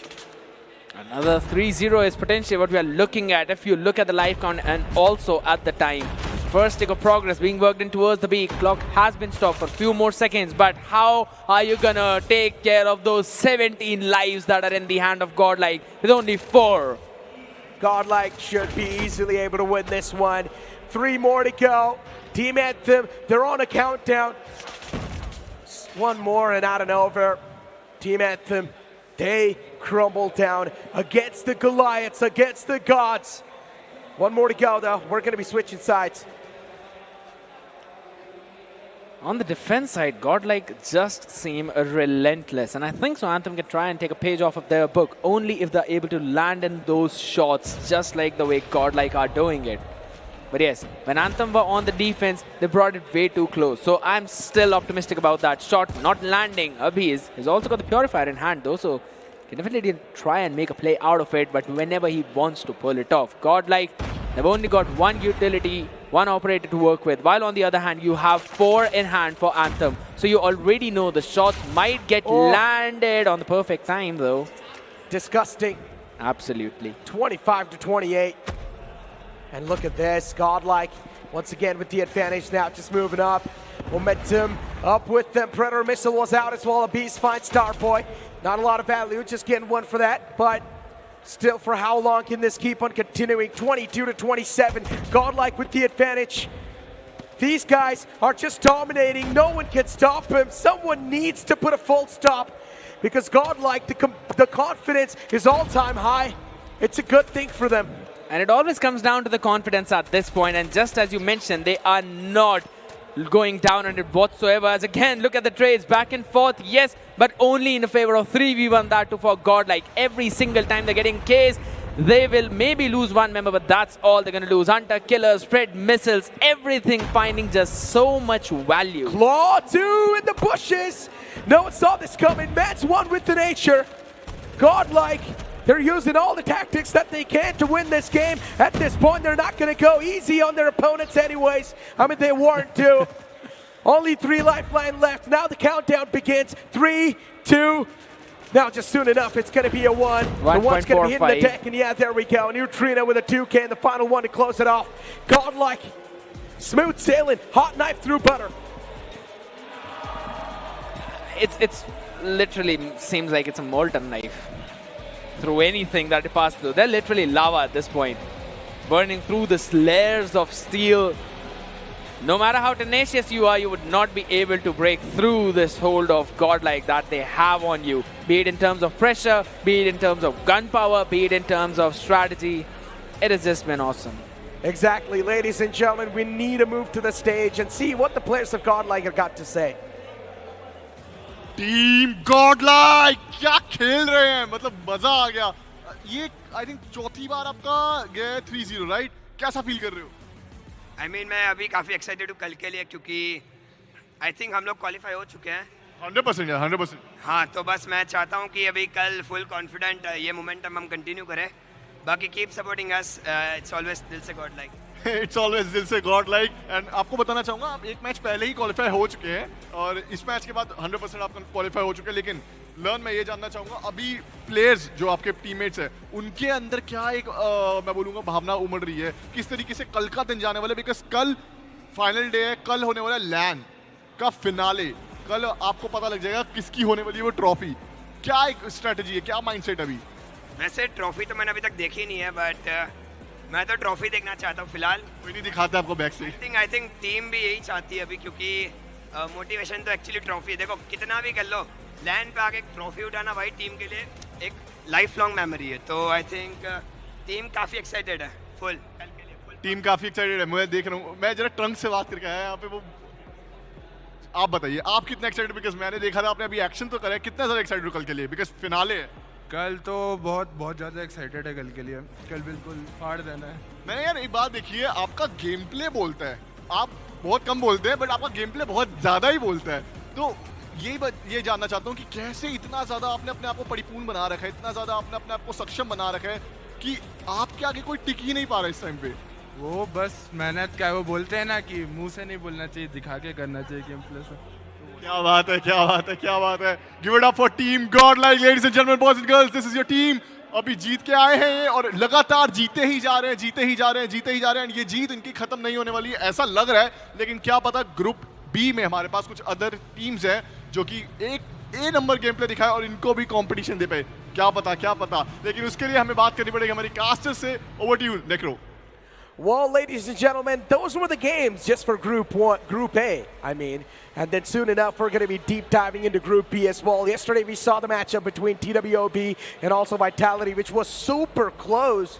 But then later on, Vitality was the one to sort of take it away. I'm pretty sure today TWOB would want a rematch and would want to take things back once again. But before we move on towards that thing, we need to speak about what just happened a while ago. Of course, GodLiKe dominating through. Soon enough, we're going to be able to take a look at the scorecard.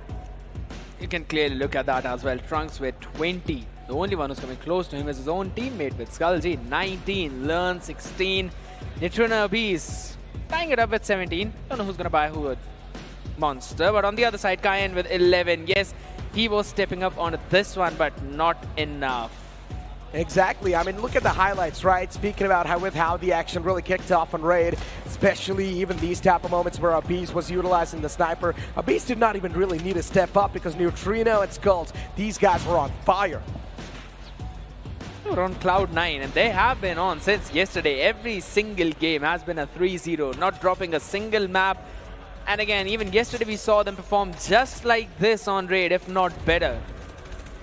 Going in for those spawn traps, using their operators perfectly for the second round, following it up with the third round as well. GodLiKe have been unstoppable, but who are going to stop them? Maybe Vitality, maybe TWOB, maybe I2K. Well, that's the story for tomorrow, right? If these teams are definitely going to be qualifying. True. TWOB and Vitality, they will definitely qualify. I highly doubt they're not going to be qualifying. But one thing is for sure, I2K, for them, the disqualification or the elimination bracket is sort of looming on top of them. That sword is something that's really going to be putting them in a lot of pressure today itself, so they need to bounce back. And as I mentioned, the upcoming matchup is going to be between the players of TWOB and Vitality. Yesterday was super close. What do you think so today, how it's going to be? Maybe it might be TWOB winning it out in a 3-2 fashion. That's what I think, because again, both the hard points were taken by TWOB. All they needed to do was take that one SND map on the firing range, which went all the way to 9 and 7. Now that was the first OT that we saw. But before we talk about that, why not have a look over the leaderboard of the Group 1 as all the matches have been concluded there. Exactly, ladies and gentlemen, let's move on forward and take a look at the leaderboard. And one thing is for sure, we know which team is going home. It's going to be Team Anthem, who has been eliminated from the bracket, so that's quite unfortunate stuff. But yeah, I mean, GodLiKe with the win streak, these guys were looking phenomenal. Team Vitality as well. Now, as we do know, we're going to be deep diving inside Group B. This is going to be an interesting one. Absolutely, super interesting because again, Group A has been done and dusted. GodLiKe, NS moving forward, but for Vitality, TWOB, I2K, just as we've been mentioning how difficult it is going to be for them to come back in this one, they need to win against TWOB or at least maybe make a great upset for Vitality as well. But this one matchup could be something to probably prove maybe even Vitality that TWOB are the ones who will lead the group. This battle is for the one who will end up at the top, because again, when we will look at the brackets for tomorrow, we know that the one who will be on top of Group A will battle it out against the second team of Group B. So it's going to be super competitive. Indeed, it's going to be super competitive because we've made sure that inside the finals, we're going to have the best teams possible. One thing is for sure, GodLiKe, they seem like they might just be the grand finalists already with how the momentum's been looking like for them. True. We just need to find out who's going to be the grand finalists between TWOB or Vitality, because these two teams have been looking on peak performance yesterday, especially Vitality. Even they won those two games. They are so far on 2-0 in the overall standings. Absolutely. Yes, even though the first one was close, 3-2, the closest series we have ever had till now in these 2 days. But still, I am expecting maybe TWOB to again pull a comeback. That is, I always be the devil's advocate, so maybe they might be able to surprise all of us. Maybe, because you've got enough time to research as well when you go back to your hotel rooms. But for now, ladies and gentlemen, it's time for us to toss to a short break. Don't go anywhere. We'll be right back.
The Snapdragon Pro Series powered by Samsung Galaxy is brought to you by Snapdragon Elite Gaming, Samsung Galaxy S23 Ultra, Monster Energy, and DHL.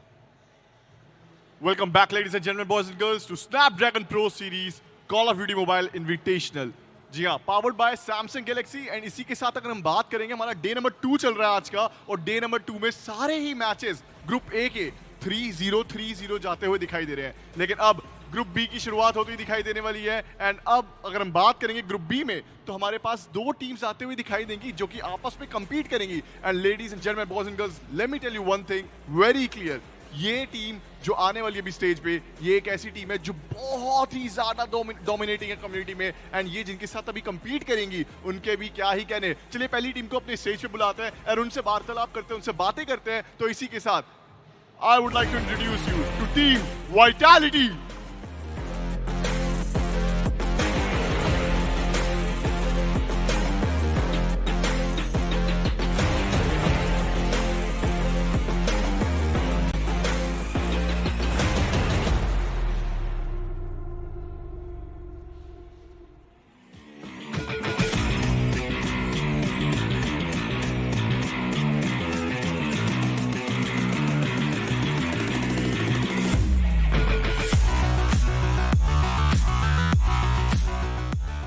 Gentleman, मीनो, सबसे पहली बात ये कि आप कल से अभी तक या डे 2 रहने वाला है, क्या कुछ बदला है? कुछ माइंडसेट में कुछ बदलाव है, या वही कल की तरह कि भाई जो होगा देख लिया जाएगा? कुछ नहीं, वही हमारा नॉर्मल बेसिक्स. हमने कुछ एक्स्ट्रा कुछ नहीं करा है. जो हमारा है वही हम करने वाला है, एक्स्ट्रा कुछ नहीं.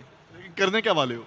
वही जो हमने डिसाइड करा, लाइक स्ट्रैट्स वगैरह. ऑफ कोर्स बता नहीं सकता, बट जो हमने डिसाइड करा है वही हम. कोई एक्स्ट्रा नहीं कर रहे, कोई नई चीज़ नहीं कर रहे. नेचुरल गेम प्ले खेलने वाले हो अपना, राइट? नेचुरल गेम प्ले, या कंप्लीट नेचुरल गेम प्ले, कुछ एक्स्ट्रा नहीं. ठीक है, डे 3 आने वाला है, कल डे 3 रहेगा, कल फिनाले है. फिनाले के बहुत ज़्यादा नज़दीक जाते जा रहे हो, नर्वसनेस थोड़ी बढ़ रही है? क्या है अभी, क्या चल क्या रहा है अंदर? नर्वसनेस तो नहीं, इट्स जस्ट एक्साइटमेंट कि फाइनल्स आ रहे हैं. लेट्स सी किसके अगेंस्ट आ रहा है, everything and all that. Let's see. क्या लगता है कौन सी ऐसी टीम है जिसको हराने में या जिसके साथ कम्पीट करने में आप लोग वेट कर रहे हो? ऑफ कोर्स GodLiKe, वही हमारा एंड गोल है. GodLiKe के अगेंस्ट फाइनल्स में we have to win, that's it. Alright, अगर हम बात करें, मैं एक बार बात आपसे भी करना चाहूँगा, बिकॉज बैक स्टेज में आप भी बहुत ज़्यादा खुश हो लग रहे थे, खुश दिखाई दे रहे थे. ओब्वियसली सारे ही खुश है, बट आपकी खुशी कुछ अलग थी. मैं जानना चाहूँगा इस खुशी के पीछे का राज क्या है? बस यार, भगवान मेहरबान तो बंदा पहलवान. तो इसी के साथ अगर हम बात करें, तो thank you so much for the interview guys. आप लोग प्लीज़ पहलवान जी वहाँ पे बैठ जाइए, विराजमान हो जाइए. एंड हम लोग बात करेंगे अभी, और भी इनसे बातें करेंगे और देखते हैं कि अभी कौन सी टीम बाजी मारने वाली है. मैं दूसरी टीम को यहाँ पे स्टेज पे बुलाना चाहूंगा. Give it up for team TWOB.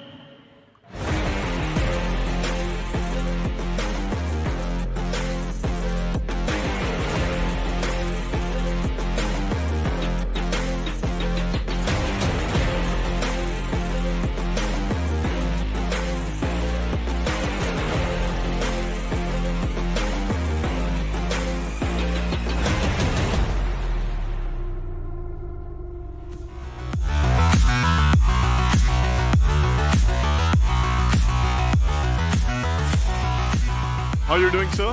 Fine fine. कैसा लग रहा है? डे नंबर 2 है भाई, डे 2 है, डे 1 से बेटर.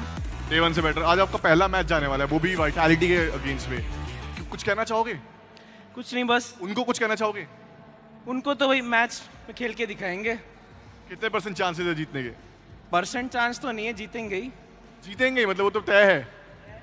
तय है, जीतेंगे. क्या बात है, क्या बात है, क्या बात है. एंड इसी के साथ चलिए अगर मैं बात करूं, एक एक करके सबसे बातें कर लेते हैं. सर, मैं आपसे भी जानना चाहूंगा, आपके क्या हाल चाल चल रहे हैं?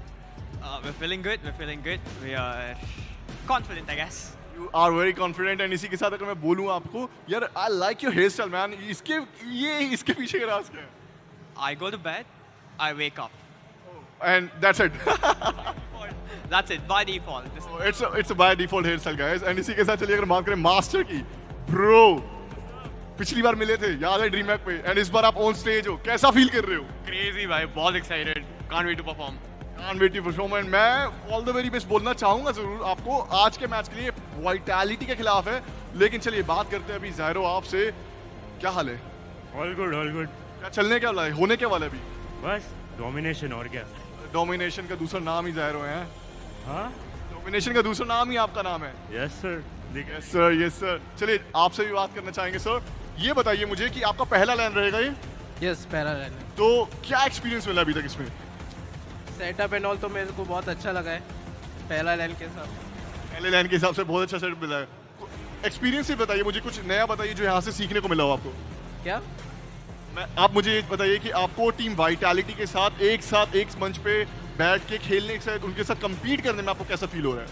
लाइक थोड़ा अच्छा कंपटीशन मिलता है लाइन पे, like equal ping equal device, तो बहुत अच्छा, इसलिए अच्छा कंपटीशन। चलिए आपने डिवाइस बोला, डिवाइस से मुझे याद आई एक चीज़ कि सैमसंग गैलेक्सी S23 अल्ट्रा आप लोगों को सबको मिला हुआ है, उसमें खेलने का एक्सपीरियंस कैसा है? अच्छा है। S23 अल्ट्रा लाइक सैमसंग का डिवाइस हम लोग खेल रहे हैं अभी थोड़ा और हाथ सेट हो रहा है, लाइक कल तक मेरे ख्याल से सब लोग बहुत अच्छा खेलेंगे। कल डेफिनेटली आई मीन बहुत अच्छा खेलना ही पड़ेगा बिकॉज उसमें कोई कमी की गुंजाइश है ही नहीं। लेकिन thank you so much ladies and gentleman और thank you so much team TWOB आप लोगों का। आप लोग प्लीज अपनी सीट्स में जा सकते हैं and I wish you all the very best for this matchup. एंड ये थी हमारी दोनों की दोनों टीम, बहुत ही ज़्यादा तैयार दिखाई दे रही है। एंड अब हम दिखाना चाहेंगे इनका गेम प्ले आप लोगों को, तो बिना किसी वक्त को गुजारे over to you casters. Major Beast is a funny guy, isn't he? Very funny guy indeed. I mean, I thought I was excited for the matchup, but he seems to be even more excited than me. Yeah, well, I mean, he was standing next to us watching the games as well. Everything was looking pretty fine for him. True. But now, speaking about the upcoming game, as I mentioned, it's going to be between TWOB and their opponents, Vitality.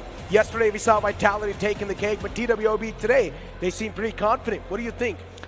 Well, we've been seeing confidence dripping from all of these teams, right? But the question is who stands up to their name and who stands up and proves that their confidence is worth it. So again, it's going to be super difficult, yes, because both of these teams are evenly matched up. Whenever you're talking about teams battling it out against each other, if you're talking about GodLiKe and Anthem, yes, GodLiKe have had a lot of experience, Anthem a fairly new team, but TWOB and Vitality, we have seen both of these teams perform, and that too really well. Experienced players all around, and yes, they have been around for a fairly decent time. They've been battling it out against each other in previous few tournaments, but let's see what's going to happen now. I think so. TWOB must have done a lot of research, considering Vitality were the only sort of nuclear that were against them, that were able to counter them quite easily. But now TWOB, they should be able to sort of stop them in tracks. Every single game that we witnessed yesterday was way too close to comfort. One thing is for sure, TWOB has it in them to stop Vitality. Yes, that is absolutely correct. It was a 3-2 and super close matches whatsoever. It always came down to that one search and destroy when they both gave in their all, and 9 and 7 was the difference. Exactly, ladies and gentlemen, speaking about the teams, let's take a look at the roster of Team Vitality. We've got Sams, Jokos, Burns, Vegas, and of course Mino. Yesterday, Burns was absolutely on fire. We saw this man perform so many of the times. Burn Pros, I mean, they were doing an insane job, and in that one Express map, if I'm not wrong, that was the last search and destroy match, wherein they were burning everything, punching everyone, doing a great job. And again, everyone was stepping up from Vitality, especially in that last SND, because yes, no matter how close the previous entire maps were, but that one was kind of one-sided. Exactly, but ladies and gentlemen, we need to take a look at their opponents as well. TWOB in front of us, Extinx, Ignite, Master, Zyro, and also we've got Elf on the screen. Now, speaking about Elf, considering TWOB in general has been a really well-functioning team, I just want to see how things are going to be looking like today's day, because as they mentioned, players are now starting to get used to the devices as well. They're getting their hands much more well-gelled up with the devices, so I want to see what type of a difference we're going to see compared to day one. That is true, and since you're already talking about the comparison with the day one, let's also have a look as the highlights are already playing on the screen. And I love the fact that in all of those maps, we've been seeing those clutch plays every time that we've mentioned. 3Ks coming in, 4Ks coming in, the way people made those plays, those spawn traps, everything just so on point. And indeed, we saw all of these maps, right? Crossroad Strike. We rarely see that map, but yesterday we saw it, if I'm not wrong, 2 or maybe 3 times. We indeed did. And then especially that map being super close as well was something that we did not really see coming. But it was super competitive. And as we mentioned, we've been mentioning this over and over again, this is indeed going to be once again a close affair, because yes, TWB mentioned they're much more prepared today, but one thing should be for sure, even Vitality should be much more in a better shape and form. Absolutely. Because they must have researched, they must have did their research a little bit more against TWB inside this tournament. Especially onto their hard points, because TWOB had been flawless onto that one, and they pulled a comeback of a lifetime. Speaking about hard points, let's move on forward and take a look at the map veto, ladies and gentlemen. This will be a massive icebreaker for this matchup. As we move on forward towards the map veto, this is going to be where things will be spiced up. We're going to kick this off once again on takeoff. But speaking about the map bans, it's going to be Apocalypse and Hacienda on hardpoint, Search and Destroy, Tunisia and Slums, and Raid and Standoff on Control. Well. Got a few different maps coming in today, that is for sure. But Takeoff, if I'm not wrong, has not been the map that we've seen between both of these teams. If it was probably Arsenal and Hacienda whenever we saw the hardpoint matchup. So Takeoff and Summit, entirely new match. So that is going to be something super amazing. And I'm just so excited to see what's going to be the changes from Vitality this time around. And you know, you've been asking me for predictions multiple times. This time, I am going to ask you, as well as the audience, for the Snapdragon map predictions. Exactly, Snapdragon Elite Gaming predictions, ladies and gentlemen. Do let us know in the YouTube chat which team do you think might just steal the deal and also pretty much take the cake inside this matchup. Do let us know in the YouTube chat. But I genuinely think so. Vitality should be able to do it once again. This should be, but I'm still going to make sure that I support TWOB into this one because you know, everything needs to be dead even. Just like every single time we've been seeing one of those Search and Destroys, hard points, how dead even these teams have been. And looking forward even to the Control map wherein we'll move to the Crossroads strikes yet again. We clearly saw how well Vitality performed, especially on those spawn traps. Exactly, but ladies and gentlemen, before we move on towards the matchup, we need to thank our sponsors. Thank you so much, DHL, for sponsoring this event. But yeah, getting back in the conversation once again, we know we're going to kick things off and take off. And this is where Vitality, do you think so they can have an edge on this map? I think so they can. I really think so they can. Because, again, when we are talking about Arsenal, it's an AR dominant map. And we were seeing how well it was the entire roster of Vitality performing onto that one. And when we'll be moving on to Takeoff, it's more or less like the same kind of mechanic. You've got to get the rotations right. Yes, that is true. But since you have got a few fights that are pretty long range, you can depend on those AR snipers. Maybe not that much, but yes, ARs are going to work wonders. SMGs, especially when we'll be moving to those P2s, are going to be super important. Plus, you always know everything comes down to how well you utilize your operators. True. Speaking about the operator skills, we have been seeing claw being utilized quite a lot recently. Even the Sparrow, that's something we're seeing just being dominated. But now here we go, ladies and gentlemen. The first game of this series begins. This is going to be a competitive one, so do not miss out. Absolutely. TWOB up against Vitality. Into the P1 we go. Here. Not yet been won by anyone, but okay, that's quite a right side rotation coming in from the side of TWOB, maybe to surprise and catch them off guard. Trades going back and forth. First few ones though, but it is going to be TWOB controlling the hill. Indeed. A lot of their trades are starting to happen back and forth, but TWOB, now they've got the advantage inside this one. They've also got the control, and the points are now starting to flow in their court. Vitality not just able to find that sweet spot. They're getting caught off guard in every single angle. They're just not able to win these duels. Absolutely correct. And I really love the rotation coming in from their side, right? Because Vitality had a lot of angles to watch out for, and TWOB just flooding from the right. Talking about flooding, Vegas is flooding the hill with those bullets. The ground 5.56 has been something that's been providing so much value to these teams and the players. But Vitality this time, they're looking forward to return back the favor. They want to take the point control once again in their hands. And here we go. Vitality, they get the control established. And even for them, now the points are going to be on the board. Such an awkward situation. Eventually gets them taken down. Imagine if he got killed there. That would have been such an embarrassing moment. That is true. He might have hidden his face for a while though, but no, that's not going to happen. He was able to secure a kill, but the trades go back and forth yet again towards the P2 is where the focus will lie for both of these teams. Stairs control is important, but the most important thing is who gets the closer spawn.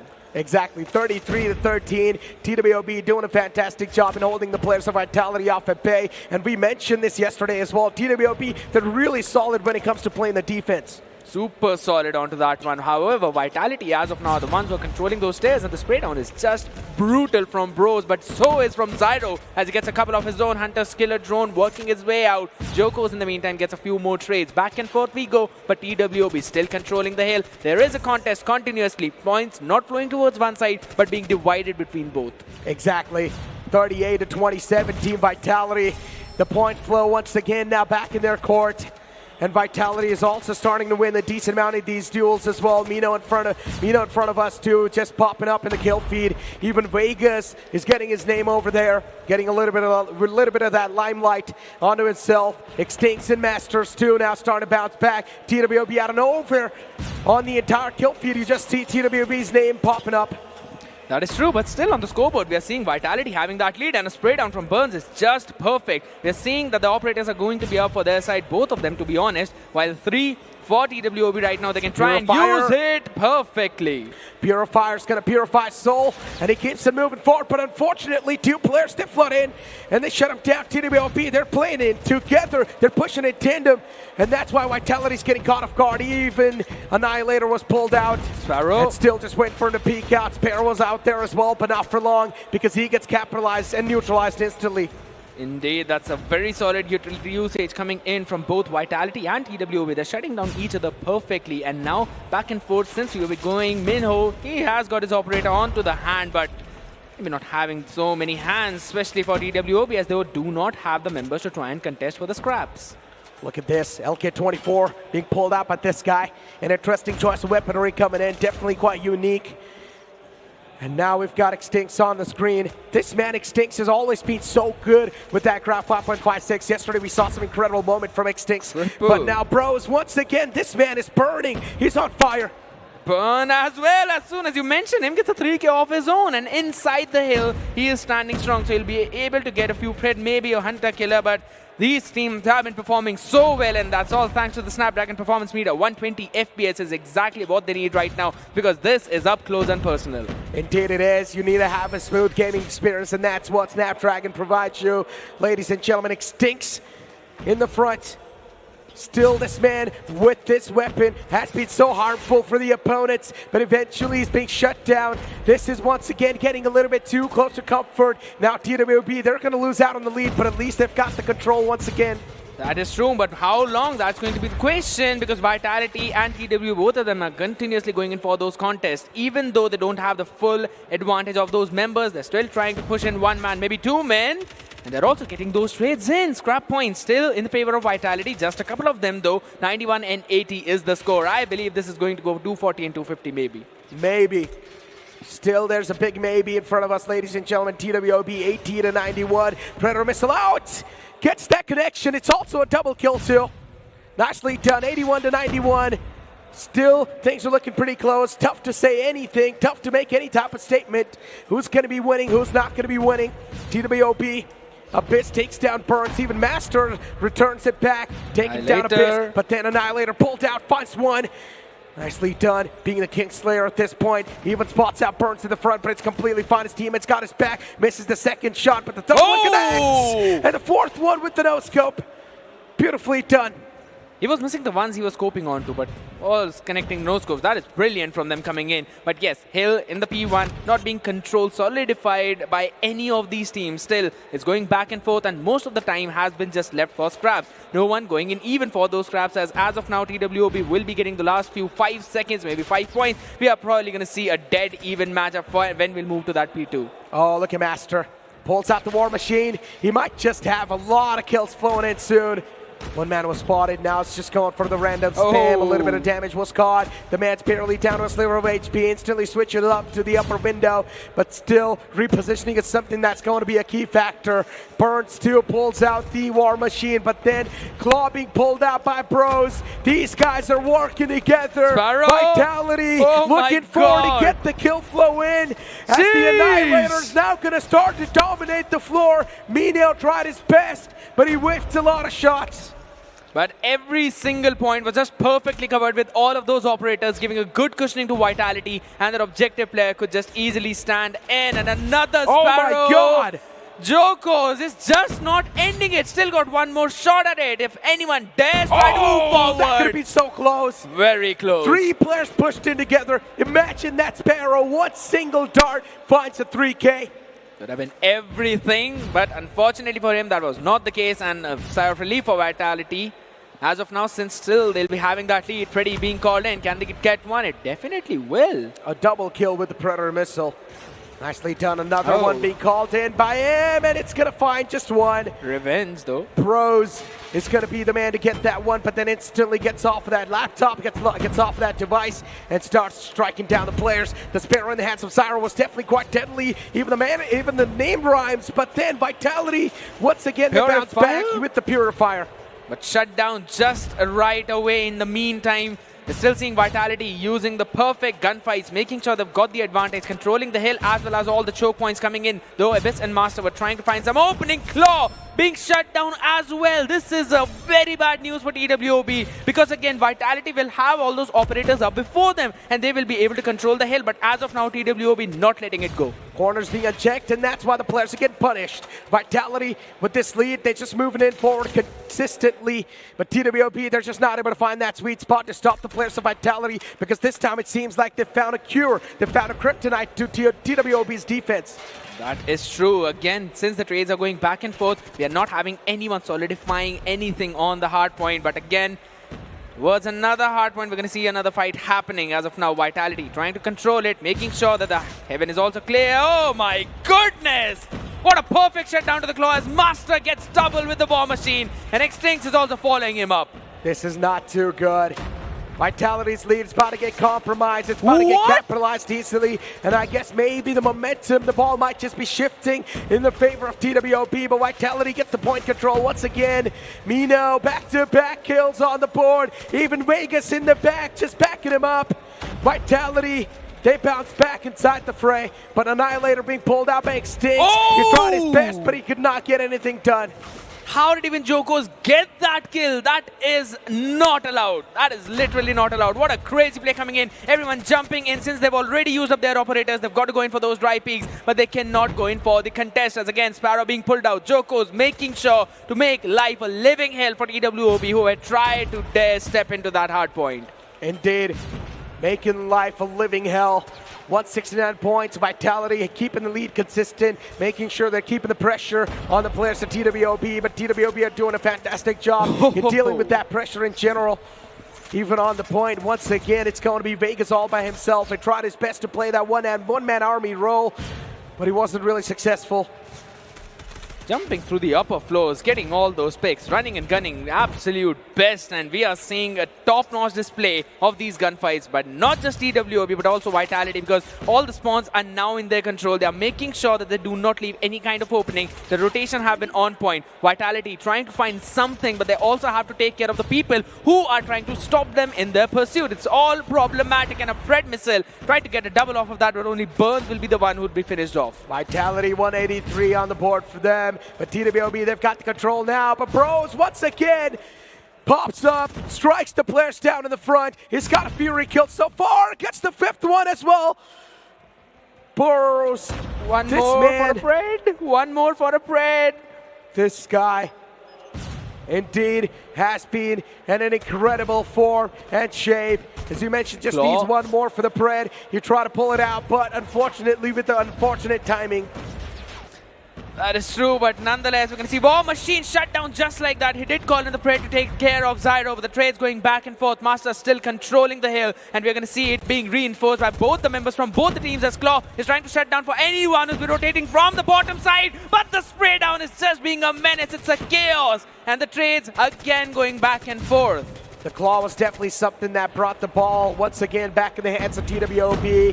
For how long they can keep it, for how long they can sustain it. Bros just punching his opponent. No way. Salt on top of the wounds. I cannot believe this is what Vitality is doing, especially in such a competitive series.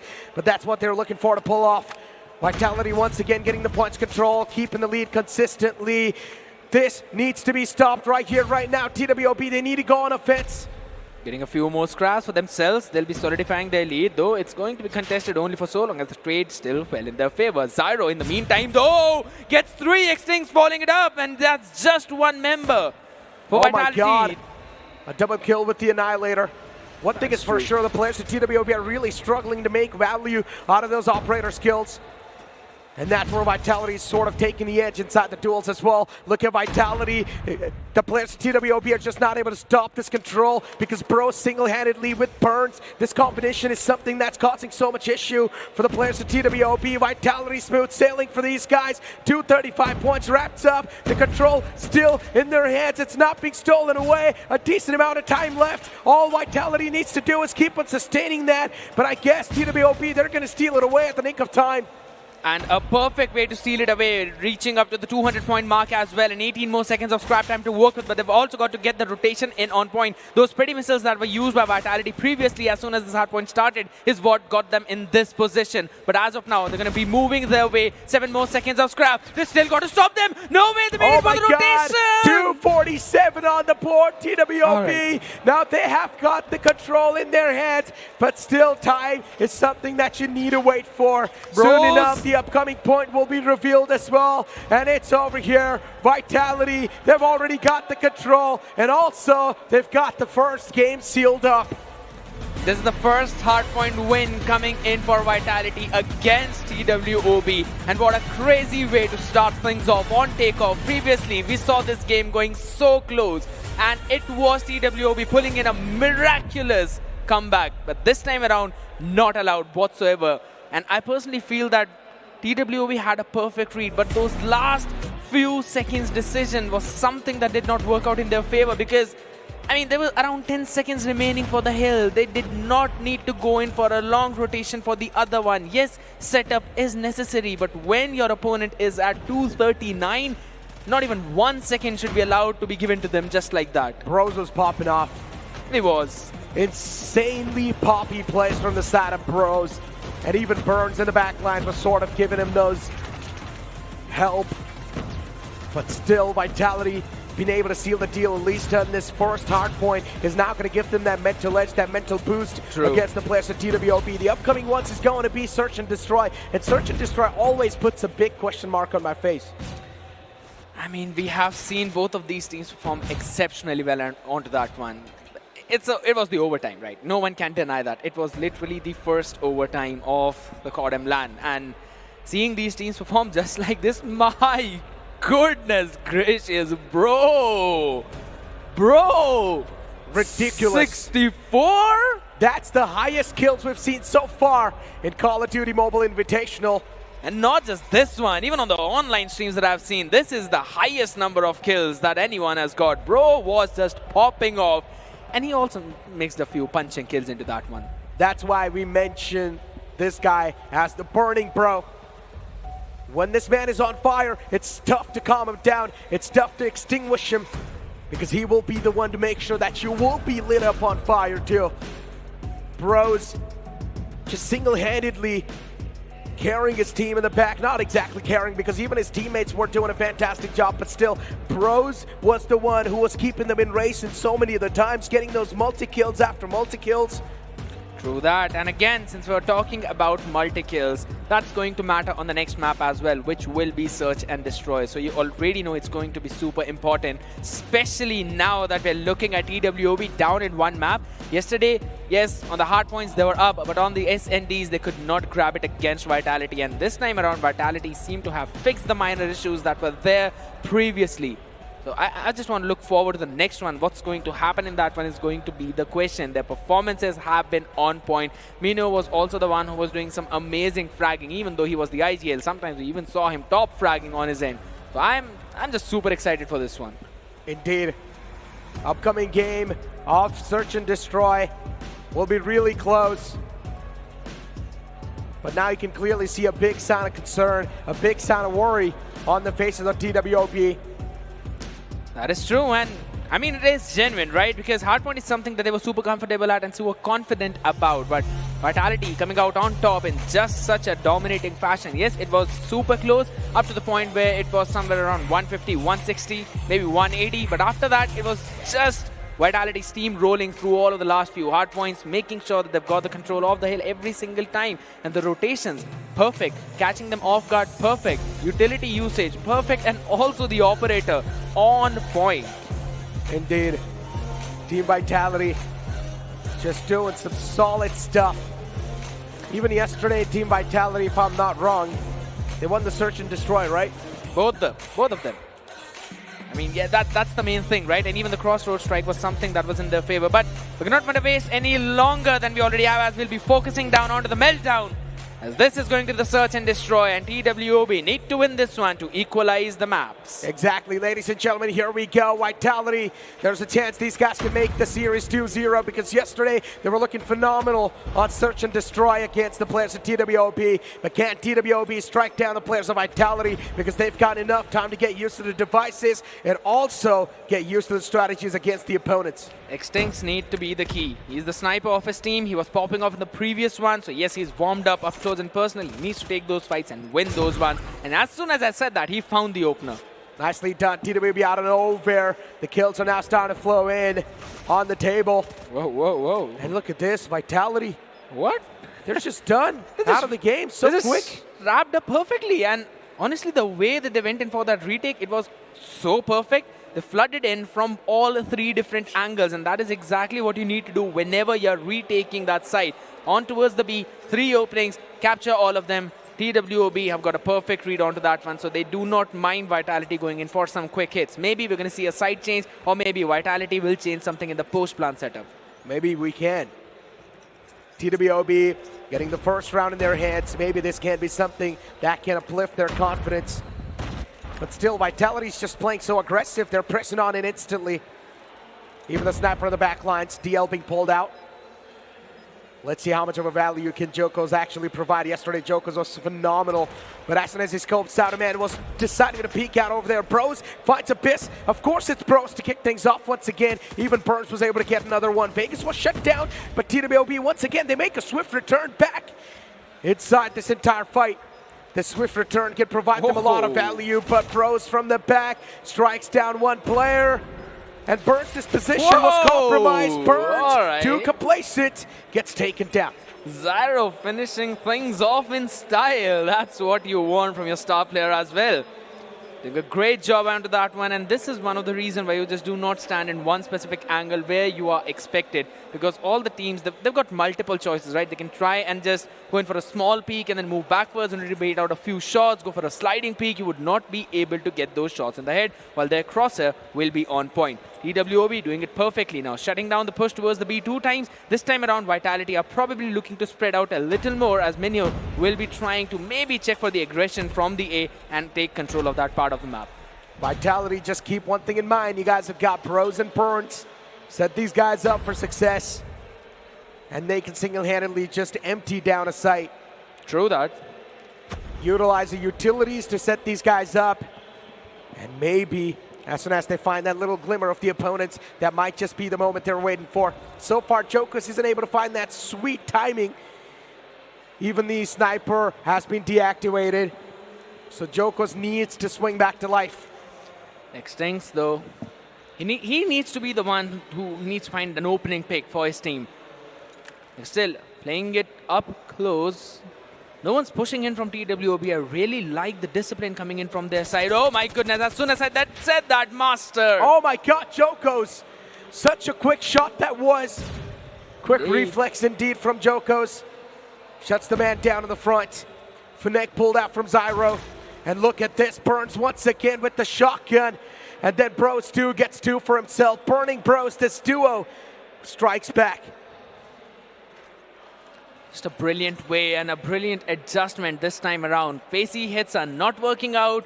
Why not just slow things down in a way that TWOB would get impatient, and that impatience was the thing that got Master in an awkward position wherein he was surrounded by a couple of people and he did not realize that. But again, we're talking about patience. This time it's another pacey hit coming in and the trades going back and forth yet again. Ignite is the one who found a pick, but that's all they were able to find. It's only down to Master 1v4 and Vegas will be planting the bomb. Exactly. Vitality has planted. And now the players of TWOB, or at least one player of TWOB, needs to breach in, find a crack in that post plant. But I highly doubt that's going to be the case. Oh, good pre-fire. Joko's going to be taken down. Sniper was there, but look at the repositioning from Master. The thinking was there, but unfortunately he faced up against Bros, who's feeling himself right now.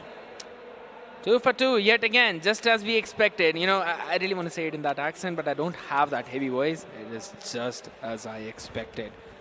But either way, there's something unexpected that had happened right now. So I guess we're going to be having a rehost coming in. Some technical issues here and there. And we're going to have a rehost of this map. Wow.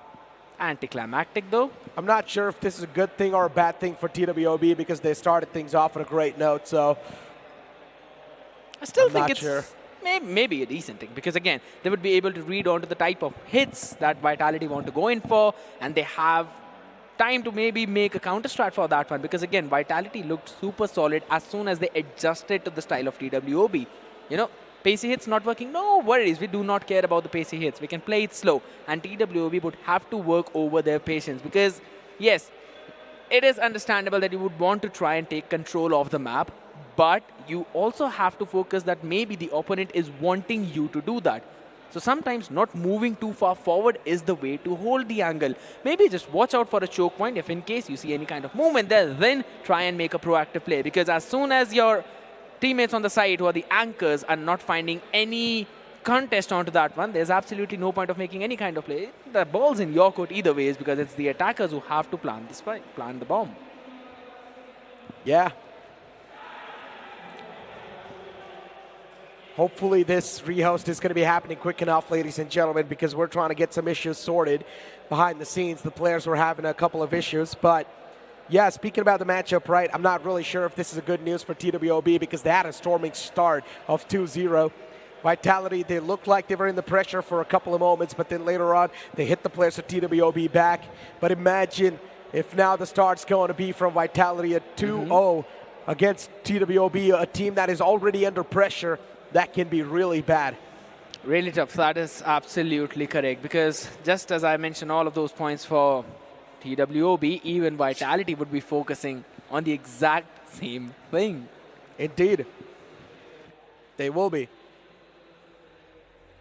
TWOB especially, them losing out on the first game is something that might just have broken their mental. True. But again, I don't think so it's enough to break their mental, right? Because after all, they're a team that has been invited, that has been performing super well. Even in the previous two tournaments, one time they lost to Vitality, but in the next time, they came second only to GodLiKe. So you have an idea that, yes, they're super experienced as well. They know what kind of hits Vitality would be going on for, what kind of fights they would be going on for. So even if we are talking about that, we already know everything is being fixed up, guys, so make sure to stay tuned. In the meantime, we'll keep you entertained. We've got Necro. Unfortunately, Major is having a nap onto the chair. Wow, he's having a nap? Yeah, he was. Look at the pillow. Man, Major Beast is like, just get rid of these technical issues, man. He's just want to look at the game, just want to have a lot of fun. And I think so we just woke him up with our voice. Oh my goodness, look at the workout coming in. That Major is Beast is going brilliant. for push-ups. Unfortunately, we can't really show you guys that on camera, but he was actually doing some push-ups. I guess to get the blood flow pumping up, right? Flexing as well, just like how the players were doing in a few minutes ago. Beautiful people out there either ways. I mean, of course. Seeing all of these players as well, with the fans, with their pillows, getting all comfortable, ready, warmed up, and they're all smiles on their faces. I mean, these are the players who have the potential to represent India on the global stage. So you know that they've got the experience. You know they have got the firepower. The only thing that they need to brush up are just a few skills here and there. And apart from that, they're just super good to go. Indeed. But I just really want to see, considering, yeah, even though it was a rehost, but at least Vitality, they got to know what things might be looking like or how things might be looking like in the upcoming map of Meltdown. Yes. So Vitality might just quickly readjust because they know how TWOB adjusted. Vitality knows one thing, and that for sure is that TWOB, they have done their research. So now something needs to be done to counter stuff.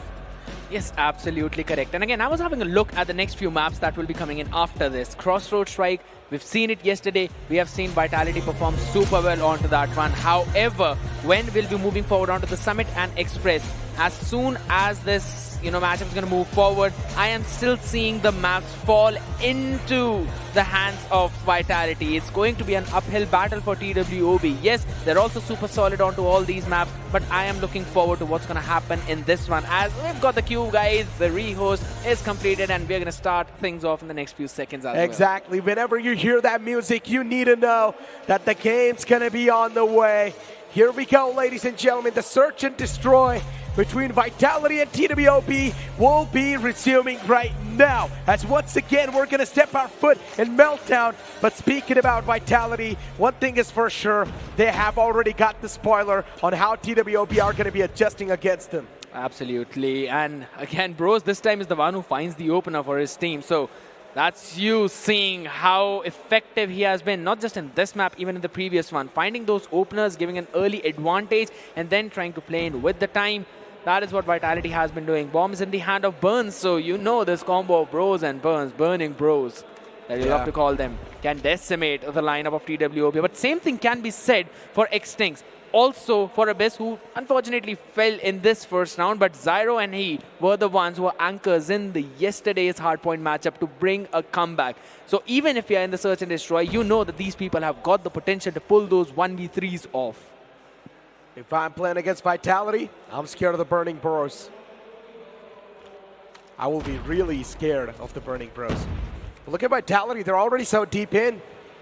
Absolutely, and that's the thing, right? They're slowly working around the map, taking control of a lot of space. And yes, these B hits were the ones that were not working out super well for them. But as of now, their post-plan setups look super solid. Oh my God, contact. Position compromised. Burns was able to find one. Even Vegas was there, but then Extincts. He returns it back. He finds a 2K for himself. The sniper almost could have caught him. But unfortunately, that's not going to be the case. Vitality with the man advantage inside the round of 2-on-1 scenario. Slowly and steadily, Extincts looking for to creep up. Pulls out the sniper. Locust in the hands. Needs to go for a quick scope. What? Catches the man atop of guard. Joko's taken down. Mino as well. Goes for the aggressive peek. But Extincts. Oh, what a miraculous play that was. He literally got 4 in this round. This man just looks crazy. The moment you thought maybe Vitality is going to be the one to win the first, he just comes out of nowhere. And it's not just 4, he actually got all 5. It's literally an ace. Wow. Extincts. The IGL steps up when it's needed the most. Man takes charges in his own hands. He's the primary sniper, but he's also using the Phoenix so perfectly. However, talking about using the SMGs perfectly. In the hands of Ignite, the Switchblade seems unstoppable. Only till Burn finishes him off, which has been traded just as quickly by Abyss. Exactly, but still Bro's in contention. And as long as Bro's is alive, we know what this Bro can pull off. TWOB, a 2v2 scenario, ladies and gentlemen. And we've got Bros with the shotgun once again. Looking forward to make the impossible. Look at him just waiting in the outskirts. Hoping that someone might just be pushing out, and that might just be happening. Abyss peeked out. The patience paying off for Bros. Beautifully done. TWOB once again, they find themselves in such a precarious spot. Vitality might just open their account right here. Hopper in the hand though. Do they expect Master in this position? That's the question. Oh no, the timing! The timing! Jeez, it could not have been worse for him. But best for Vitality. Joko's finishing things off as well in a perfect way. Does not whiff whatsoever. And another round, this time falling in the hands of Vitality. So equalize. Indeed. The equalizer. 1-1. Snapper being pulled out as well from this guy. Extincts as well in the back lines was there. Joko's 2 in the front lines. Elcar being pulled out by Extincts. Abyss 2 moving forward from TWOB. The plant goes down from the side of Vitality. These guys are moving in so fearlessly towards the site, but then Extincts instantly punishes Joko's. Sniper v sniper battle. Extincts is going to be the one to extinguish his opponent. Second one found as well. Vegas takes matters in his own hands, picks up that sniper. And he's making sure that there's no one coming in from mid, but who's going to watch his back? That's the question. As trades go back and forth, Vegas wins it out for his team in a 1v2. This is the first time we've seen Vegas going for the sniper. Yeah. Usually it's Joko's. Yeah, they do have 2 snipers, but Vegas going for it definitely was something that I did not really expect, but it's okay. Vitality, they get the second round on the board as well. TWOB, just with the one, they need to be satisfied. A pre-fire from the sniper, nothing found. True that. Just playing it slow, playing it safe, and near the boiler as well with seeing the setup coming in. TWOB, they've got to get some adjustments in. Long range lineup coming in. Burns though finds 1 pick. So now again, we've seen Vitality playing with those slow hits. So at this point, Master needs to play it safe. We saw him pushing last time. This time around, not in the area, but they're giving up so much space in the mid. It opens up the possibility of a flank coming in. So Extincts needs to be super proactive. Oh my God, it was so close. Joko shuts down Extincts, but then Zyro once again replies back strong before. Joko's being taken out of the contention. Now it's a 3v3 scenario. We'll make that a 1v3 out of nowhere. Master, the last glimmer of hope alive. And of course, the players of Vitality are not going to try to be the sneaky assassins. Going to tuck themselves in the corner and just play for the post plants. It's down to a 1v3. The seen Extincts pull that off. Can Master do the same? Can Master follow the footsteps of his IGL? Hit marker is there. He's got a cue of where Bros is. Shotgun in the hand and using the R9 hopper. He's just hopping around, picking up all the bullets he can find and finishing off it in the chest of TWOB. Winning it out, getting his team to 3. And Vegas is literally being the anchor for his team. Indeed. 7 kills for him. Vitality with 3, starting to run away with the lead. TWOB need to catch up. Look at the sniper. It's positioned perfectly. Even a little glimmer of that skull spotted. The shot will be taken. Connection? I'm not sure. All right, they both return back. They both return back to safety as the plant will go down just as quickly towards the B side. We go down to 40 seconds is the timer. Where is every TWB player going to be coming in the site from? Trades back and forth though. Yet again, it is in the favor as of now for TWOB, but Vitality picking some things up, and that's Bros getting Ignite down to a 2v1. Oh, well, Vitality, they shut down all the chances once again.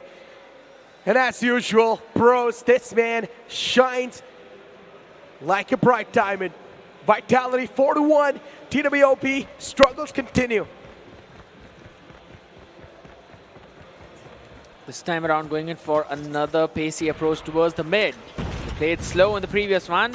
Quickly rotating towards the A site as well. Trades again, back and forth yet again in favor of Vitality. Numbers equalized. 3v2, ladies and gentlemen. But Vitality now, it's been taken down to a 2v2 because Extincts finds Mino.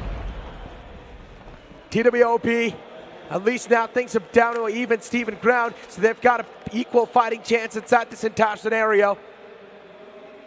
Vitality with 4. The pressure's on top of the players of TWOB. One thing is for sure, Vitality, they've done their research. They know how to exactly counter the players of TWOB, because TWOB, they're straight up just walking into a trap that's being set up by the players of Vitality. The plant's going to go down without any issues. The attacking side from Vitality has been flawless so far. Just the first round was a little bit of a crack, but it's completely fine. Now the crack's being sealed up. Burns and Bros, or Jokos. These two guys, look at them. Oh, they're trying to be so sneaky. One guy's trying to rotate around. I guess that's what it seemed like. And yes, that's what they're trying to pull off too. TWOB 2 play together. Oh, what a good flip that was. Turns around, slaps Jokos in the face. One more man to go in the name of Burns, but the shotgun is definitely going to sting, but it's not going to matter. Extincts once again proves out to be the Clutchmeister.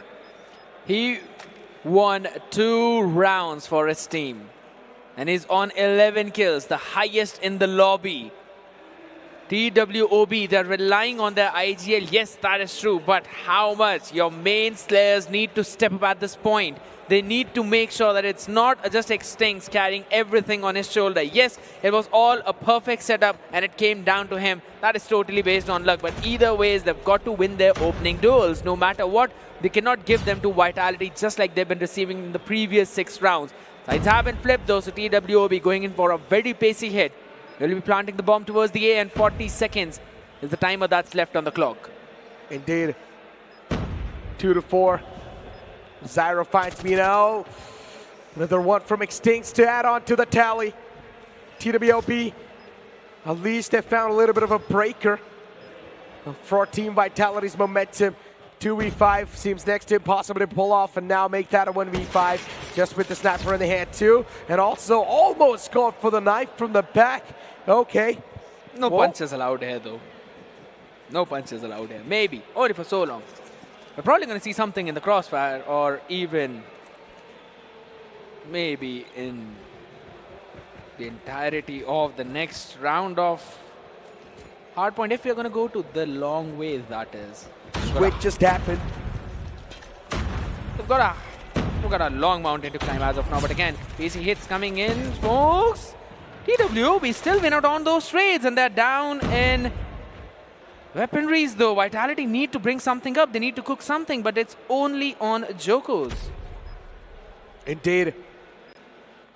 Jokos with the sniper once again, just left all by himself. I guess the defending side is something that's really a struggling point for these teams. TWOB on the attack, doing a phenomenal job.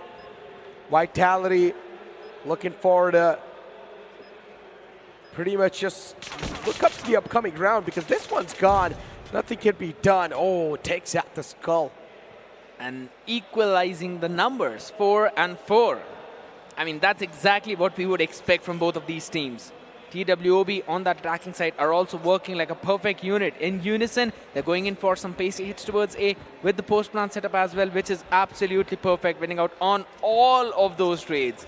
Pre-firing on the important places, and if it ain't broke, no need to fix it. However, they do need to fix the hands as Vitality lose them. Abyss and Ignite were there, but then Bros and Mino, they reply back. Mino gets traded out, even Bros gets traded out by Master. TWOB, they're doing a fantastic job in replying back, just the way Vitality has been talking to them. And now a 1v3 scenario, it is doable. As always, it's just Jokos who's left all by himself because his team pushes up, gets taken care of easily. One man from TWOB is on the lurk, is on the flank. The man prone spotted. A beautiful flick onto Zyro, but Master from the back wasn't expected. And even the fans of Vitality were not expecting this as TWOB get the lead. And I really love the way they're setting things up. They're going in for those pacey hits towards A. It worked out once, it worked out twice, it also worked out the third time. And the reason for that is the fact that, yes, they've got the sniper coming in from Vitality, but it's just that like they're down to only 4 members towards the side. So when the trade go back and forth, it ends up being in the advantageous side for TWOB. Look at that hit again. They're going in for the exact same thing. Vitality losing onto an early member. Welcome with the Hopper. Indeed. Oh my God. A 4v5 scenario. TWOB on the post plans. Vitality looking forward to find a crack in that defense. And look at Burns. Expected a man to hold that. The beautiful pre-fire to catch him. But instant trade with Vegas and Mino. So the problems still keep on continuing for the players of Vitality. And now it's taken down to a 1v1 where he can't even reply back. And with this, we are moving on to the match point. I mean, if you're looking at like this, 6 and 4, TWOB have not dropped a single round on their attack, and they can close things out right here, right now. And just like on all of those previous rounds, they're going for the exact same hit on towards the A side. We are going to be heading into the barrage of fires in those bullets. Wow, out of nowhere, just so many kills flowing in, ladies and gentlemen. And once again, the shotgun battle is something that really doesn't work out in Zyro's favor. Unfortunately, he takes an exit from the lobby, or from this round. TWOB out of nowhere, they've established such a massive comeback. Vitality in a big shocker. It's a big stunt for them. Can they recover from this stun? That's the question. A 1v1 scenario. Master versus the opponent, but it's not going to matter. Master's going to be the one to close it off.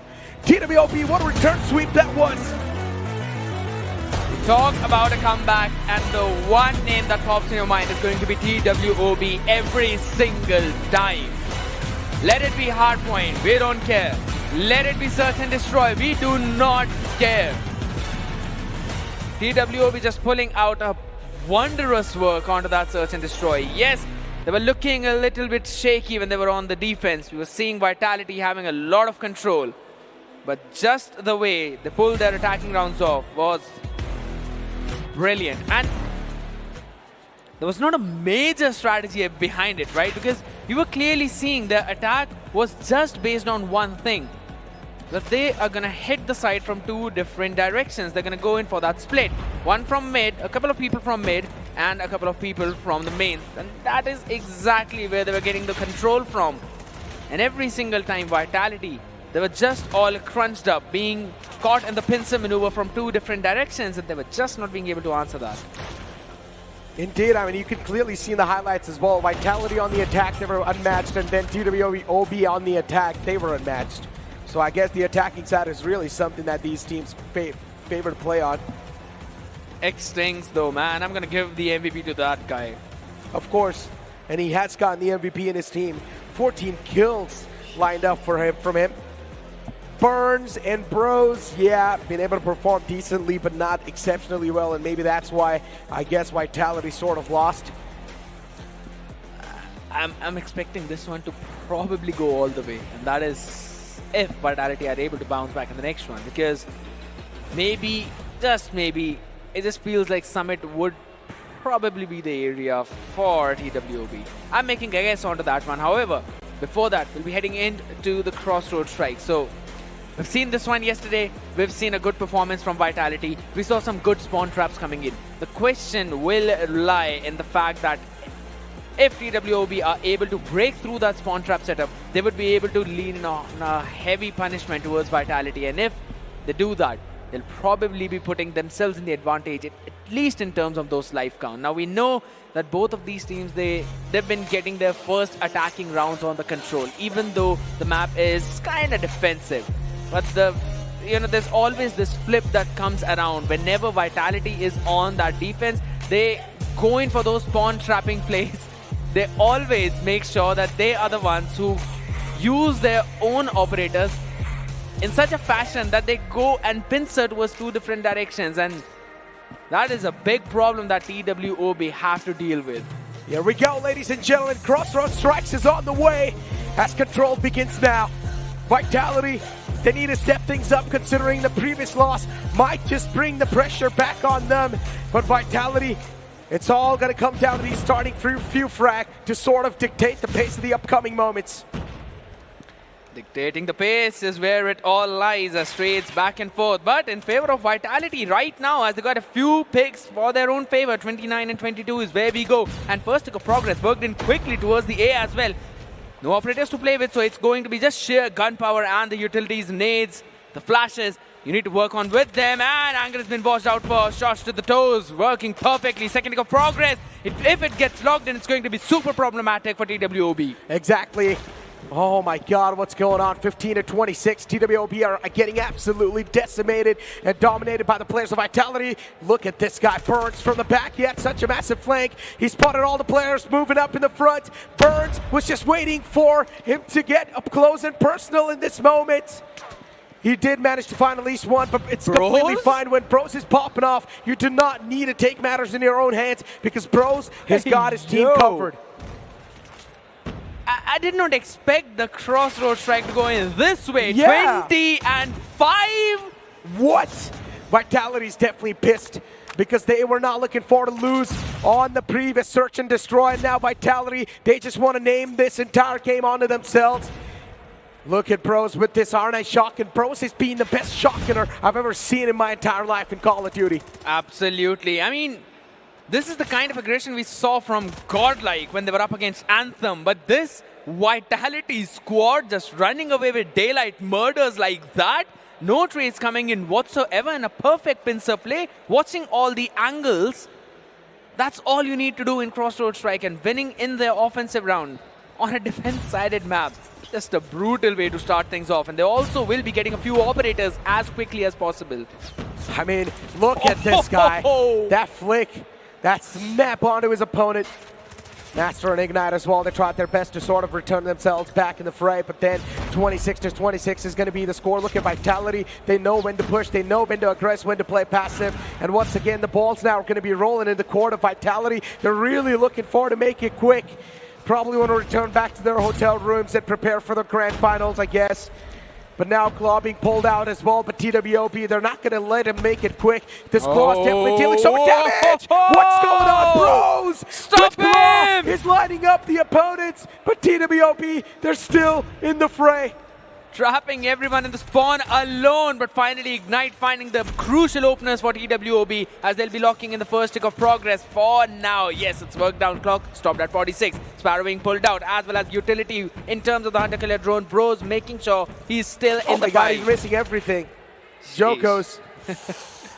That's a little bit of a stinger for him. True. TWOB once again swinging back to life as they spring into the action. 10-12 being the score. TWOB. War Machine. Let's see what they can do. War Machine definitely pulled out, but how much damage can he be able to establish? That's the question. Master finds one. Even Burns is able to return back with the War Machine. But for how long? That's my question. 9-7. Vitality, they lost the lead. This is not looking too good. Way too up close and personal. This round is too competitive. 7-7, make it 7-6. TW, they steal the lead away. Purifier pulled out. Multi-kills with it. Now 3-6. This clutch is possible. All right, the Pretty Missile has been called in as well. Just so many utilities being dumped into this one. Yes, it is super competitive, that is true, but I think so Pred Missile was just an over-investment coming in, and it might come down to bite them in the back in the next one as the sides are now being switched up because Vitality, they're having a ton of utilities. Yes, Abyss has got his claw to work with, so you're going to see a couple of operators coming in from the side of TWOB as well, but maybe a little bit of an over-investment in the previous one. Maybe. Annihilator pulled out. Extinct's looking forward to find some connection. Close shots, close calls. Ouch. But no connection just yet. Ignite as well, just finding those kills. TWOB, they're just playing on the operator skill so well. And look at Vegas, dodging, bobbing, and weaving. An embarrassing moment for his opponent, Ignite. He's definitely going to be so disappointed in himself. Even Minio pulls out the Annihilator. He gets a two-piece for himself. Minio on that domination with the Annihilator. Can he get the third one? Unfortunately, you know it's going to be the answer. Vitality after that whiff. Definitely now it's going to be bouncing back in the action. Purifier was there, but the opponent's going to make a light work. That is true. Bros finally stepping up as well, just like in the previous one. He's doing the exact same work, getting a triple for himself, but the fight is kind of messy. Master wins it out, a crucial trade, but the second deck of progress is being worked in towards the A. And 1 minute on the clock. They'll be adding extra 60 seconds if this is not stopped. Indeed. Look at Bros once again taking down Zyro. Tough luck from this guy. Even the Graph 5.56 pulled out, just going for the Tracers, finally finds Master. Vitality, can they lose this lead? They've got a decent one established. Play a little bit more with the patience. Do not let this one lose or slip out of your hands.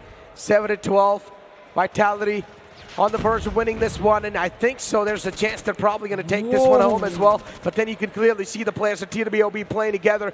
10-6, make that 5. That is true, but the time on the clock is still ticking. They can't go for one trade. Abyss with the claw, he needs to make a play, and a massive play out of it. And Ignite has been taken down by Minnow, will be quickly traded. Oh, but Abyss has been shut down. Long range shot coming in from Burns, finishing him off. 28 seconds on the clock. Still, third tick of progress not being worked upon. Extincts is the only one anchoring towards that A point, will be taken down.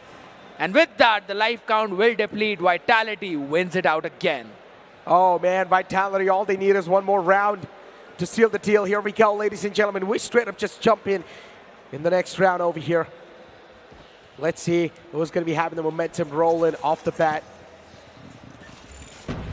With the claws? Oh my god, of course the claw is something that's going to mow down the lawns in the front right. And of course it's Bros to kick things off in a fantastic way. Vegas pulled out the War Machine, but did not really get a lot of value established. Ignite though, now just igniting the players in the front.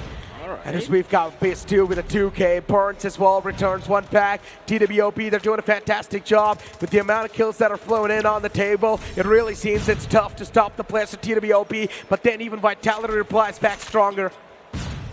Clock being stopped on 55 seconds, maybe not, as another pickoff comes in form of Zyro by the hands of Jokos and Trades. Yet again, going back and forth, one life disadvantage for TWOB only for so long. Spawn trap with the machine. He still gets two. Still gets two, and those two are going to be so crucial because that's also giving them the advantage. Spear in the hands of Jokos. He finds a three-piece, almost could have found the fourth. Abyss is barely alive on a sliver of HP. Even the shotgun in the hands of Bros is something that's causing so much trouble. Once again, Vitality in that lead with just 3 lifelines. Can this keep on going? Can TWOB crack under that pressure that Vitality's building up? And even the SMGs are something that's dealing so much damage. Vitality, they keep on moving up, keep on pacing up with that lead. 10-13, not a lot of advantage left. Vitality cannot rely on this cushion. 7 seconds remaining, not a progress made towards either of the control points, and that's going to be another fight being won. Jokos wins it out, Ignite taken down, but the first take being worked upon. R9 right up close and personal, good for one, but only one. 5v9 is the situation, and first take has been locked in. Oh, 9 lives left and only 2 for TWOB. I don't know where the mans are getting taken down. The bodies are starting to hit the floor, and that's it. Vitality, a 2-1 scoreline in the overall table. So close to that victory. And a flying kiss being thrown from the players to each other. Brilliant way to make a comeback in the series. They're up by 2-1 at this point. Making a statement, just as we were talking about. Now, every single time the Brain played Crossroads Strike, we have seen them going in for those spawn trap plays as soon as they've got the War Machines out, as soon as they've got the Sparrows out. And even with the Annihilator this time, try to do that. Because Bros, with the Claw, his only job is to take control of whatever's in the mid. And when they're on the defense, my goodness, just look at that play. Outworldly, absolutely crazy. Every single one of those gunfights being taken down. Burns. That last round was just so brilliant. Burns and Joko's combination with the War Machine and Sparrow, that one spawn trap was the thing that provided a lot of cushioning to them. And again, the Purifier being pulled out in the end. That was just the final nail in the coffin. It all came down to the operator usage. Zyro with the 26 kills for himself. Bros, though, will be leading the chart with 28. I just really felt that Abyss was not being able to pop off today. We did see him popping off yesterday, even Extinks. Just doing an insane job into that one. However, today it just seemed that maybe, at least in the Crossroads Strike, it's not their time. Maybe indeed. I mean, considering Crossroads has already been taken away by Vitality. Now, once again, we're going to move on towards the hard point, where Vitality won the first one. And it's going to be Summit. Yeah. Summit's going to be the one to kick things off with, and we know Summit's sort of like a close range map too. So you need to have those shotguns, and I guess Bros now will be in his full potential, considering even the map's going to support his play. That is true. That is definitely true. He's been using those R9s to utmost perfection. Whenever you're seeing him taking those fights, it's just up close and personal. And we have seen those shotgun plays coming in. And when we're talking about Summit, you have an idea about how these teams have played previously, but not exactly how in this tournament, right? So again, we're going to be hitting off the Summit hardpoint between these two teams, Vitality and TWOB, taking on each other. As towards the first hardpoint we go, fights going back and forth, maybe not. TWOB finds a good cushioning and they take the lead, at least for now. We're going to be seeing some flooding ins coming back in from Vitality, maybe from the main, but they've got to go in for some flanks and the pincer maneuver, which is not being allowed whatsoever as TWOB control all the choke points. Burn, he needs to make a play out of it. Oh. Will he be allowed to do that? That's the question. Again, that question will be answered soon enough, I guess. Burns and Bros, the Burning Bros, the duo needs to activate. 18 from TWOB, they've already got the control, and once again, Graph 5156, it just keeps on striking down the players in the front. TWOB getting the advantage out of nowhere, once again back in their hands. Shotguns are something that won't be in the full system, and that's what is exactly happening. Shotgun activated completely to the fullest potential, and even the players of TWOB, the kills are just flowing in. Vitality, they're not even able to stop the players of TWOB, and this is not a good sign. Ignite is being stepping up at this point along with Burns. They're doing a great job, but still they need to find more, because on the other side you see Abyss, you see Master. They're just not stopping whatsoever, and that's going to be another play. Ignite and Abyss combine it with Master. It's just a merciless play from their side. 36 and 5, and even more counting out of now. Joko is good for 2, but how many more can you get? The question, even I'm looking forward to look at the answer. Abyss and Master, these guys are now starting to be such a big pain for the players of Vitality. But Vitality, they're trying their best to bounce back at this moment. But they still haven't really got the points control. As soon as I say that, now they have managed to establish that. But for how long can they sustain it? Because TWOB, they've been looking phenomenal on this map so far. The close range is something that's their forte, I guess. Good retake towards the P2 coming in from their side, and yes, they've been working it out really well. Last few seconds of scrap will be contested, maybe just from one person, because as we are going to move towards the P3, we'll be seeing rotation coming in directly for TWOB. But Vitality, they do have an idea for that, as Claw has been pulled out perfectly. Bros making sure that he tries to shut everyone down, but the spawn is just not in his control, and what a way to flip it out in such a crucial time. Exactly. Claw being pulled out from this guy, Abyss. Still just going for the mow down in the front. In the kill feed, you're just seeing TWOB all across the board, because they're actually winning a lot of their duels as well. Master, Extincts, these guys are just performing up to the mark. And even Master, once again, War Machine being pulled out. This man is now going to be looking for to line up the corpses. Whoa. And that's what he's doing. Master, 3K on the board. TWOB, someone needs to stop this Annihilator. team. Annihilator as well from Extincts. What's going on? TWOB, this team looks unstoppable. That is true, and again Master finally bringing his weaponry out will be shut down, but the question is, how long can Vitality go on forward with this, because they do not have the spawn control. TWOB will reinforce with the members. This hardpoint is definitely lost to them. Indeed it is. Shotgun in the hands of Zyro. Let's see how much value can he actually provide. Vitality, look at them. They are playing so defensive out of nowhere, because Vitality knows playing or winning the rounds in the offense is getting a little bit too tough. Now you need to start holding the choke points, and that's what they're doing. And out of nowhere, Vitality, they're bouncing back on the kill feed. Look at me now. Oh! This man is popping off a triple kill too from him. But eventually, Burns is going to be the one to take himself down, I guess. A bees. Oh! And look at Joko's. Finds a double kill with that Sparrow. That was a crazy shot coming in, and yes, provided a much needed opening. But the question is, who will control the spawn? Because you need to have these spawn controls. Jokos and Mino says, we're going to control the hardpoint first, as the Annihilator has been brought out. Good shot coming in from him. Takes care of the one coming in from the cat. Exactly. Mino, Annihilator in his hands, misses that crucial shot. But his team has got his back, and he finds the second one.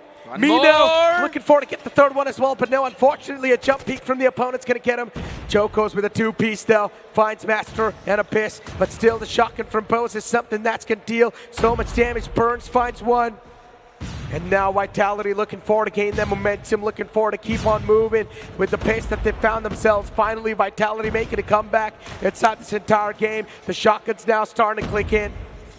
That is true, and they even got the entire scrap timing for themselves. 81 to 108 is the score difference, but TWOB, this is where they've been looking solid. The P1, they have been looking relentless, threading in towards the P1. That's going to be the spray downs coming in. Ignite, and Master will be able to take care of 2 bro. In the meantime, will be getting a knife, but that is all he's going to get. Joko's finally stepping up for his team, as well as the hardpoint still stays contested. And finally, we're going to see TWOB losing this one. Vitality, a crucial win for them. Indeed, it's a crucial win. 109 to 92. Vitality slowly and steadily building up to that lead that was being built up by the players of TWOB. And Ignite takes down Bros. So many kills just happening back and forth. It's tough to keep track of that. But one thing is for sure, the points control is something that's really going to matter. Purifier finds one from the side of Vegas. Does not really have a lot of ammunition left on that gun, but then turns around, slaps another man down. Vegas is now starting to pop off. If one man's not able to perform, the second one takes matter in his own hands.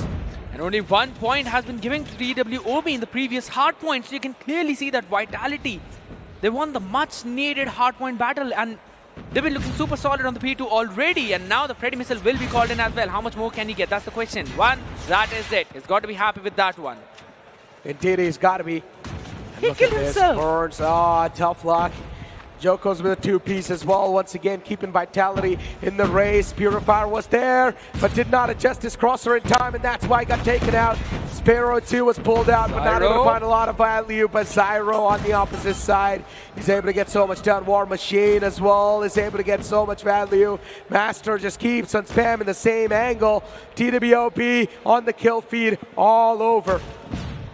Not stopping whatsoever. That's the name of Vitality, because again, they were the ones who had the control in the early game, but a great comeback from TWOB too. Trades still going back and forth. Vitality controlling the hill as of now. Scrap time. I don't think so TWOB are letting them take it whatsoever, as we will be moving towards the P3 as well.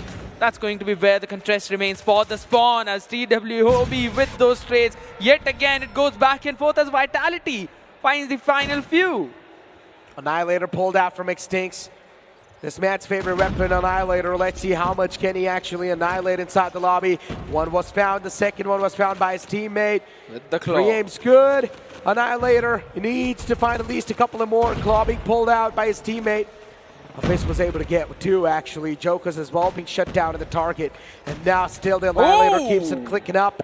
Jokers finds one. The trades are now starting to happen back and forth. TWOB with the advantage that they've got once again. It's something that's keeping the pressure on top of the players of Vitality. 136, 137. Vitality having the control. They are now closing up onto that lead that was being built up by the players of TWOB. And as soon as the closure, as soon as the equalization is found on that lead, Vitality's confidence will be boosted.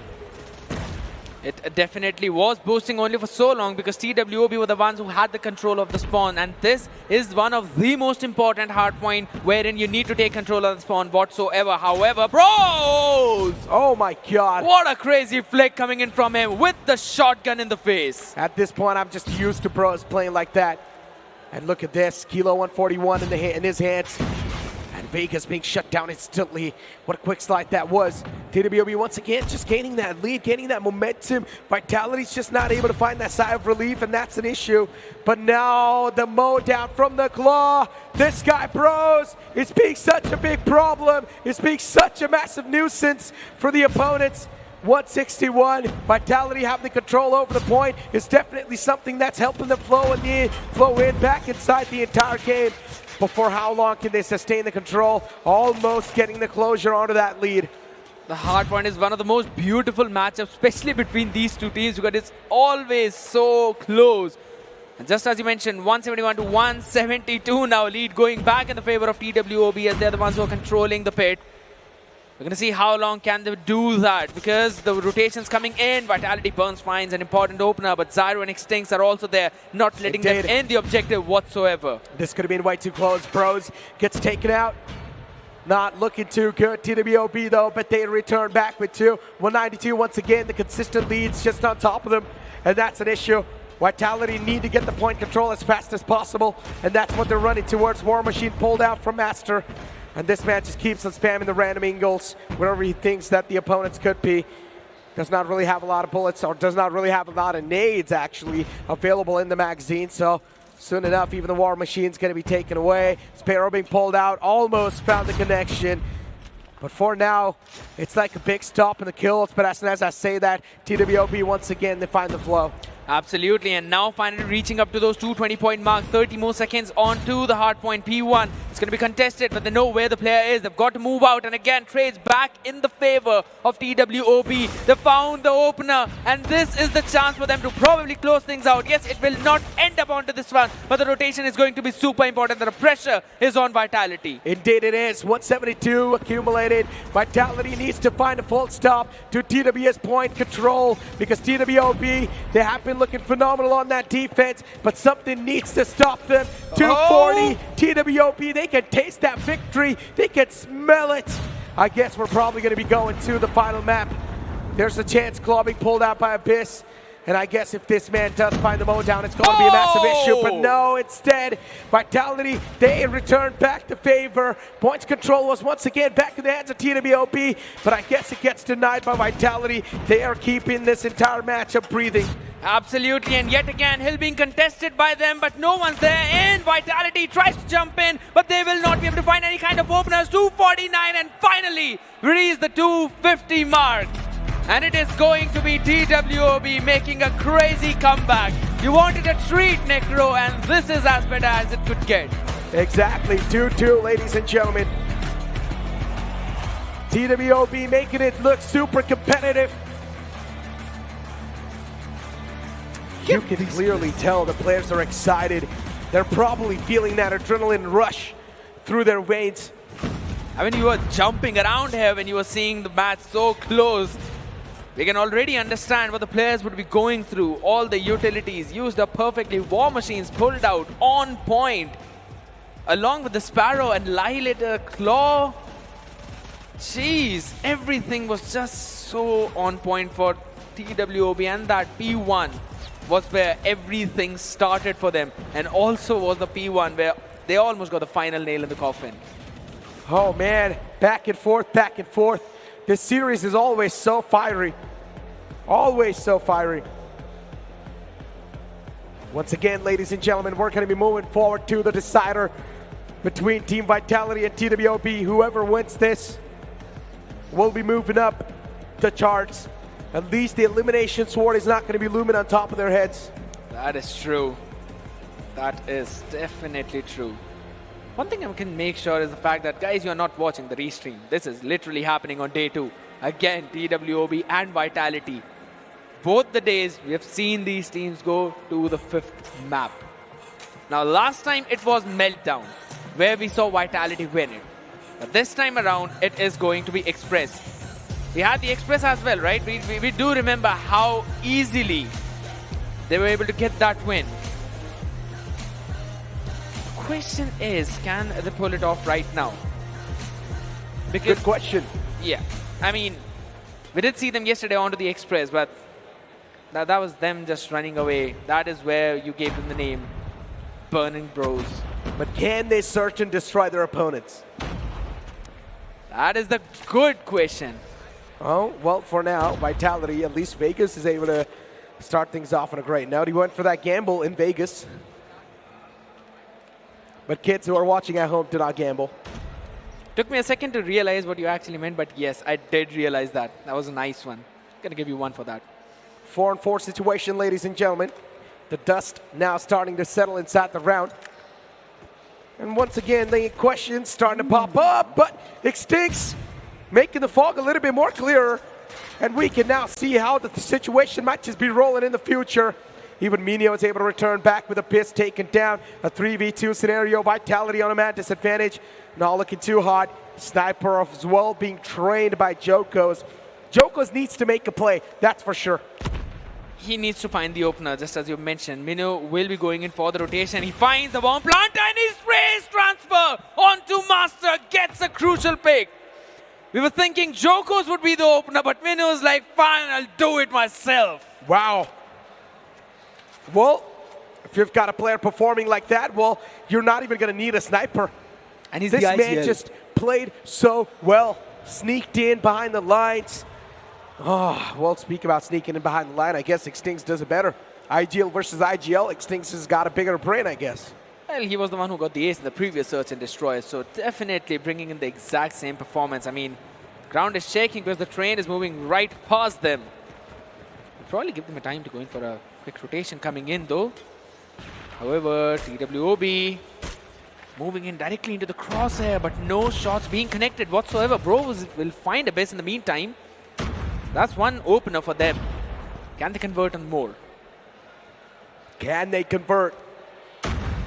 Only time can answer a question like that. Sniper being pulled out. And this is where it's going to be a little bit more interesting. Considering we've got a 4-on-5 scenario, this is getting a little bit more tougher for the players of TWOB, considering they already had the lead, but now the lead might just be stolen away, and this is what's exactly happening, ladies and gentlemen. A 1-on-2 scenario, Vitality having the advantage. All they need to do is just keep on playing with each other, keep on playing together. Going for the defuse, one man is sticking it. Jokos is not going to be stopping anytime soon. Zyro in the back, and I guess that's it. Man did not even bother to peek out. And Vitality bringing it to the equal numbers. Doing it perfectly.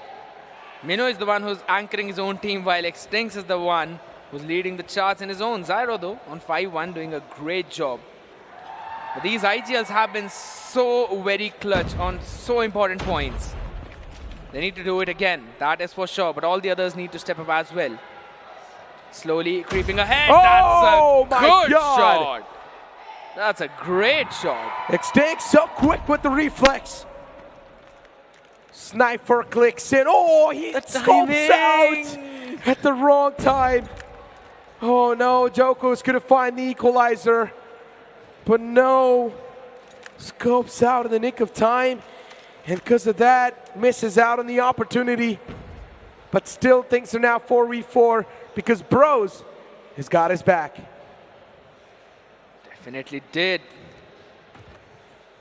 Super slow round coming in from TWOB, so gone in for some pacey hits, but this time around they've decided to slow the pace down entirely. Master! Bros and Vegas gets the pick off their own. Abyss in the meantime finding some equalizer on towards the other side, but the question is, how are they going to retrieve the bomb, as it is being reinforced by the members of Vitality, and it's going to be super difficult to break through that setup, especially when you have got a sniper in hand. 3v2. Vitality, you've got Vegas, Burns, and Bros. Xtinx and Abyss on TWOB. But look at the shotgun. Clicks in, finds one, gets the second one as well. It's Bros for you, ladies and gentlemen. Just shining bright onto the map of Express every single time.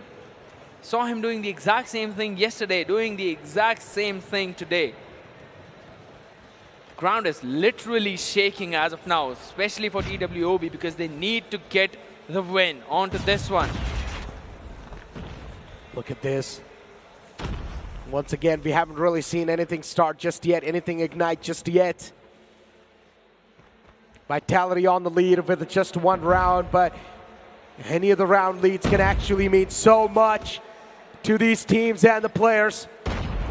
Vegas finding Abyss, and then instantly a trade was over there. But still, a 4v3 scenario. Vitality could lose out on that lead, and that's what exactly happens. Man number not exactly favoring the players, but TWOB, these guys are just hammering down the players of Vitality. It's not looking too good. What a quick shot that was. Sniper swings back into life as Joko's looking to find the second one too. TWOB playing a little bit more to the back, but that shot missed, and Xtinx is not going to let him go. Punished instantly. It was a sniper v sniper duel. He tried to get at least him 3 times. Missed on a couple of times, but my goodness, that crazy flick up close and personal, that too when he was scoped in. The only thing that's better than that would have been a no-scope, but jeez, made it doable. Either way, that's going to be Zyro finding a couple of openers for his own team, and the trades going back and forth, yet in favor of TWOB. Exactly. What? What? What just happened? Why do these teams hate me so much? As soon as I say it's trades going in favor of TWOB, Vitality pulls out a 4K in a second. Well, I guess Vitality really just got pissed off when that round was lost. Once again, the Oppers. Oh, Bros. Once again, the Snipers back in action on that play. But then Bros and Burns, the Burning Bros back in action. Vitality just making sure that there's going to be a lot of pain and hurt being inflicted on the players of TWOB. 3-2 being the scoreline. Clearly, Vitality looking forward to carry on that momentum, carry on that advantage. And TWOB, it's getting way too tough for them to stop it.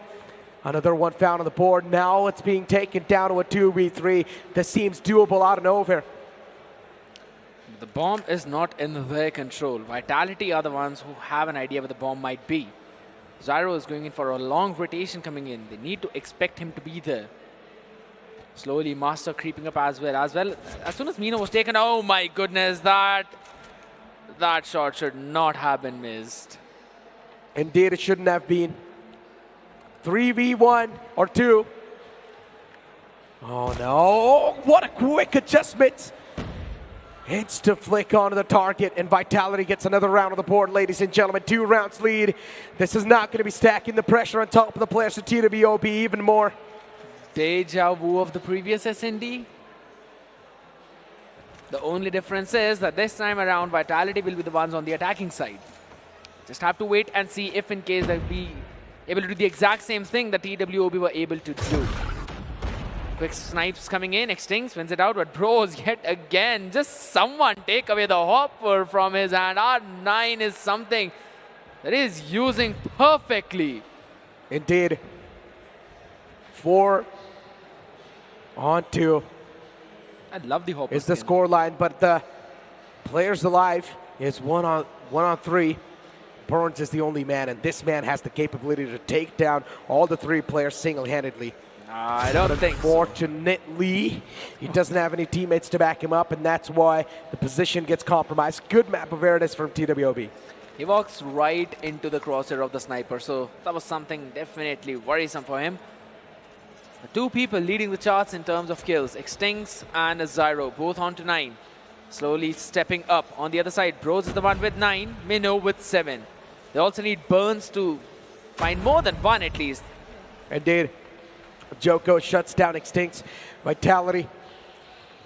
Look at this team. Oh my god, even Bros is able to find a kill on the Ignite. A 3v3 scenario, or 3v4 I mean. The bomb's being planted too. And yes, Vitality gets the plant down. Now the pressure is going to be building up even more because TWOB needs to be quick on their feet. The shotgun in the close. It's going to find him. Zyro, good opening. A good start to good things. A 2v1 scenario. Vitality having the man advantage. All they need to do is just play with each other because this shotgun will try to isolate the duels. That is true. Switchblade in hand. You can try and go in for the spray transfer, but long range is something that they all will be looking forward to. They've got a sniper. They've got a kid to work with. Kilo 1 for 1 doing the trick. Perfect AR for the perfect job. And a good amount of distance being kept in between both of them. 5 and 3 moving forward.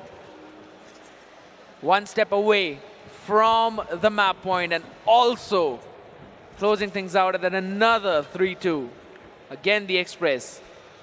I don't know if anyone out there is feeling the deja vu, but I surely am.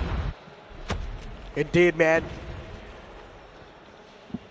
5v5.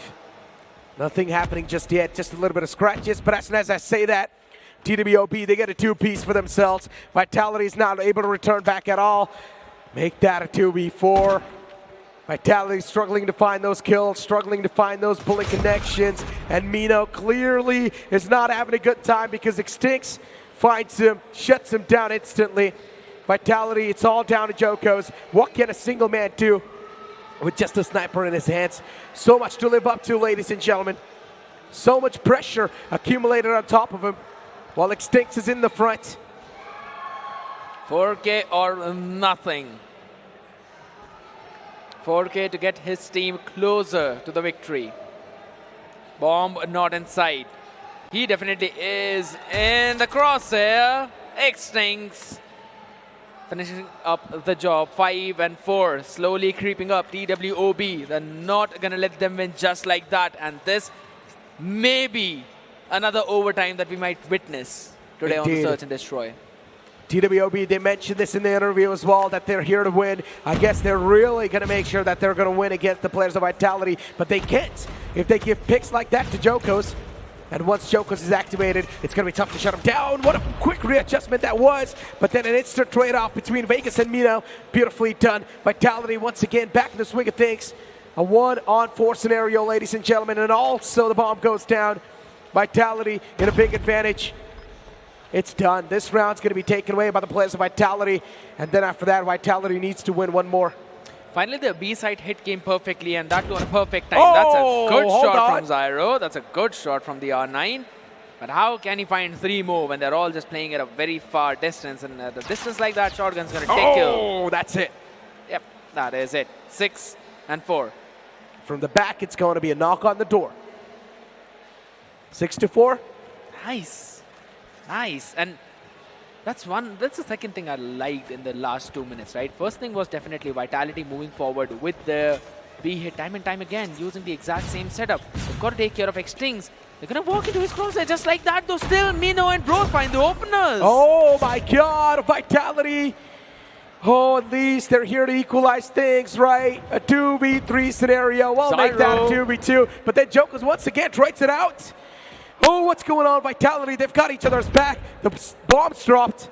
Bros is going for the bomb now. Once again, the plan's going to be executed over here, ladies and gentlemen. Extends trying to peek out. Oh, Extends finds Jokos. Where is the second man for Vitality? Bros, he did spot the man in the front. Bros has got his hands on the shotgun. He needs to bait out the first shot from Extinct. Extinct is not a person who's going to lose out on his calm. He will try to play the situation calm, cool, and collected. But even Bros, the same thing can be said for this guy. Even Bro packs a lot of punch and also packs a lot of experience. That is true, but I really love the adjustment coming in from Bros because of the fact that he knew Extinct would think that he's going in for a rotation because that would have been the obvious decision. Extinct is he's there early on, but wait, Bros. He's going exactly in the claws of Extinct and R9. Oh my god. A shotgun up against a sniper. Oh my god, this can be a big brain read. Extinct, there's a reason why this man is the IGL of TWOB. He expected the A-side hit. Can the sniper find the connection? No way! Shotguns, of course, gonna prevail. Oh, that round was so close. But ladies and gentlemen, it's going to be Vitality, the winner once again of this series. No matter how hard you try, TWOB, they're just not able to taste that victory against Vitality. And with this matchup, these guys have also secured their position for tomorrow's day. Ladies and gentlemen, it was such a great matchup, so many close calls, but now it's time for us to move on to the stage because I'm pretty sure the players of Vitality, they've got some choice words to say. Oh my goodness, what a fantastic play it was. बहुत ही बढ़िया तरीके से खेलते हुए दिखाई दी team vitality. And अगर हम बात करें यहाँ प्लेयर से, तो चलिए आपसे शुरू करते हैं सर। ये तरीके की इंटेंसिटी, इतना ज्यादा नेक टू नेक कंपटीशन, क्या आपने एक्सपेक्ट करा था? मतलब स्क्रीम्स में तो देते थे, पर मेरे को ये पता नहीं था कि लैंड के प्रेशर में इतना दे पाएंगे। But I think congrats to them also कि इतना अच्छा खेले वो। I mean they grinded, so it's worth it. Obviously and इसी के साथ इसके लिए स्ट्रीम पे क्या इधर आना। ऑलराइट, इसी के साथ चलिए मैं आपसे जानना चाहूंगा, आपकी तरफ से आज के दिन की क्या ऐसी खास बात रही है इस मैच में जो आप कभी नहीं भूलने वाले? अपने पास ब्रोज है तो सब कुछ है। ब्रोज है तो सब कुछ है। जोकोस क्या स्नाइपिंग करी है ब्रदर, आप एज ऑलवेज यार। मुझे बता, ये तो कुछ भी नहीं था, ये तो कुछ भी नहीं था। सही बात है। तो इससे ज्यादा हम क्या एक्सपेक्ट कर सकते हैं आपसे? पिक्चर बाकी है, पिक्चर अभी बाकी है। तो चलिए मेरे को ये बताइए कि यार आपको जीत के कैसा लग रहा है, बिकॉज ये बहुत ज्यादा इंटेंस हो गया था, ये बहुत ज्यादा नेक टू नेक हो गया था, और फाइनली आपने जब लास्ट में निकाली, किस तरीके क्या फील कर रहे हो अभी आप? I feel happy, obviously. I mean, it did go close, which we didn't expect, but it's good. We won. चलिए एक काम करते हैं, आईजीएल से बात करते हैं, क्योंकि आईजीएल के लिए मेरे पास एक अलग से सवाल है, बिकॉज आपको पता लग चुका है कि आप आगे जा रहे हैं, फिनाले में आप क्वालिफाई कर चुके हैं, फिनाले में आप खेलने वाले हैं। कैसा फील हो रहा है इंडिया के पहले लैंड में आप फिनाले खेलने वाले हैं? Tell me something. We are very happy and excited, especially to play GodLiKe again in finals, and hard luck to be well played. They tried their best, I think. Yeah, absolutely. लेकिन चलिए इसी के साथ अगर हम बात करें अभी की, तो अभी हमारे मैच के विनर आ चुके हैं। ये वाली सीरीज बहुत इंटेंस गई थी, बहुत मजा आया, बिकॉज इंटेंसिटी का लेवल एक यहाँ होता है, ये वाला लेवल यहाँ था। 3-2 हमें देखने को मिल चुका है, एंड ये लेवल जो है ये और इंक्रीज होने वाला है। Over to you casters. Well, a kiss a homie moment, right? Just kissing your friends, and maybe that's why they've got such a good synergy. Bromance out there. I mean, everyone loves that. But seriously, what we love more is a close series just like this. And who better opponents than TWOB up against Vitality? 2 times they've played against each other. And both the times, this has been the exact score. Exactly. But one thing was said by one of the players from the side of Vitality. He said that we cannot wait to face GodLiKe in the finals. True. That means they're already so confident that they're going to move on forward towards the finals, right? I mean, GodLiKe are the ones who said on the day one, just give us the trophy.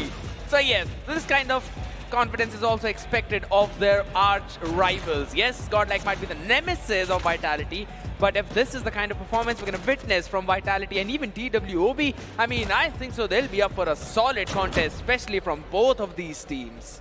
Exactly. Well, I mean, speaking about that, right? I mean, we had bros just going on absolute fiery moments. This guy was feeling the heat of the moment. This guy was feeling himself at that point in time. And he was just, in general, doing a fantastic job, right? And speaking of that, right, we know with how Vitality has been looking like when it comes to their team play too. One thing that now the players at TWOB needs to look forward to is how can they qualify and win the upcoming game, because that's going to be such a crucial one against the players of I2K. That is true. Now, yesterday they were able to win in a convincing fashion against I2K. We did see that happening. They have to repeat the exact same thing.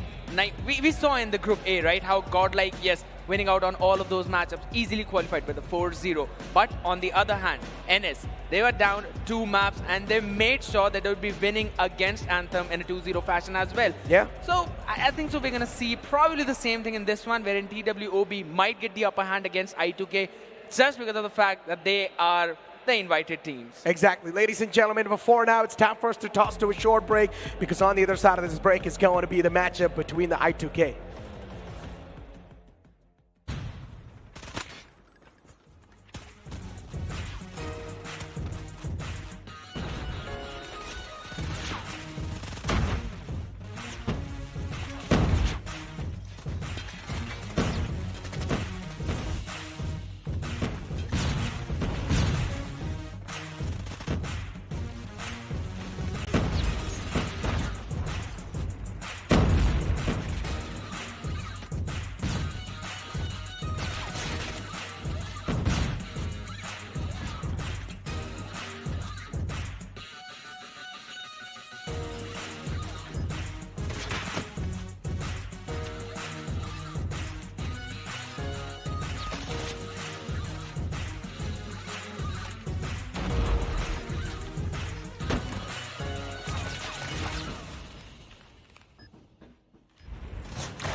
The Snapdragon Pro Series powered by Samsung Galaxy is brought to you by Snapdragon Elite Gaming, Samsung Galaxy S23 Ultra, Monster Energy, and DHL. Welcome back gamers to call of duty mobile India invitational. मैं आप लोगों को बताना चाहूंगा कि यहाँ पे हमारा डे नंबर 2 चल रहा है। डे नंबर 2 में ग्रुप बी में ये हमारा सेकंड मैच होने वाला है। बहुत ज़्यादा एक्साइटमेंट जो है वो भरी हुई है हमारे अंदर भी, आपके अंदर भी, दर्शकों के अंदर भी। एंड मैं आपको ये एक और चीज़ बताऊंगा कि यहाँ पे जो अब टीम्स आने वाली है वो मैचेस खेल चुकी है, कुछ टीम्स का पहला मैच भी जाने वाला है। लेकिन चलिए बिना किसी देर के हम इंट्रोड्यूस करते हैं हमारी पहली टीम को जो कि स्टेज पे आने वाली है। Give it up for team TWOB।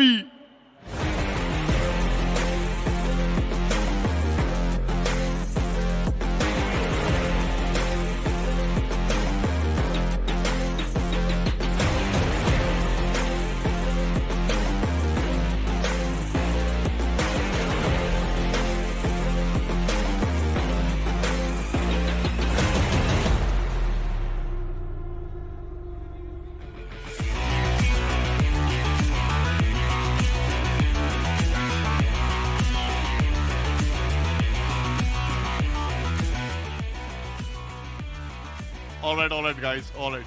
Let me tell you, मुझे आपसे एक सवाल पूछना है। वो ये है कि इस वाले मैच का क्या सीन है, क्या होने वाला है? हम I2K को वार्म अप देने हैं और कुछ नहीं। I2K को वार्म अप देना है।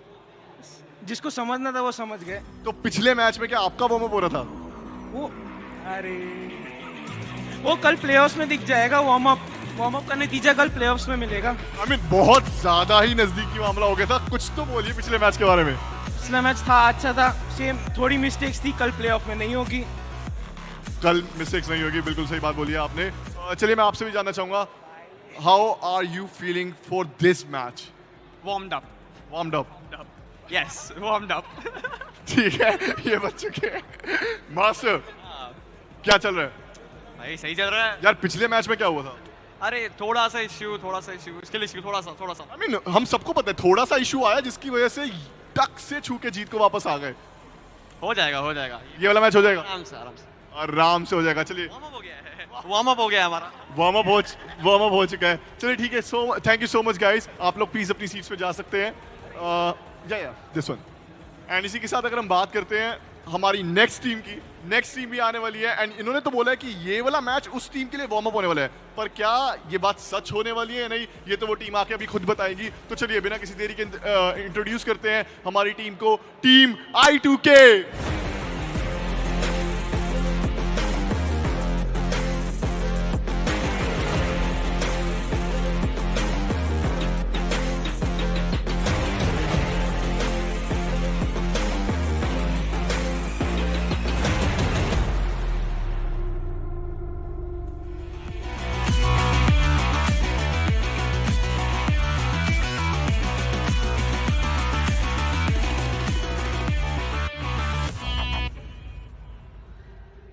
सर एक बात बताइए, क्या ये वार्म अप उनके लिए होने वाला है, आपके लिए होने वाला है, क्या चल रहा है?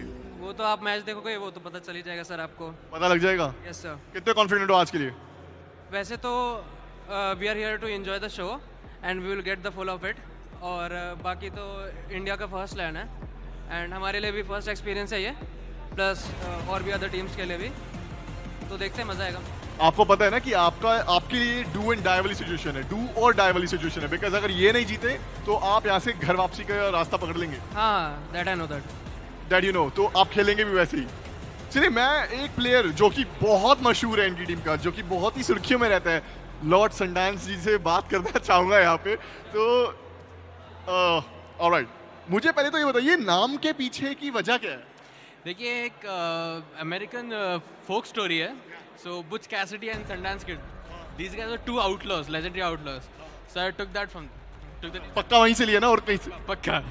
चलिए ठीक है, all the very best guys and I wish you all the very best, because ये सच में आप लोगों के लिए डू और डाई वाली सिचुएशन है। तो अपना बेस्ट दीजिएगा, आप प्लीज अपनी सीट्स पे जा सकते हैं। Alright ladies and gentleman, boys and girls, are you guys ready? Are you guys ready? I can't hear you guys. Come on, are you guys ready? Let's go. Over to you, casters.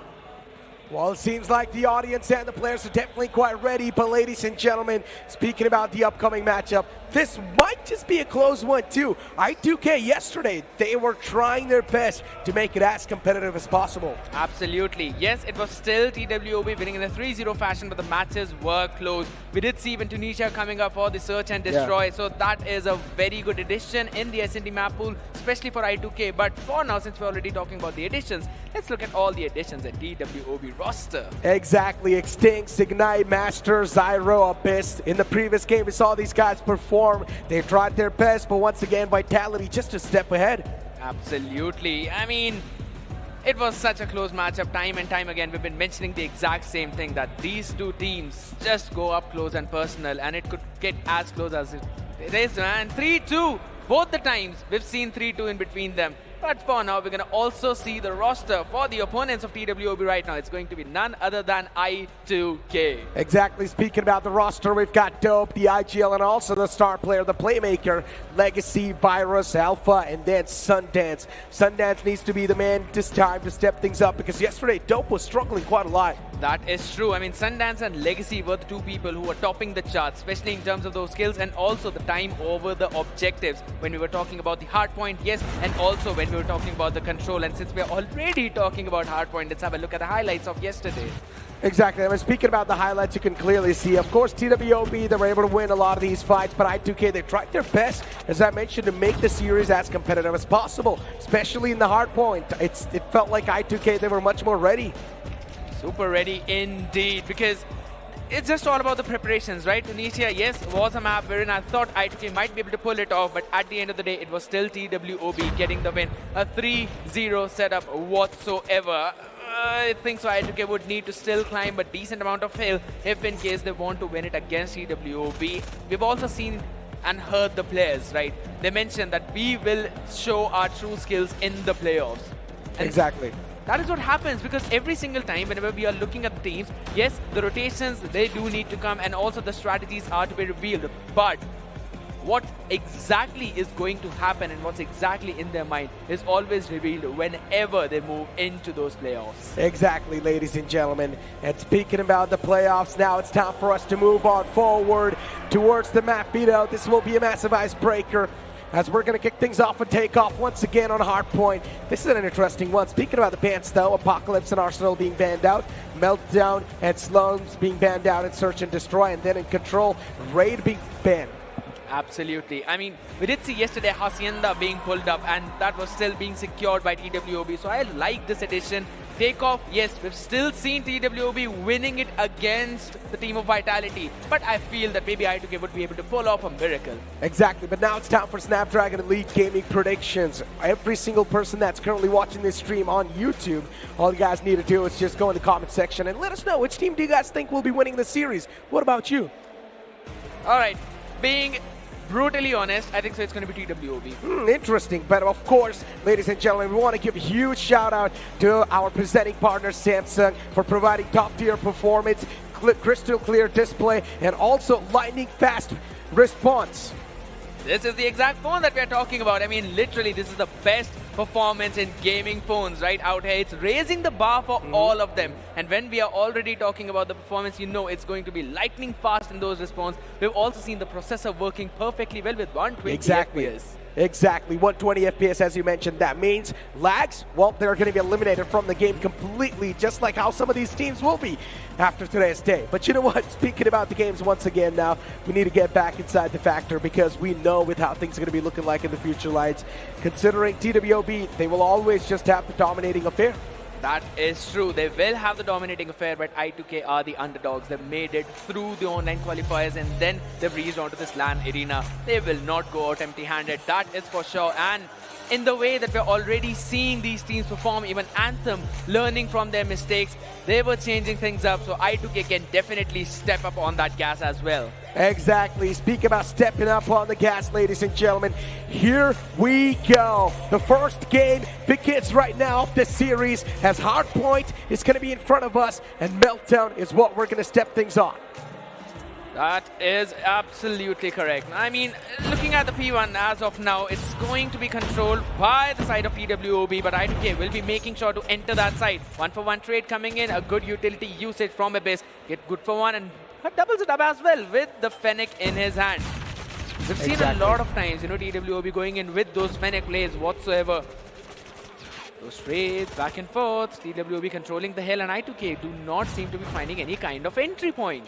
TWOB controlling the point right now. The point flow is definitely over there. So for TWOB, all they need to do is just sustain that entire control for as long as possible. Their defense has been looking pretty phenomenal. But for how long can they keep on sustaining, especially the players of I2K are just barraging in. Definitely are. Oh my god, that was a weird spray coming in, but he was flashed out as well, so could not force him into that situation. Either ways, all the trades are in TWOB's favor. If you are looking at what's the result of P1, getting a ton of points, more than 30 out of it. Especially, it's one of the most open hard points out there, so you know that it is going to be contested every single time. Even Predator missile being brought out. Abyss. Oh, what? Tough luck. Abyss finds him as well. And now, as we do know, TWOB, of course, a little bit on that dominating side, but I2K is going to be the one to get their hands on that point. TWOB, they need to be the one on the offense.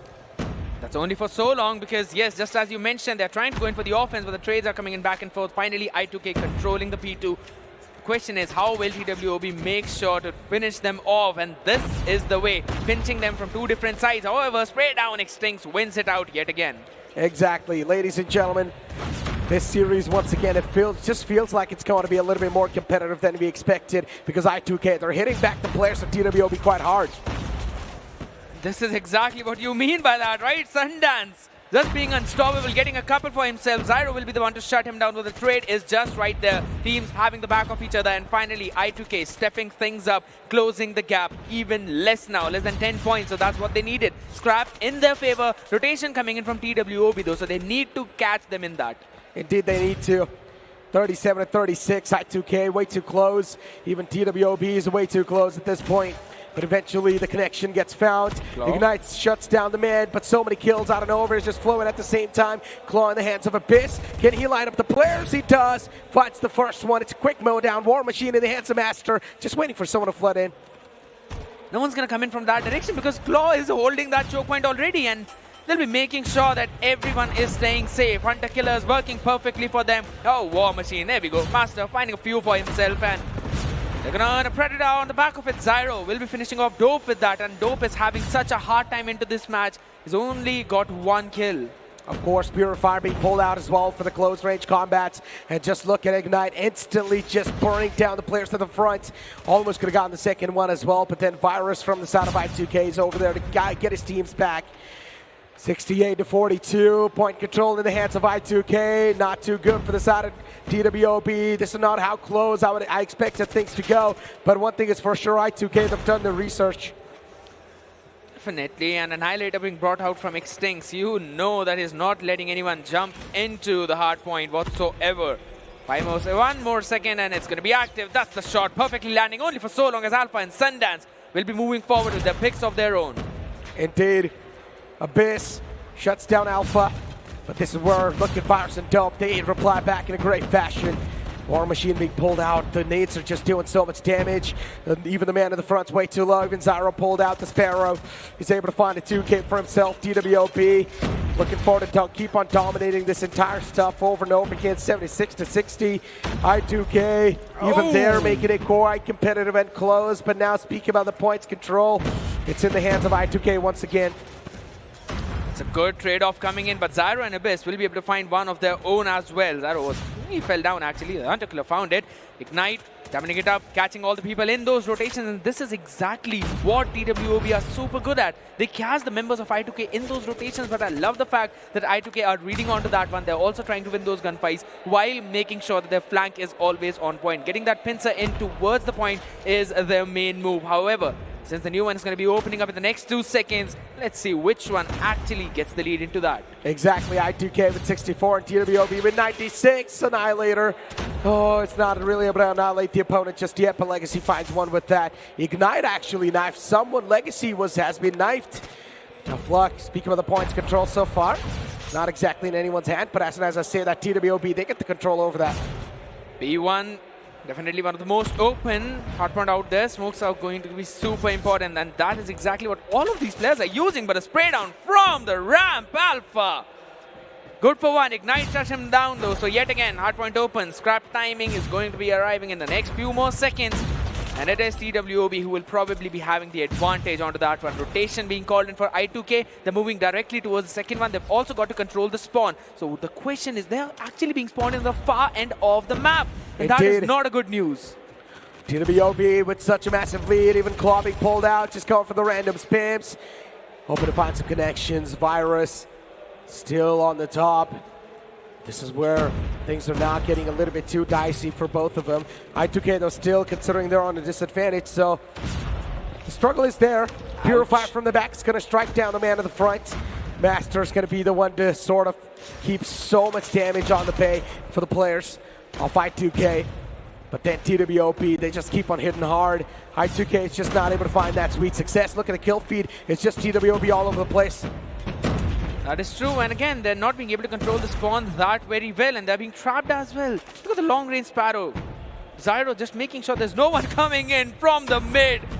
You're going to be meeting to your own death if you move from there. But talking about death, and the nade is exactly what they needed, but it's just the scrap time that they've earned for themselves, and not even that perfectly, because TWOB will be getting the next 15 points for them. Indeed, they will be. Zyro has managed to take down Dope over there. Oh, TW is now starting to run away with the lead. This is not too good. Sundance with the War Machine definitely looking forward to inflict a lot of pain and hurt. Annihilator pulled out from the side of Extincts. But look at I2K, they're just playing so passive. Nice I2K is not going for the peaks at all. I2K is not playing offensive at all. Instead, defensive is going to be the way to go. The Annihilator, quick to 2K. Make that a 3. Almost could have gotten the Fury kill as well.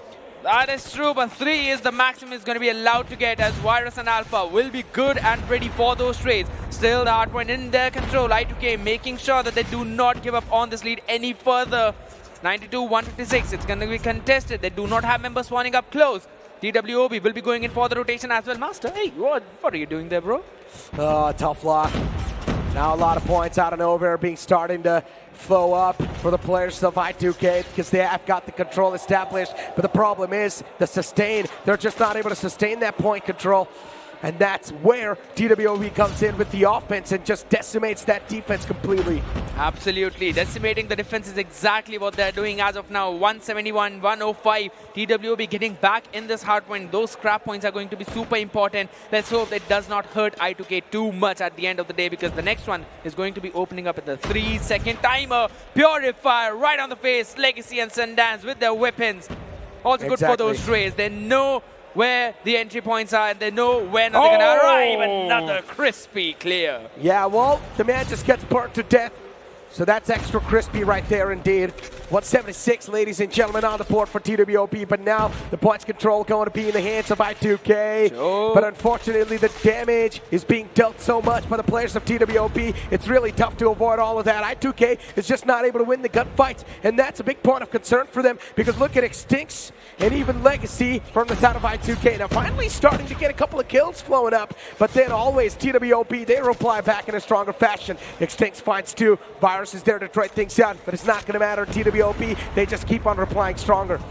Stronger and stronger they go. That is true. Another scrap time of 10 seconds will be won out by TWOB. They'll be catching the rotation as well. In the meantime, I2K, they've only invested 1 member there. They're also using the War Machine. Alright, that's not the War Machine. That was just the utilities coming in. But one thing is for sure, that the operators are going to be super important for them, as we'll be moving on to the P1 yet again. 3 to work with. On the side of TWOB, only a couple. Oh no. For I2K. Oh no, 202 points secured. I2K, they're getting the control of the points initially, but then later on, they're just not able to sustain it because the defense is having a lot of cracks, and those loopholes are being just completely abused by the players at TWOB. And that's something that should not keep on happening. Look at TWOB running away with the lead once again. If this control's not going to be stopped, TWOB might just run away with the entire hard point. So I2K, the threat, the elimination sword just keeps them looming at top of their heads. Annihilator pulled out from Legacy. Looking forward to find at least a couple of connections, but I guess even that's going to be the denial. What? What a quick turnaround that was. Extinct, Master. These two guys are working in tandem. My goodness, what a long-range shot coming in from Master. He does not stop. He's going to try and triple it up, but Legacy will welcome him with the shots as the spawn was in their control. And this is exactly what I2K needed.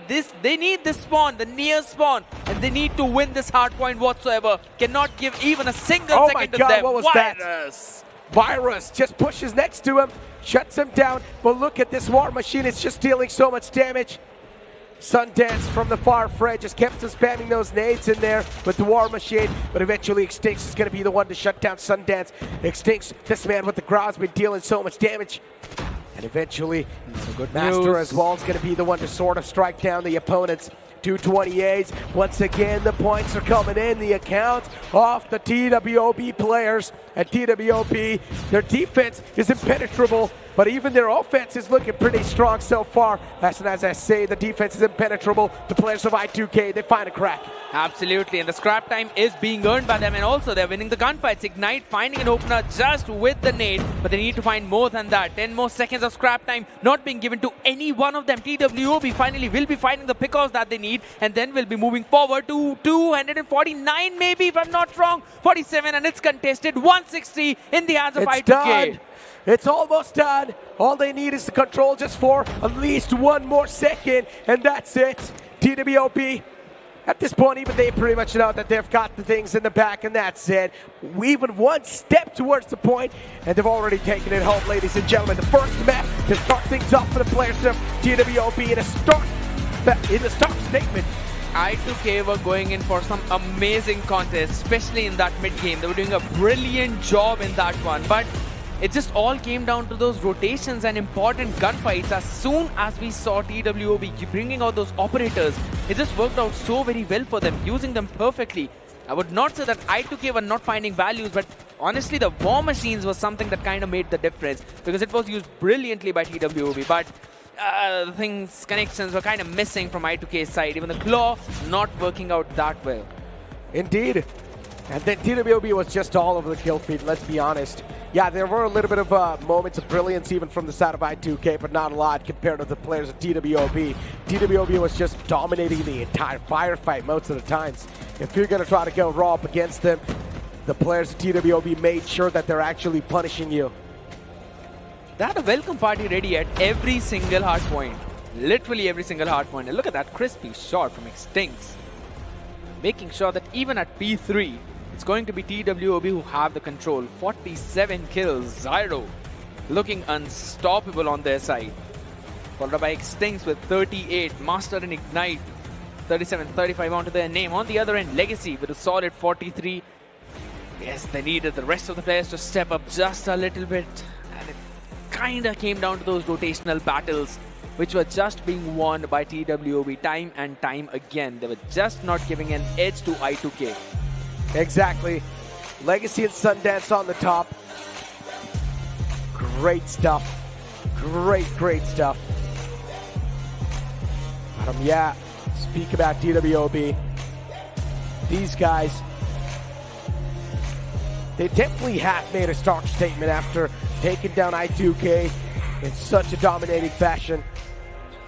I just want to see how Search and Destroy is going to be looking like, because that's going to be challenging these teams to the fullest potential.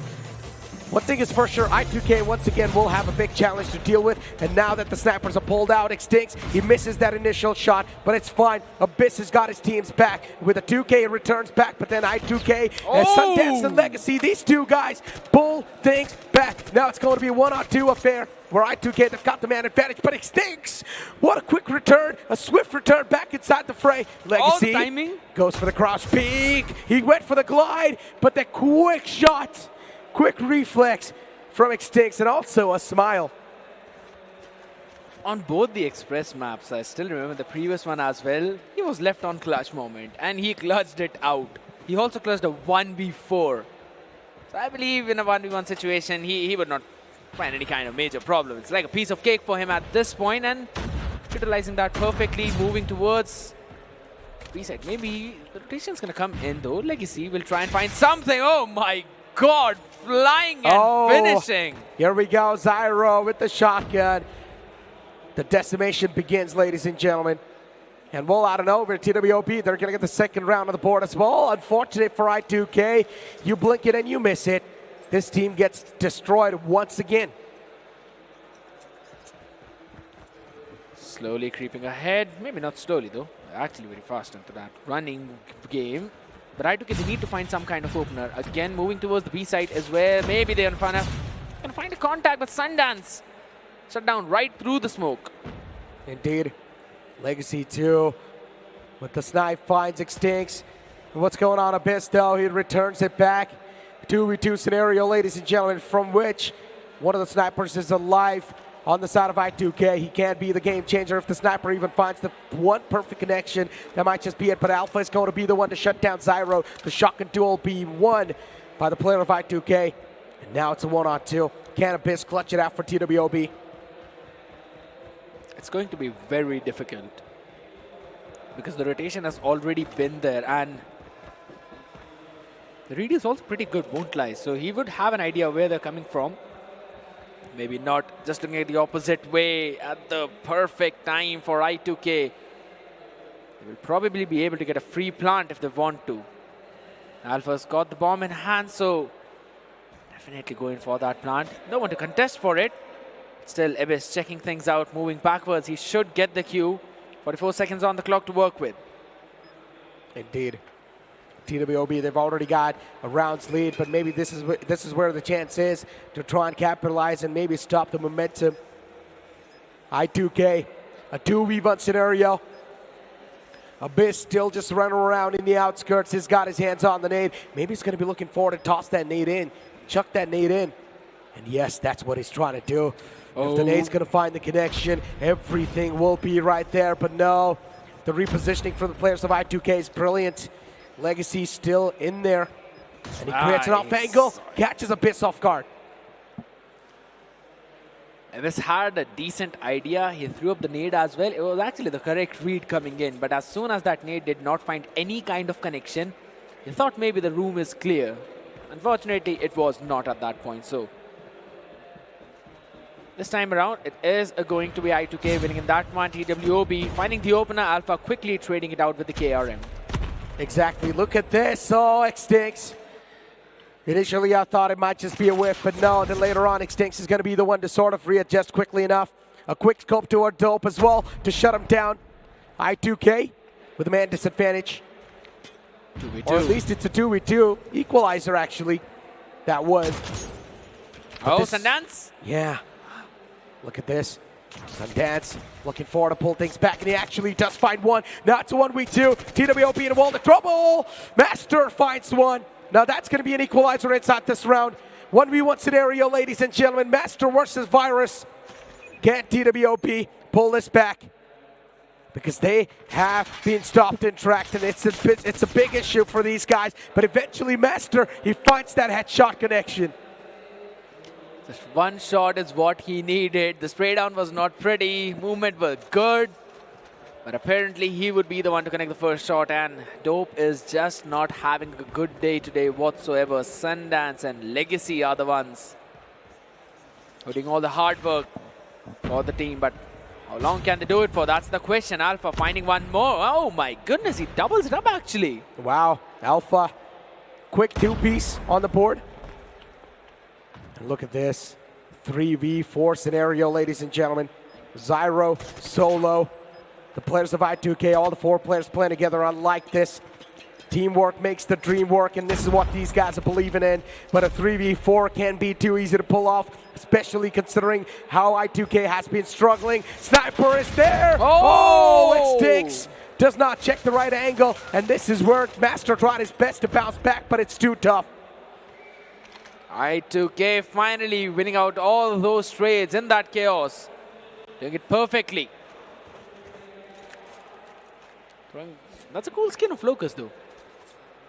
Really love that.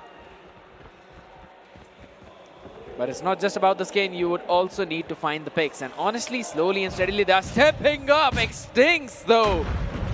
He just denies anything to them. Quick shot to kick things off. And then TWOB, I don't know, there's just going to be a massive wave of eliminations that just hits the players of I2K. The sniper is trying his best to at least find one. So many shots missed. This is embarrassing. Oh, he was actually trying to go for the punch. That's just going to be the rifle to finish things off. 4 and 2. Sides will be switched at this point. So I2K, they can definitely try and do a good setup towards the B side, especially whenever they're on the defense. So let's see if they actually would be able to pull it off or not, because TWOB just need 3 more rounds, while I2K, they're trailing by 2. They need to bring things forward. Another snipe shot. Oh my goodness. Sundance is going to be the one to open things off this time, but Dope as well is going to be backing his teammate up. Dope finds that dude. 3v4 scenario, ladies and gentlemen. TWOB, though, looking forward to make a bounce back, looking forward to make a comeback inside this entire round. Utilities tossed up front. Sundance, he's locked in and loaded. He's still focused. Legacy from the top, looking forward to find at least a couple of the snipe angles. I mean, Alpha is literally manhandling everyone with the KRM as of now. Virus quick for 1 and Oh also my good God, for second. What? The Fnac is just striking down the players in the front. And well, that's it. TWOB, they lost this round 4-3. True that, and this way, I2K will be able to creep forward slowly and steadily. That is exactly what they need to do. That was a very good retake coming in from their side. Flooding in even inside the train, that was brilliant. The readjustment coming in from him, it was perfect. And if that is the way that they can try and pull things off, I believe we'd probably be even witnessing maybe an overtime if TW will pull off 2 rounds. But that seems difficult with the spray down that's coming in. I2K down to a 2v3 though, but it is very much possible. Indeed. And now speak about possible things. We've got I2K Esports in the front, especially with the man disadvantage. TWOB, everything working well for them. Dope is going to be the last player. He's supposed to be the star player. He hasn't really been able to perform that well so far for the team, and once again he gets strike down. TWOB smooth sailing for them. It's back and forth, but TWOB, they're maintaining that consistent 2-round lead. Consistency is what matters every single time, and the momentum that you're riding in. TWOB is not letting it go whatsoever. No matter if they're on the defender side or the attacker side, will always try to stay on top. They were also able to pull off a search and destroy map, that too against Vitality. So you already know that super solid onto that one. Again, shots fired, just a warning coming in back and forth. Slow pace, super slow setup. They want to try and work around the map, try and find a pick or two, and takes things maybe. Could be able to get it. Oh, Zyro starts it off. Virus found as well. TWOB extinks too. Oh my God, out of nowhere. It's just so many bodies hitting the floor. And that too, the bodies of I2K. If TWOB wins this round, this will be a massive lead established. And I highly doubt I2K will be able to bounce back or make a comeback. 6 and 3 is the situation. I2K needs 3 consecutive rounds, and the defensive setup is just being penetrated so easily by TWOB. They went in for a pacey hit for a couple of times. They faced some retaliations. They just decided to slow every single thing down. Controlling those high grounds, making sure that they control all those choke points, utilizing that perfectly. A second for that visual, though it was missed, but on the other end, Dope has been taken down yet again. Super hard day for him. Indeed. 4v4 though. At least things up till now haven't really slipped away from their hands, so it's completely fine. As long as things don't get too dicey, you should be good to go. Oh my God, this man's could have been so close. Imagine if that finds the connection. He got the hit marker on one of them. That was the reason he went in for another few spans, but could not find that connection. Oh my God. A shutdown from Legacy and even Sundance. This duo is now starting to be a pain in the foot for the players of TWOB. But then Abyss returns back. He needs to go for the defusal, man. TWOB. The diffuser is going to be super important. He tries to maybe go and bait it out. Watching in the heaven, and that's where he is sent. screw up, a big screw up. TWOB 2-0 so far in the series, ladies and gentlemen. Looking forward to make it 3-0. Maybe trying to repeat what happened yesterday, and guess what? We've got the exact same map for the control as well, Crossroads Strike. So we might possibly see the same result happening unless I2K has prepared something out of the ordinary against TWOB. Because things just look super difficult for them. Indeed. Especially as you do take a look at the highlights, right? At the start, it was a little bit of a back and forth, but then later on, TWOB just established that 2 rounds lead, and that's where everything was screwed up. Then later on, that 2 rounds lead was converted to 3. Gotta give it up to Sundance as well, though. This man was popping off from the side of I2K. Tried his best, but sometimes things can be way too difficult for you. Sundance and Legacy, these guys are definitely the poppers. Absolutely, and since we're already talking about the people who popped off, Alpha as well on the side of I2K. He also got the 8 kills onto his hands alongside with Legacy and Sundance, so doing an exceptional job onto that one, but still just not enough to make I2K cross that finish line and try and win a map or try and steal a map away from TWOB. Maybe the next one, but that is a big maybe. Maybe. I mean, just look at the players in the front, ladies and gentlemen. I2K, there's a clear sign of worry on their faces because they know the elimination looms on top of their heads. What can they do to bring themselves back in this series? Comeback, possible. But the chances, really low. And pressure is going to be super high. There's the parallel out there. TWOB just enjoying them. Look at all those lads having fun, dancing around. Hey, why don't we ask Major to dance around? I don't think so that's going to be happening. I don't think so Major Beast is going to be dancing anytime soon. But we hear that music. That means the upcoming game should be locked in and ready too, ladies and gentlemen. The final game of Control begins right now. Crossroads Strike. Will it be the time for I2K to strike back TWOB? Or will TWOB put the final nail in the coffin? We're going to be witnessing if TWOB are going to win this one and qualify from the Group B. Or maybe I2K have got something in their bag. But the shots by Zyro and Ignite! Oh my god, TWOB already off to a fiery start. But even I2K is actually able to bring themselves back in this spree once again, so that's a good thing. I2K, at least they're trying their best to go for the consecutive trades. But eventually, as soon as the trades will be stopped, maybe that's where TWOB can start a crackdown as well under the pressure. But speaking about cracking down under the pressure, 21-21. I2K losing out on the man number. This is a huge issue. TWOB 20-20.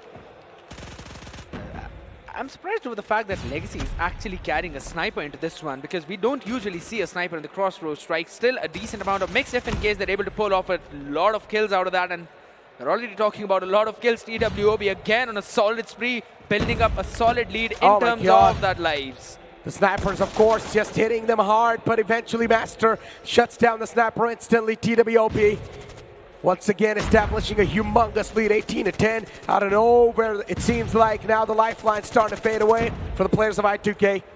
The spawn trap is absolutely brilliant, and I2K, they've got to use so many tools, utilities, gunpowder, only to move out of their spawn because the clock has been stopped on 28 seconds, second tick of progress being made towards the A. Will they be allowed to do that? That's the question. It will be locked in. That is true. 3v13. And this seems nigh impossible. Yeah. 2v12. And one final lifeline left for the players of I2K. Objective A has been lost, but it's not going to matter, ladies and gentlemen, because TWOB, they're going to make some light work against the players of I2K. Objective lost, but round 1. So TWOB would be super happy with that. Lights work, yeah. In the starting, it was a little bit shaky for them. I2K were putting up some good resistance as well as the numbers on the board.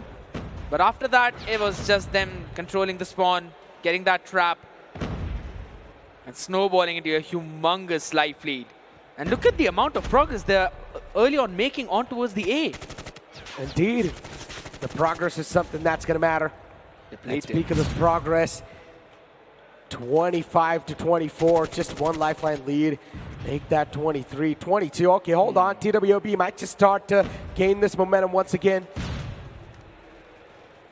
Slowly but steadily, again, I2K would have to avoid that spawn trap. And if in case they want to try and make a proactive play, they can do the exact same thing to TWOB, but they need to win those gunfights, the crucial ones indeed. Because if you look at the operator economy, Master, Ignite, Zyro, all three of them have got their utilities up. So they can basically surprise them and bombard them with all of them. And maybe that's exactly what they're trying to do. Exactly. Extinct with a 2K, Zyro with one as well. In return, Legacy shut down. Oh no, 13-16. This one is getting a little bit too close for comfort. Legacy once again with the sniper in the back lines. This man is it's just not stopping anytime soon. Ignite finds one, the second one as well being found. TWOB once again back in the swing of things, back in the fray, 18-14. The timer is ticking, 20 more seconds to work, but the lives definitely in their favor. 10v6, doable for I2K, but they've got to win these fights. That's the thing. They've got to get more than one trade each, and my goodness, 5v9 is the situation. 13 seconds, clock has been locked down. Tick being made towards the B. Exactly. Only last 4 lifelines left, ladies and gentlemen, for I2K. Can this be happening? I highly doubt that's going to be the case. If these two guys actually pull off a 2v4, that will be a miraculous clutch, but might just be too much to ask. And actually might just be able to isolate the duel as well. At this point in time, I2K, they need to start isolating the duels, but it's too much to ask. TWOB, they win the second game too. It was super close, that for sure is true. So I still have hopes for I2K. Embers, yes, but they might turn into a wildfire. But these players have to find their footing no matter what. This is the last chance for them to do it. Claw being brought out as well. Early trade on coming in. Trophy systems used up, taking a lot of those utilities damage, but amazing spray. Epis still gives the opening to his team, and also the life lead early on will be traded just as quickly. Legacy with the Annihilator gets 2 of them, but how much more value can he find as he'll be shut down right away? Exactly. War Machine pulled out too, ladies and gentlemen. Just keeps on spamming the nades in the front, but eventually 21-22 is going to be the score. At least lives left. And look at this, I2K once again starting to lose out on the number. This is not too good. They're not able to find the equal tradings. 18-20, still in a disadvantage as I2K. 8 points being captured a little bit. But for how long, that's my question.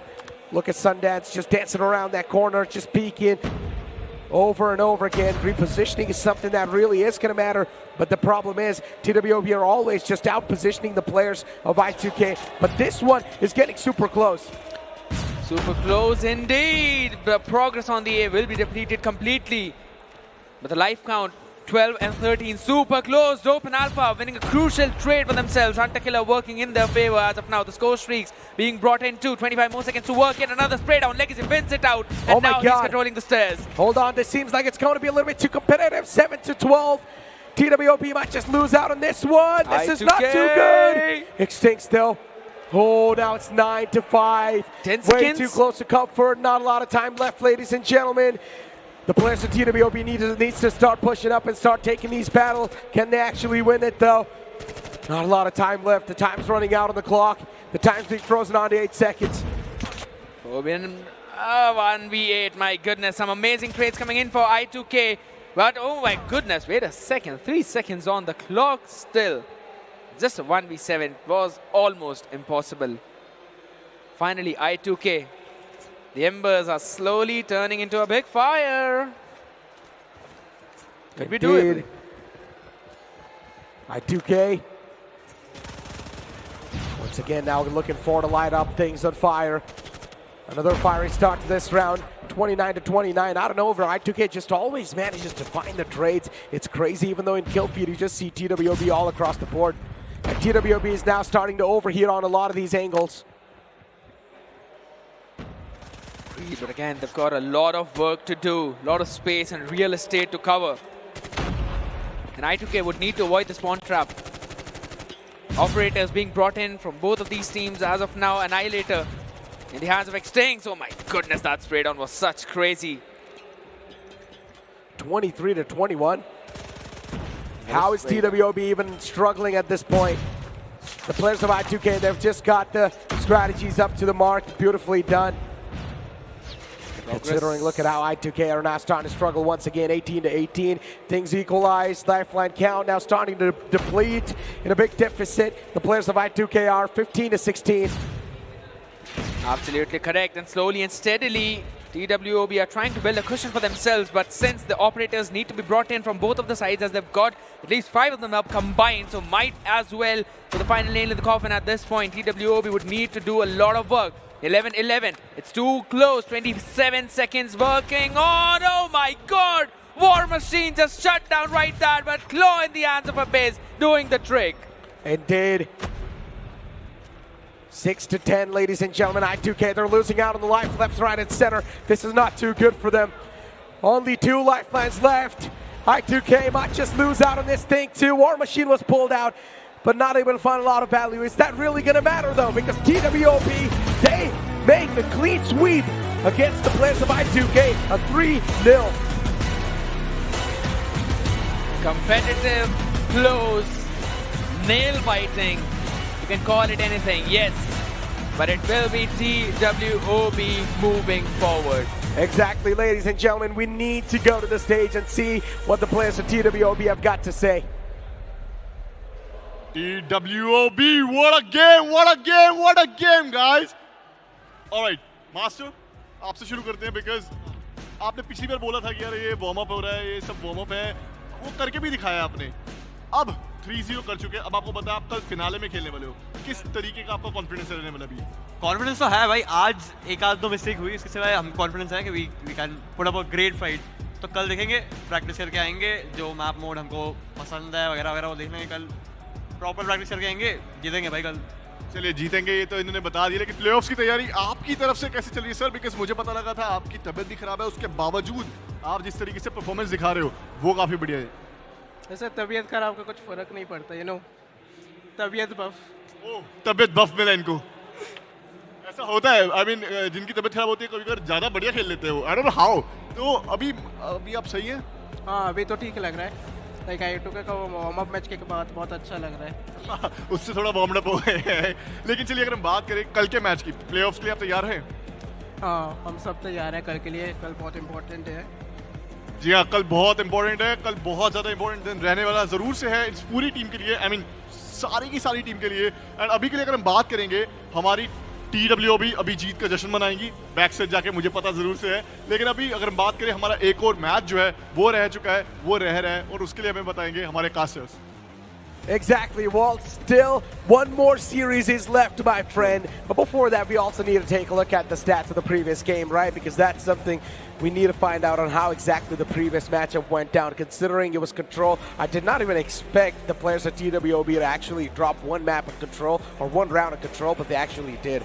I was thinking that maybe I2K would be able to pull at least one of them off, and I actually wanted them to probably make this series go even further. Maybe a 3-1 would have been even better for them, but again, not being able to pull off even a single map is definitely going to be a little bit of a mental barrier for them to move on from. However, just as you mentioned, you wanted to check for all of the stats. It's right in front of us. Sundance 22 and 20.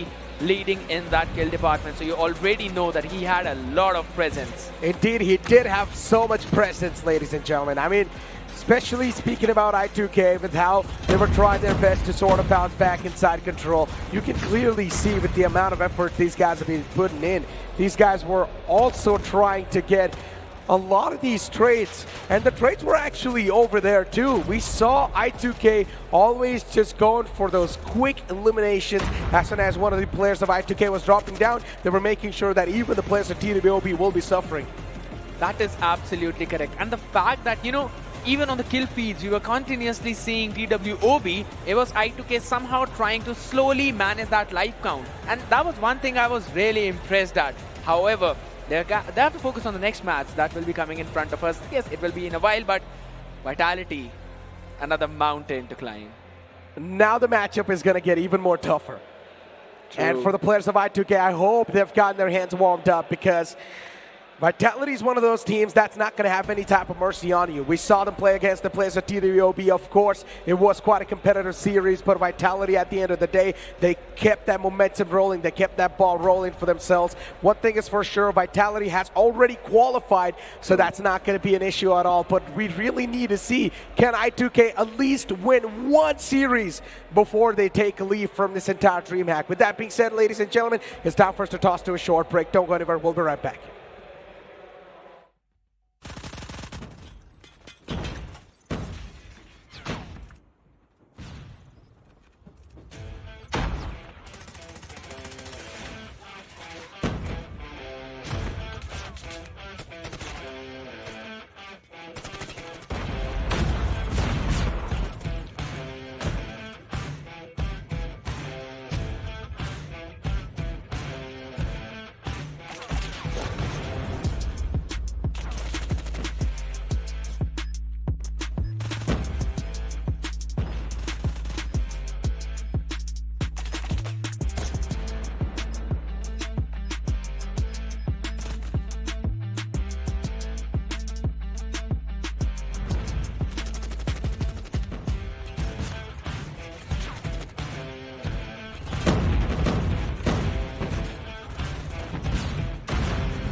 The Snapdragon Pro Series powered by Samsung Galaxy is brought to you by Snapdragon Elite Gaming, Samsung Galaxy S23 Ultra, Monster Energy, and DHL.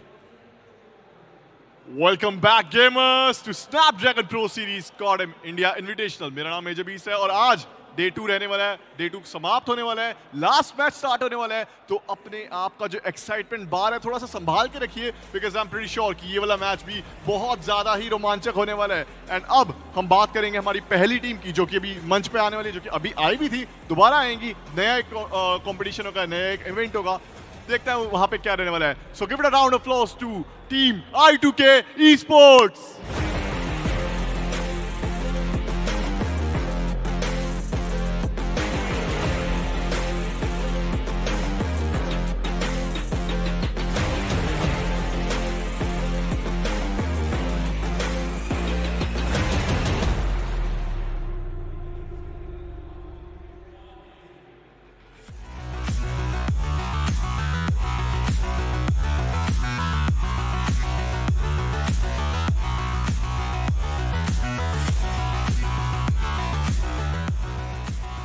Alright German, पहला LAN आपने खेल दिया, आपने experience करा, आपका experience अपने हिसाब से बताइए, आपके पीओवी से। टू बी ऑनेस्ट ये पहला लेन था मेरा भी और मेरी पूरी टीम का भी, तो हमने काफ़ी इन्जॉय करा। And to be honest we have nothing to lose now, you know that already. और हम लोग पूरा अपना ट्राई करेंगे, like we give our best to everyone. या अपना बेस्ट अभी भी आप देने का सोच रहे हैं, वो जो कि देना भी चाहिए। लेकिन चलिए अगर हम बात करें गाइस, आप लोग का भी पहला लाइन था, क्या कहना चाहेंगे अपने फैंस के लिए? बस ठीक है, अच्छा लग रहा है। अच्छा लग रहा है, आगे क्या रहने वाला है? बस अभी देखेंगे, खेल के देखना है, अपना बेस्ट देना है खेल में। ऑलराइट अल्फा, यार आपको तो मैं शॉट गनर के नाम से जानता हूँ। मेरे को एक टाइम था जब कम्युनिटी में अल्फा के आगे शॉट गनर लगता ही लगता था। अब अभी भी मैं देख रहा हूँ वही लेगेसी आपको आगे फॉरवर्ड करिए, अलग अलग गेम गन्स जो है वो आप प्रेफर करने वाले हो? थोड़ा गेम में चेंज है, शॉट गन के साथ SMG and I switch to 3 finger. But अभी हमारा परफॉर्मेंस इतना अच्छा नहीं था बिकॉज ऑफ हमारे स्टार्ट सब कुछ अभी उतना अप टू मार्क नहीं है। अभी हमने लैन में देखा, but we'll work the next time. Alright. And इसी के साथ अगर हम बात करें संडान आपसे भी एंड आपसे भी सर, तो मुझे ये बताइए कि अगले लैन टूर्नामेंट के लिए कितने ज्यादा रेडी हो? एक साथ बताना है, एक वर्ड में या एक सेंटेंस में। Hella excited. Sorry, Hella excited. Hello excited. And आप? एक्साइटमेंट तो है बिकॉज अभी एक्सपीरियंस नहीं था, अभी एक्सपीरियंस भी आ रहा है धीरे धीरे करके। इस टूर्नामेंट का बस एक चीज़ था, स्किल्स सबके पास सेम है, लेकिन जो एक्सपीरियंस रहता है उनको बहुत सालों का है, हमें ये अभी मिल रहा है। सो लाइक नेक्स्ट उसमें तो हम लोग परफॉर्म बहुत ही अच्छा करने वाले हैं। नेक्स्ट लैन में बहुत अच्छा परफॉर्म करने वाले हैं। आपका डिवाइसेस ये जो आपको मिले हैं, क्या नाम है, हमारे सैमसंग गैलेक्सी, इस पे खेलने का, सैमसंग गैलेक्सी S23 अल्ट्रा पे खेलने का एक्सपीरियंस आप लोगों को कैसा गया? Extremely smooth. The device is really sleek. It feels good in our hands. So definitely say it's a worth it device to buy and play COD Mobile on. And FPS के बारे में बताइए आप। लाइक 120 FPS ज़्यादा mobile phones देते नहीं है, लेकिन सैमसंग दे रहा है, तो it's a big thing. Thank you so much guys, thank you so much. You can go back to your stage, go back to your seats and thank you so much and I wish you all the very best इस पूरे match के लिए। And अब बात करेंगे हमारी next team का, जो कि कुछ ही क्षणों में आने वाली है। And ladies and gentleman, boys and girls, give it up for team vitality.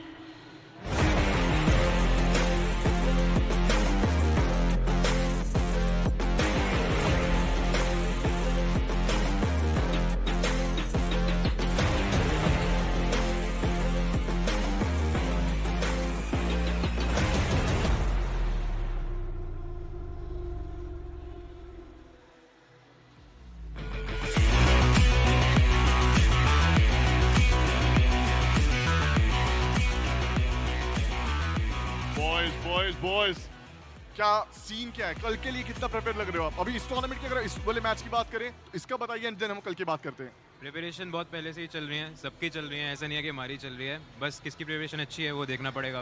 Right, exactly. And आप बताइए सर, कोई ऐसी टीम जिसको आप मतलब चाहते हो कि यार इसके साथ मैच हो जाए, फिर देखते हैं। ऑलराइट, सामने खड़े हुए गॉडलाइक के सारे प्लेयर्स इशारा करा गया। एंड आप कुछ बोलना चाहेंगे? कुछ नहीं बोलना चाहूँगा, बस खेलना चाहूँगा। अभी खेलना चाहेंगे, अपना बोल के नहीं करके दिखाएंगे। क्या बात है, क्या बात है। एंड आप सर मेरे को ये बताइए कि आज इस वाले मैच के अंदर कुछ एक्स्ट्राऑर्डिनरी करके दिखाने वाले हो या अपनी नेचुरल फ्लो के साथ ही जाने वाले, जो अभी मीनो ने भी बताया था? Just chill gameplay, not the usual. Usual.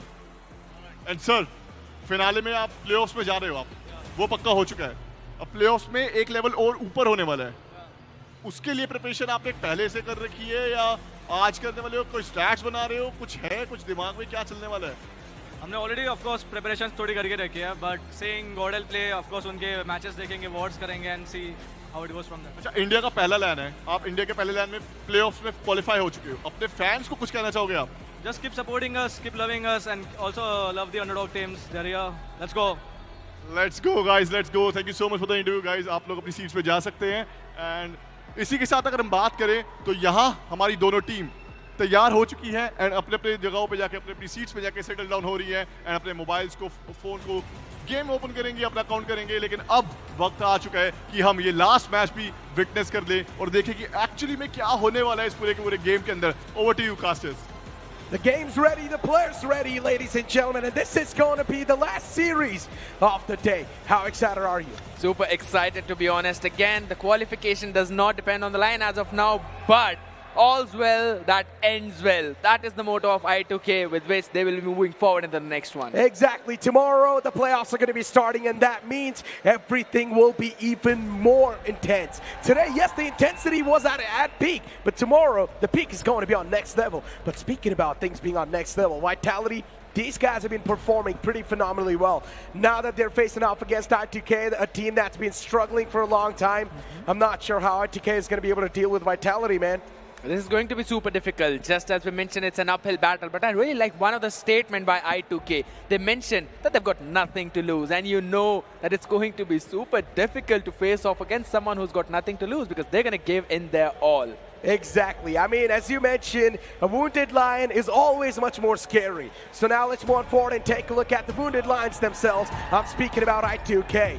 Every single player we saw them perform in the previous game too. It was a 3-0 scoreline, but maybe they can bounce back once again. TWOB, Legacy, Virus, Alpha, Sundance, all the players that tried their best, especially Legacy and Sundance. These two guys were performing exceptionally well, but now maybe they need to win at least one series before they get kicked out of the tournament. Absolutely. And again, asking for one series against Vitality, it might be too much to ask for, but it is highly possible that they might be able to get at least one map and then move on to the second one, because one map is where they need to put all of their focus on. Start slow, but they have to make sure that TWOB plays it out. They need him to step up. Exactly. I mean, speaking about I2K, we need to talk about the Vitality rosters too. We know Bros, Jokos, Burns, Vegas, Mino, all these guys. Mino being the man who's sort of like the link that holds every single player together. I mean, look, for Vitality, no pressure. They've already qualified for the playoffs anyways. Everything's chiller. Even as you mentioned, I2K is going to be playing without any pressure, considering they're already kicked out of the tournament. But at least like a consolation game, you need to win at least one game, right? That can make you feel better for the upcoming tournaments. Absolutely true. Gives you a decent amount of cushioning and a lot of things to work on. Plus, you also find out where things went right for you to win out on that series. And talking about winning out on the series, highlights coming up from yesterday. Vitality, yes, a very dominating performance, but we're also going to witness how I2K, they were still winning a few crucial gunfights. I mean, how can you forget about the game that happened, right? Pretty much yesterday, as you mentioned. In the highlights, things were, of course, quite actually close. I did not expect Vitality to struggle that much against I2K. I thought it might just be a smooth sailing, but I2K was doing a decent job and giving a bit of a tough fight. But once again, it's Vitality. What do you expect? They ended up winning things. Absolutely. Again, Vitality doing Vitality things. Both of the teams undefeated. GodLiKe in Group A, Vitality in Group B. So, of course, everyone would be looking forward to the matchup that's going to happen in the playoffs, but focusing on the maps right now and the match right now. Again, yesterday they played on 3 different maps, right? It was Arsenal, Express, and Crossroads Strike. None of them working for I2K, but everything was working really well for the side of Vitality. But here we go, ladies and gentlemen. Now it's time to move on towards the map feeder and find out what picks these teams have decided to make. Map feeder in front of us. The band's going to be Arsenal and Apocalypse and a hard point. But then we're going to kick things off at Summit. I love it. Summit. And then we're going to move forward to Takeoff, Meltdown, Standoff. if it goes to map 4, it's going to be takeoff. So you already know this is a very solid map for the side of Vitality. They have done a great job, even defeated TWOB. Again, I feel scared for I2K. Very scared, being brutally honest. Yeah. And yes, I wanted to make a fun of my name as well. But I want to ask you, what are going to be your predictions? I mean, look, man, now it's time for the Snapdragon Elite predictions, and mine is going to be Vitality 3-0. That's what I think. Vitality should have the cake easily in their hands unless they decide to give it away to the players of I2K. But you know what? Speaking about all that stuff, I've got one thing that is quite something that's been an eye-catchy moment for me, an eye-catchy thing for me. And I just can't stop using this phone at this point, man. I mean, you also mentioned the exact same thing that I have in my hand, right? Wow. And I'm also using it. It's such a brilliant device, and it's a huge shout out. Thank you so much to Samsung for providing such top-notch devices to us. I know, right? Because they are lightning fast, and they have got the latest Snapdragon processors, which are only available in these devices, definitely raising the bar of the gaming phone. So this is exactly the phone that you need to get for yourself, people. Even I'm going to do exactly the same thing. Level up your game, because with epic phones comes epic gaming. Exactly, ladies and gentlemen. And also 120 hertz display. That is something that's even more impressive. But speaking about impressive stuff, we've got the players in front of us, ladies and gentlemen. The player seems ready, and I guess we should hop inside the game as well. With your hand shaking, even I can understand how excited you are to jump into the maps right now again. We're going to start things off on the hard point. We have seen how strong Vitality has been on that one, but still, a few things have been dropped here and there, but it was against TWOB. I2K will be kicking things off. Summit is the name of the map. Up close and personal will be the fight, as we will probably be seeing a double shotgun setup. Maybe, who knows, we'll be up for a surprise. Ladies and gents, put your hands together. It's the last best of 5 match for the evening. Vitality up against I2K. I2K is one of those teams that has been looking forward to at least get one victory. But can Vitality let it go? That's my question. I2K so far, they start off with a dominating affair. But once again, considering it's the hard point, will Vitality actually try to get something done? That's my question. Sundance and Legacy, they kick things off on a fantastic note. Vitality definitely on a struggling start. Strongly start. You are absolutely correct onto that one, as all the 19 points are in their favor. Vitality 0 as of now. Jokos and Minio in the meantime trying to find some trades onto the P1, but they're not just being allowed to do anything. My goodness, a perfect pinch from two different sides, but Jokos tries to make a play coming in with that flank. Can he try and find something more? That's the question. Bros, once again, this man starts to pop off. A 3K from 4. Bros, and then Jokos is there in the back lines to provide him that cover. Dope and Alpha tried their best to pull things back in their court, but Vitality, they've already got the control, and now they're probably going to start to run away with it. That is true, but I love the fact that now Dope is also feeling comfortable, right? He was not able to find some amazing kills in the previous game, previous series, but this time around, he's the one leading on the boards in the charts, especially for his own team. 8 and 28, yes, that is true, but still, the P2 has opened up, and I2K are the ones to make that control in their favor. Exactly. Speak about the control. Team Vitality, once again, they lose it out on that. But once again, they actually gain it back in their hands. Vitality, quite stubborn. They don't want to let it go. And also, they keep on fighting against the players of I2K, but you got to give it to the players of I2K, man. They're making it quite tough for the players of Vitality. The struggle is clearly visible from them. The previous shotgun shot was missed, but the second one finds it. Yeah, that is true, but still, that is not something you need to whip in this situation. I2K will be able to capitalize onto that one. However, hardpoint still being contested. 20 more seconds remaining, and your back is not watched out for. Burns is just going to burn it up again, finding it another one, doubling it up, and now they're controlling the scraps at least, so that's going to go in favor of Vitality, but I2K need to stop that if in case they want to make sure that they've got the lead, but maybe they're just going to give it up, rotating towards the next one. Oh my God. Alpha, that was a quick one. With the shotgun, of course, Alpha dominating things. Vegas in the front, the shotgun shot was taken. Unfortunately, it's way too far away. The connection's going to be there, but the bullets are not going to be more enough to connect them and shut them down. Burns and Bros once again, Dope! They keep on popping off, but Dope! What a pop-off that was with Sparrow!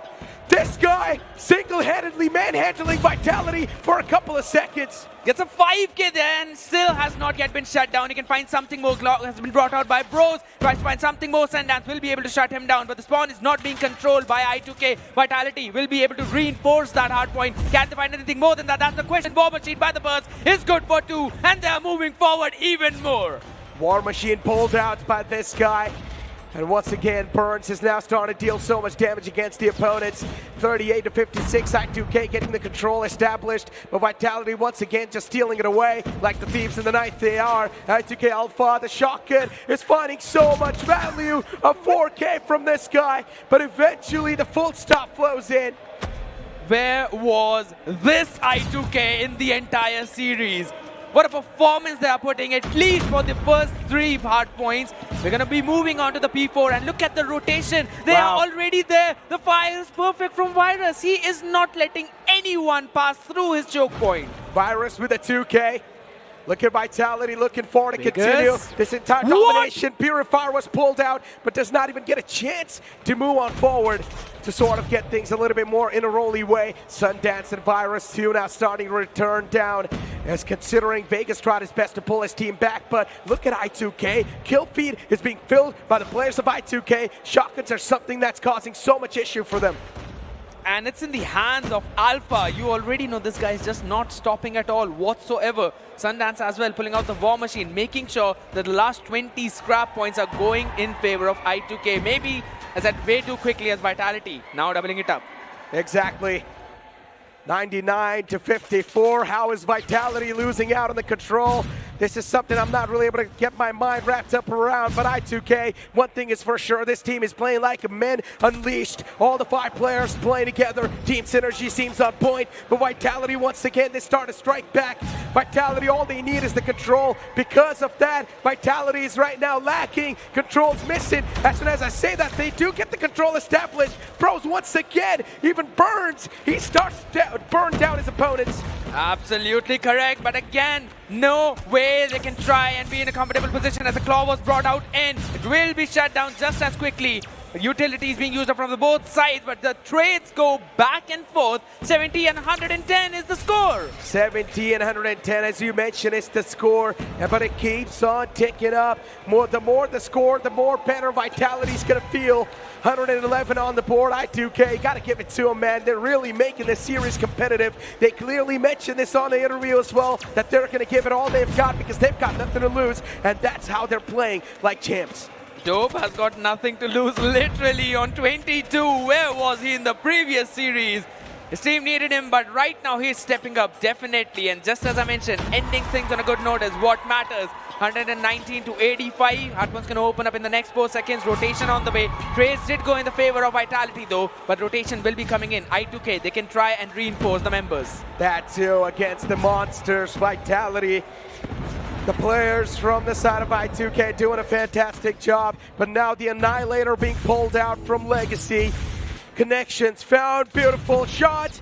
He gets the first one, Legacy. A quick snap onto the second guy. Dope as well. From the back line is providing that cover fire, but then Burst and Mino out and over. They once again bounce back. Vitality, they can feel it coursing through their veins. They can't find the equalizer. That is true. Only one operator on the east side. Mino and TWOB are the ones who are having it. Alpha also trying to reinforce, finds the connection.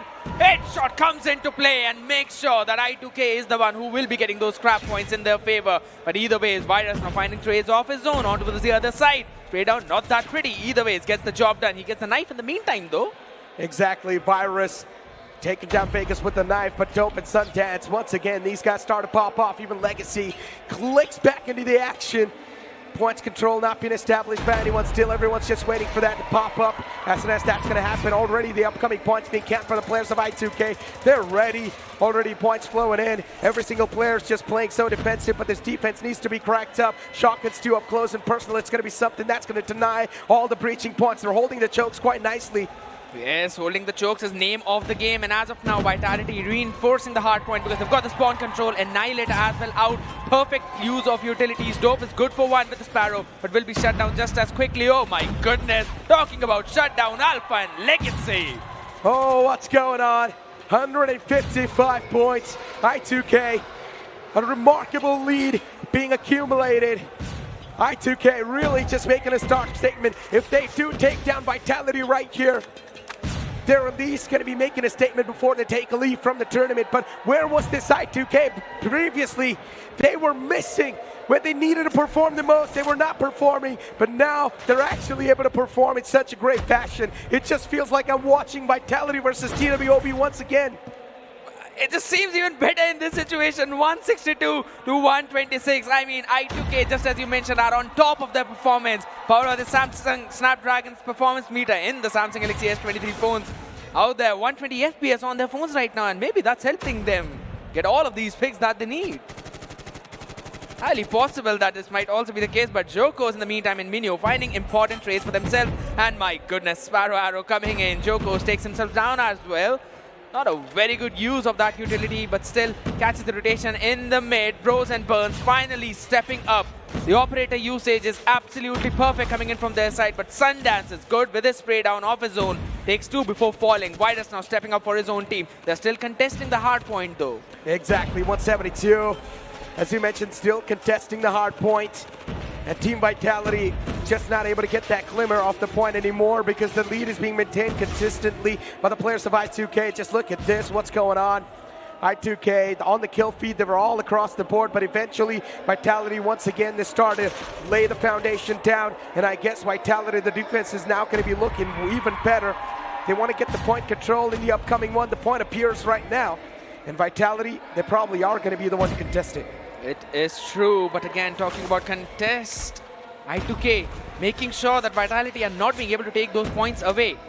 They're always being in the hard point whatsoever. Oh my goodness, legs taken down, but Dope is still standing strong. Joko's with the Hunter Killer will be able to finish him off. That's a 1-for-1 coming in, but either way, it's Minio and Bros following it up. Virus with the nade, perfect. Alpha has been insane with this KRM. Indeed, he has been insane. 157 and 195. I guess 200 markers can be reached up. What?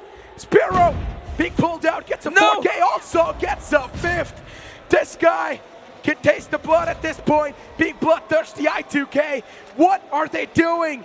They're dismantling the players of Vitality, and Vitality, they're clearly struggling. Yes, they are a strong team, but you do not expect this type of a performance, especially against I2K, because I2K, they've got nothing to lose, and they're playing with free minds. Absolutely, shows the level of the underdog teams where the Claw has been brought out, shut down just as quickly because the War Machine was also available, and the operator usage for both of these teams have been shut down brutally from each other. Indeed. 169, 170 accumulated. I guess even Team Vitality should be able to reach that 200 marker. War Machine pulled out. The damage is, of course, going to be inflicted, but Vitality, they are getting pincered in such a great fashion. I2K, once again, on the kill feed all across the board. Kills are also going to be there from Vitality themselves, but I2K, the amount of multi-kills every single player is getting from them, it's just impressive. Dope 2 just lights out, gets 2. Predator Missile locked in as well. Legacy finds that connection. Minio 2 gets a 2K. Oh no my way. God, it's decimation all across the board. And maybe I2K can actually win this. This is the first time they'll be having the spawn control in the P3, but again, we will see Vitality trying to double it up, and yes, that's Burns' job to do it. They've also got an operator up for Legacy, while on the other side, Burn will be having the War Machine off his own. So it is highly possible they'll be able to take control back. Sparrow's being brought in by Jokos. He needs to find some connection, but there's no one. Wherever he's looking, it's all empty snow. Oh, Vitality with the control of the hard point. Now the point flow is coming in. Claw. This is a big red flag for the players of I2K. Can Vitality keep on continuing this domination? Annihilator pulled out too. Chocos and Vegas, they're trying to keep this team in the contention, in the run. Oh, Vitality's actually going to find the closure. They're actually going to equalize it. The shotgun's doing so much damage. The crack was found, but then Vitality instantly seals it up. Absolutely brutal way to just take control of that P3, and finally Vitality, after trailing for the entire match, are in the lead. But Alpha, this guy is just unstoppable on KRM every single time. Jumps into the hard point, gets a 3K, could not hold his ground for any longer because again, the spawn was not in their favor. Reinforced by Vitality were the members jumping in the hard point. Now the next one is going to be the focus point as I2K again making sure that they are the ones who are inside the hard point first. Oh my God, what a comeback from Vitality that was. They rose up from the ashes right there, but I2K, I just cannot appreciate this team even more because the performance these guys have showcased, it's incredible. And once again, 240 to 240. Oh my God, Vitality, they've got the control. They're gonna run away with the lead, I guess. Maybe not. I2K looking for a strike back. Minio wins that clutch engagement. Maybe Vitality's gonna seal the deal. 247, 248, 249, and 250. Vitality, a last moment comeback. Oh, that was way too close for comfort. My goodness gracious, what was that? I'm losing my voice. This match made me go crazy. I'm legit losing my voice. I do not care if Vitality won that one. Where was this I2K? Everyone was missing this I2K, and this is the team that qualified for LAN from the open qualifiers. What a brutal match coming in for them, and Vitality just sweating in the entirety of it. Just really love to see the replay coming in because you saw Dope stepping up. You saw Alpha with the KRM. For some reason, he is just manhandling the entire team of Vitality out there. Joko's in the meantime, on the other hand, was just super on point. Because someone needed to step up from their side as well, but that was just outworldly. I2K making sure that they had the control for the entire game. That's something I've seen first time in these 2 days, done by an underdog team. Oh man, I'm not gonna lie, I need to catch a breather. Everyone had to. I mean, at this point, even the viewers on YouTube can pretty much just notice the difference in my voice. Oh, guess I've screamed too much in the previous one. I'm just starting to lose it. But look at Dope with 51 kills on the board.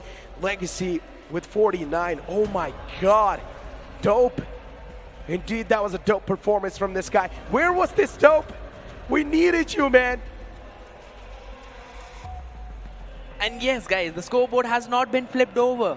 It's not mirrored or anything. Yes, this is literally Dope just demolishing Vitality.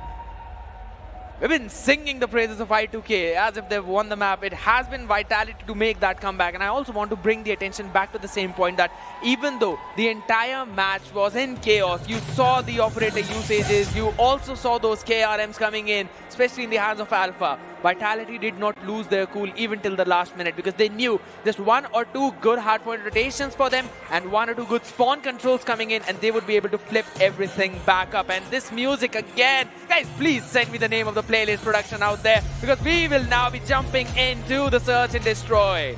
Exactly. Search and Destroy is on the way, ladies and gentlemen. And this is going to be an interesting one. I genuinely think so. I2K might just have more of a chance to win this one. Well, Meltdown is the name of the map. And again, just as you mentioned, I2K may be winning this one. Rose Vegas are shutting your hopes down right off the bat. Legacy, last man standing with the sniper in hand. Seems nigh impossible though. Tries to go in for the first shot, misses it. Hey, yo, wait. Hey, yo, what? Minio? That's not where he was. Well, I guess Team Vitality, they're really here to make some light work, some quick work against the opponents. You can see, you can look at Vitality's faces. They know they've already qualified to playoffs. They're also looking pretty confident on their faces as well. I guess Vitality shouldn't be struggling. That's what we thought in the previous one as well. Unfortunately, things do not happen in the exact same way. I would say fortunately, things don't happen in the way that we think about them, as Alpha yet again with the KRM up close and personal. Can he find something more? Says no, burns. He's got a solid aim for that switchblade. 1v1. What just happened? Dope. I2K, Dope. This man's been feeling himself, especially in this last series. Maybe Dope can pull off a Dope clutch. Definitely a possibility. Possible. Unfortunately for Vitality, they're the defenders, and all they're doing is just go for the bomb control. He's got the bomb right in front of him. All he needs to do is just hold on to that bomb, and look at this guy. Position, tucks himself in the corner. And as soon as Burns is going to walk in, the real problem's going to start. Lightfoot is there, so you won't hear any jogging cues, right? So that's one good thing for him, but the rotation timing is just so brilliant from Dope. He waited for a few more seconds. This is exactly what he needed, but nonetheless, Burn is also making his way towards the side. He can try and take him down, maybe, right at the time of plan. Dope moving forward, sliding forward. Still's got a lot of space to clear. That's going to be Burns who sees him first, but TWOB with the adjustment. TWOB takes it. A one-on-one clutch. TWOB keeps himself calm, cool, and collected. And he takes it. Beautifully done. 1-1 being the scoreline. Team Vitality, I2K. Oh man, I guess this is really going to be a nail-biting series. It better be, man. It better be for all the fans out there. Not just for Vitality, even for I2K. They're making a statement at this point, and if they take them down, that's going to be everything. Good spray down coming in. Last bullet not connecting, but seems that a quick retake in the boiler. Up close and personal alpha. Oh my god, you can't win against a shotgun like that. Indeed you can't. Oh, but look at this. Tough luck. Oh my god, Vitality. Yeah, well, they're just going to try to win things on their firepower.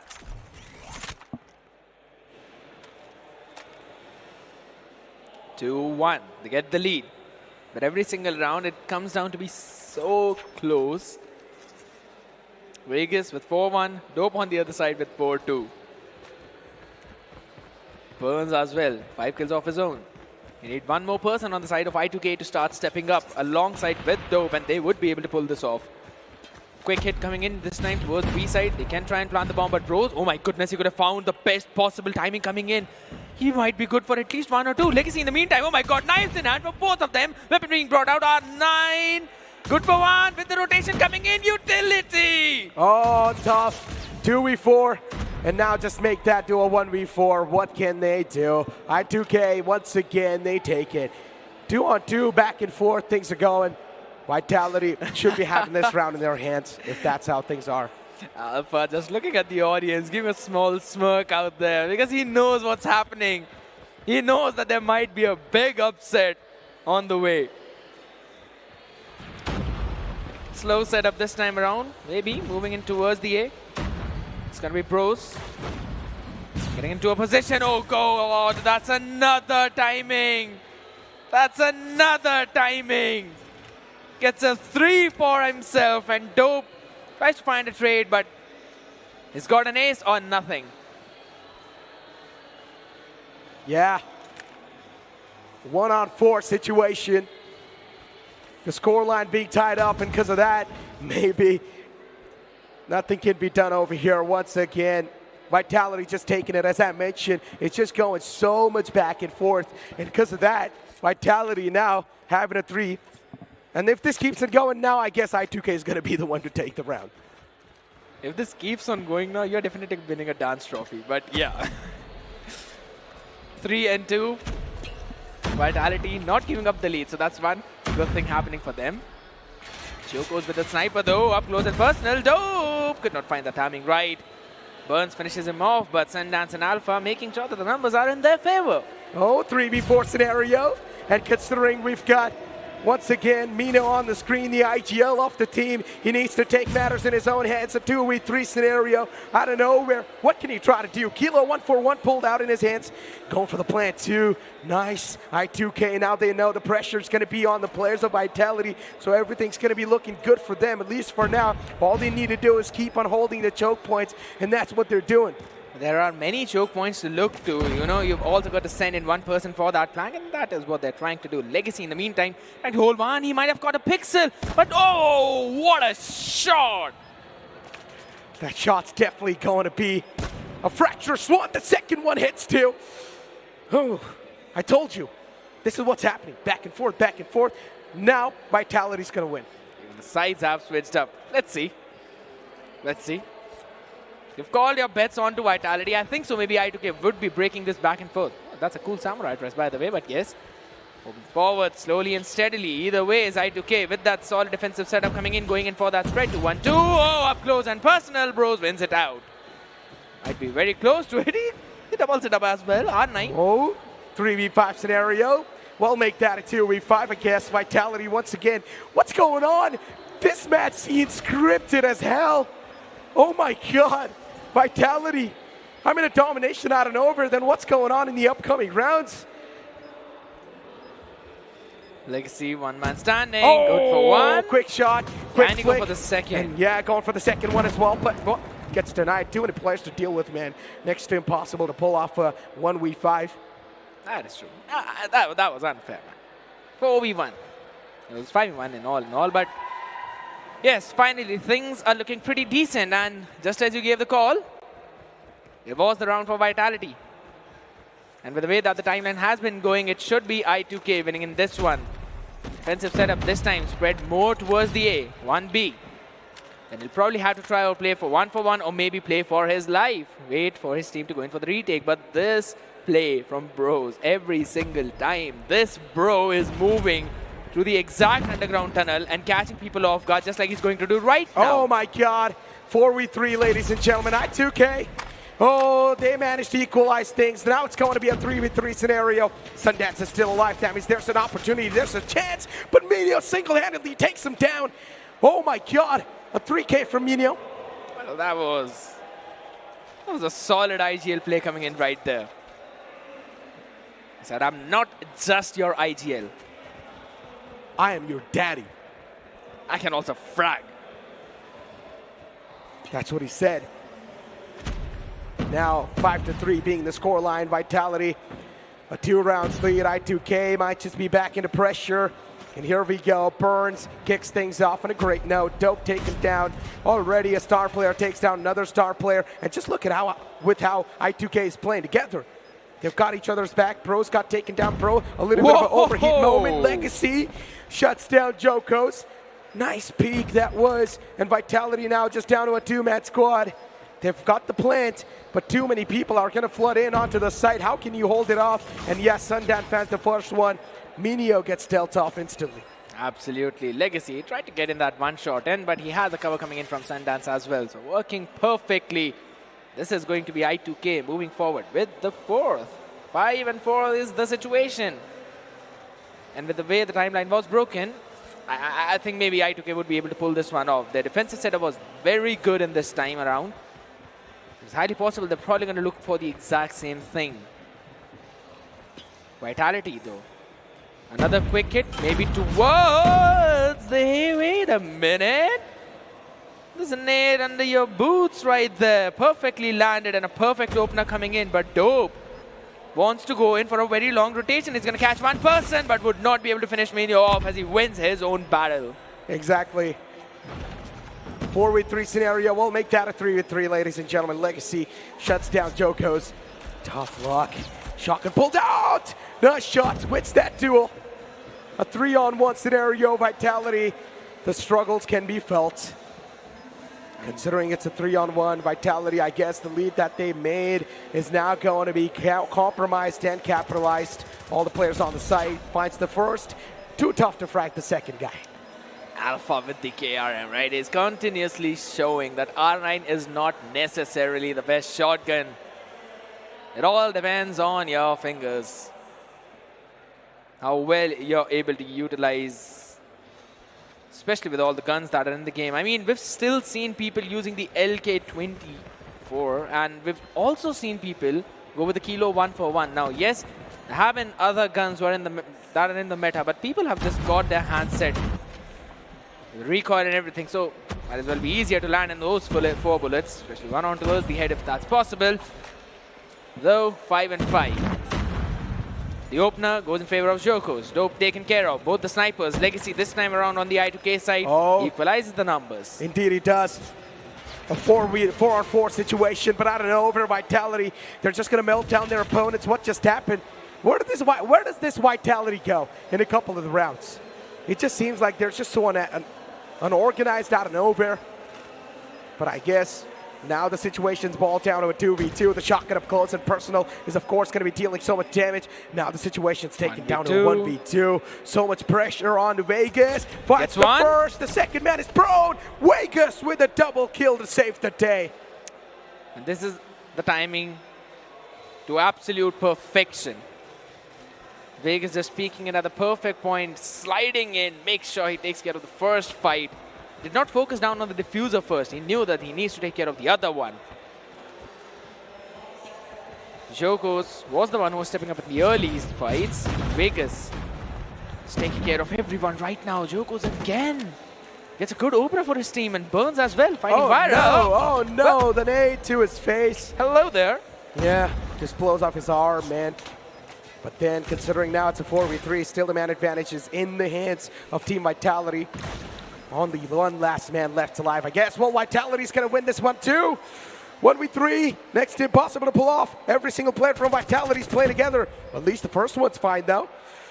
Legacy in a 1-on-2 scenario. 16 If he's able to bullets. isolate the duels, that's all that's gonna matter. Oh! He finds the second guy too, but Bros is ready. He's trained to take him down, and that's what he does. The reload is what got him. But nonetheless, a valiant effort yet again from I2K. Such a close game, making sure that Vitality had to pull off all the strats that they had in the bag.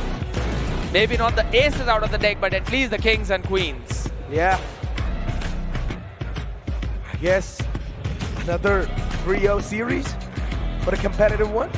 Every single map just goes really close for comfort. The upcoming one's going to be controlled, so we know we're going to take off and take off. I mean, even I'm hoping for it to go maybe a 3-1 at least. Because I also want to see Slums, that's going to be the final map coming in whatsoever. Exactly. That was just a great game in the previous one. I mean, no matter... Just look at the highlights. Exactly, but no matter if Vitality is the one who won the map, this is the I2K that I want to see even more of. This is the team that is challenging the top.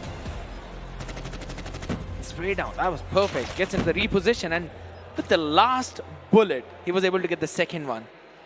Did not anticipate the third person coming in from the right, but such a great job being done by them. Legacy, 14 kills. He's the one leading on charts yet again. In the previous one, we saw Dope being on top, even though Vitality won the match.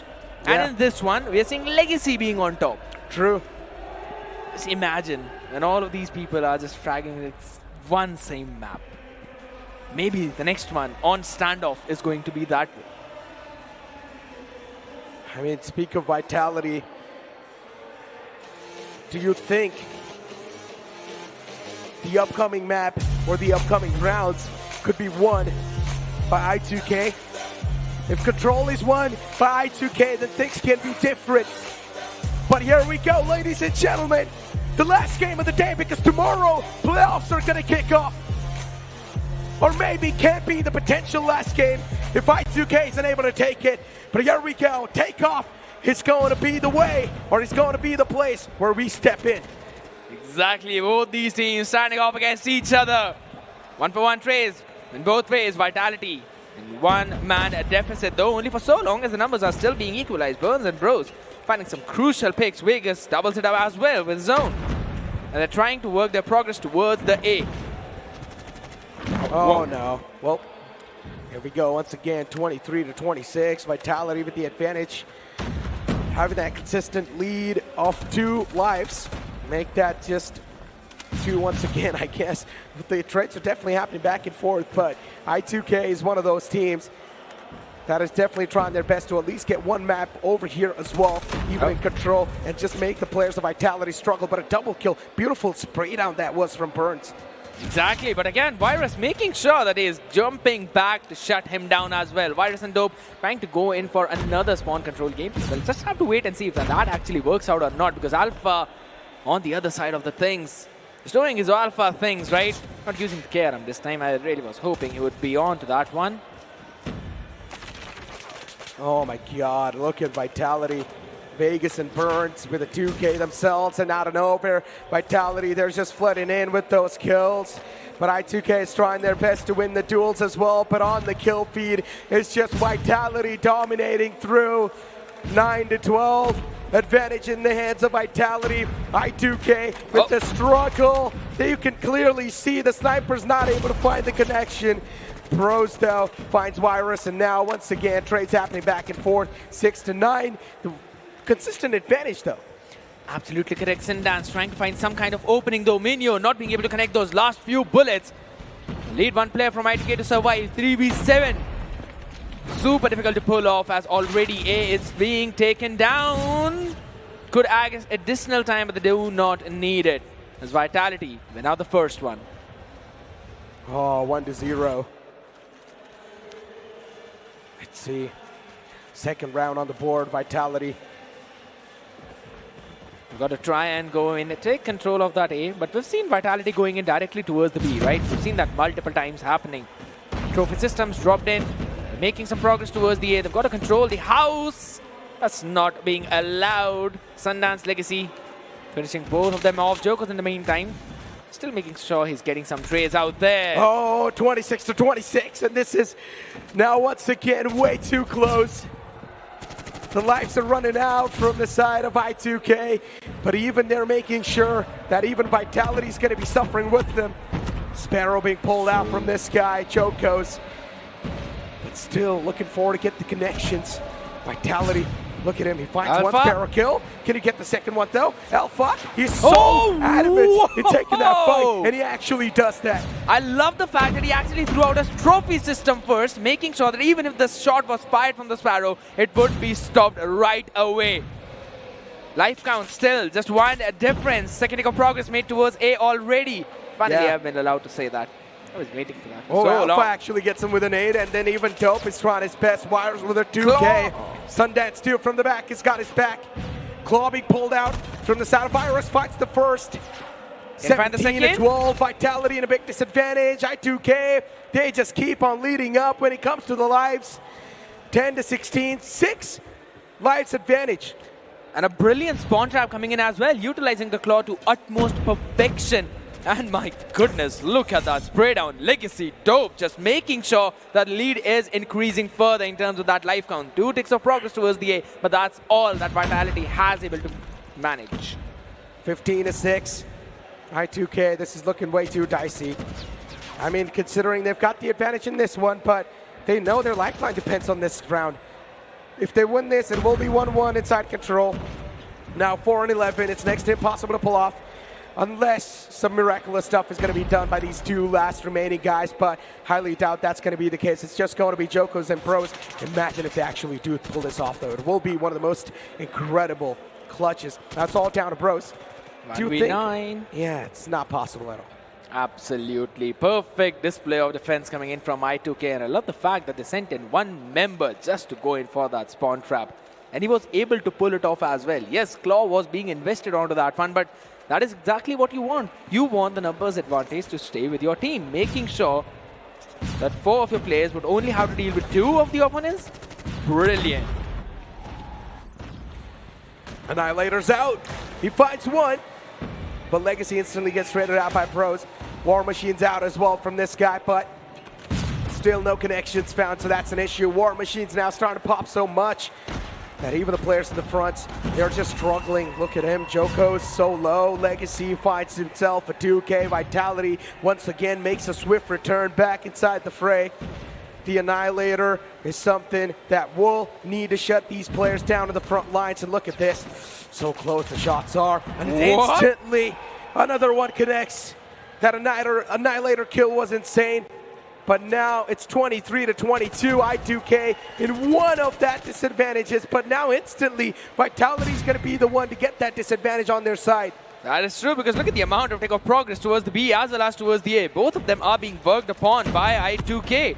Second take towards A almost completed, but still trades come in. Bros finally standing up for his team, but only maybe for so long. Will be taken down by Alpha right away. Dope, oh my goodness. Jumps onto the container, lies down. Will be respawned back in.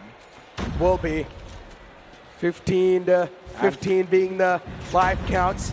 And now Vitality, oh no, they're just losing out on that. Legacy, Dope, and Alpha, even Sundance. Every single player from the side of I2K is actually clicking in together. And that's why Team Vitality's been struggling so much. They're just not able to win those duels. 14-11, the advantage in the hands of I2K, but it can be swung back in the favor of Vitality anytime. 8-14, make that 8-13.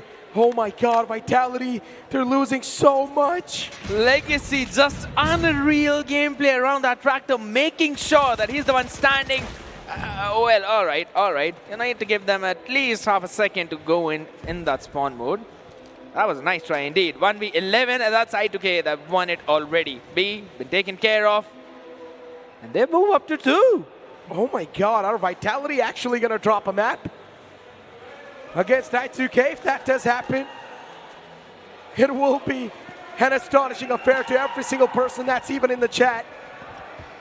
Oh my God. I just want to say, all the people out there who were waiting to see the interview of Vitality, maybe you've got to wait for a map longer. As TWOB pulls out the Sparrow, makes sure he utilizes it perfectly. Minu on the other hand, with that gun, Pradeep called in from Alpha, gets 2 as well.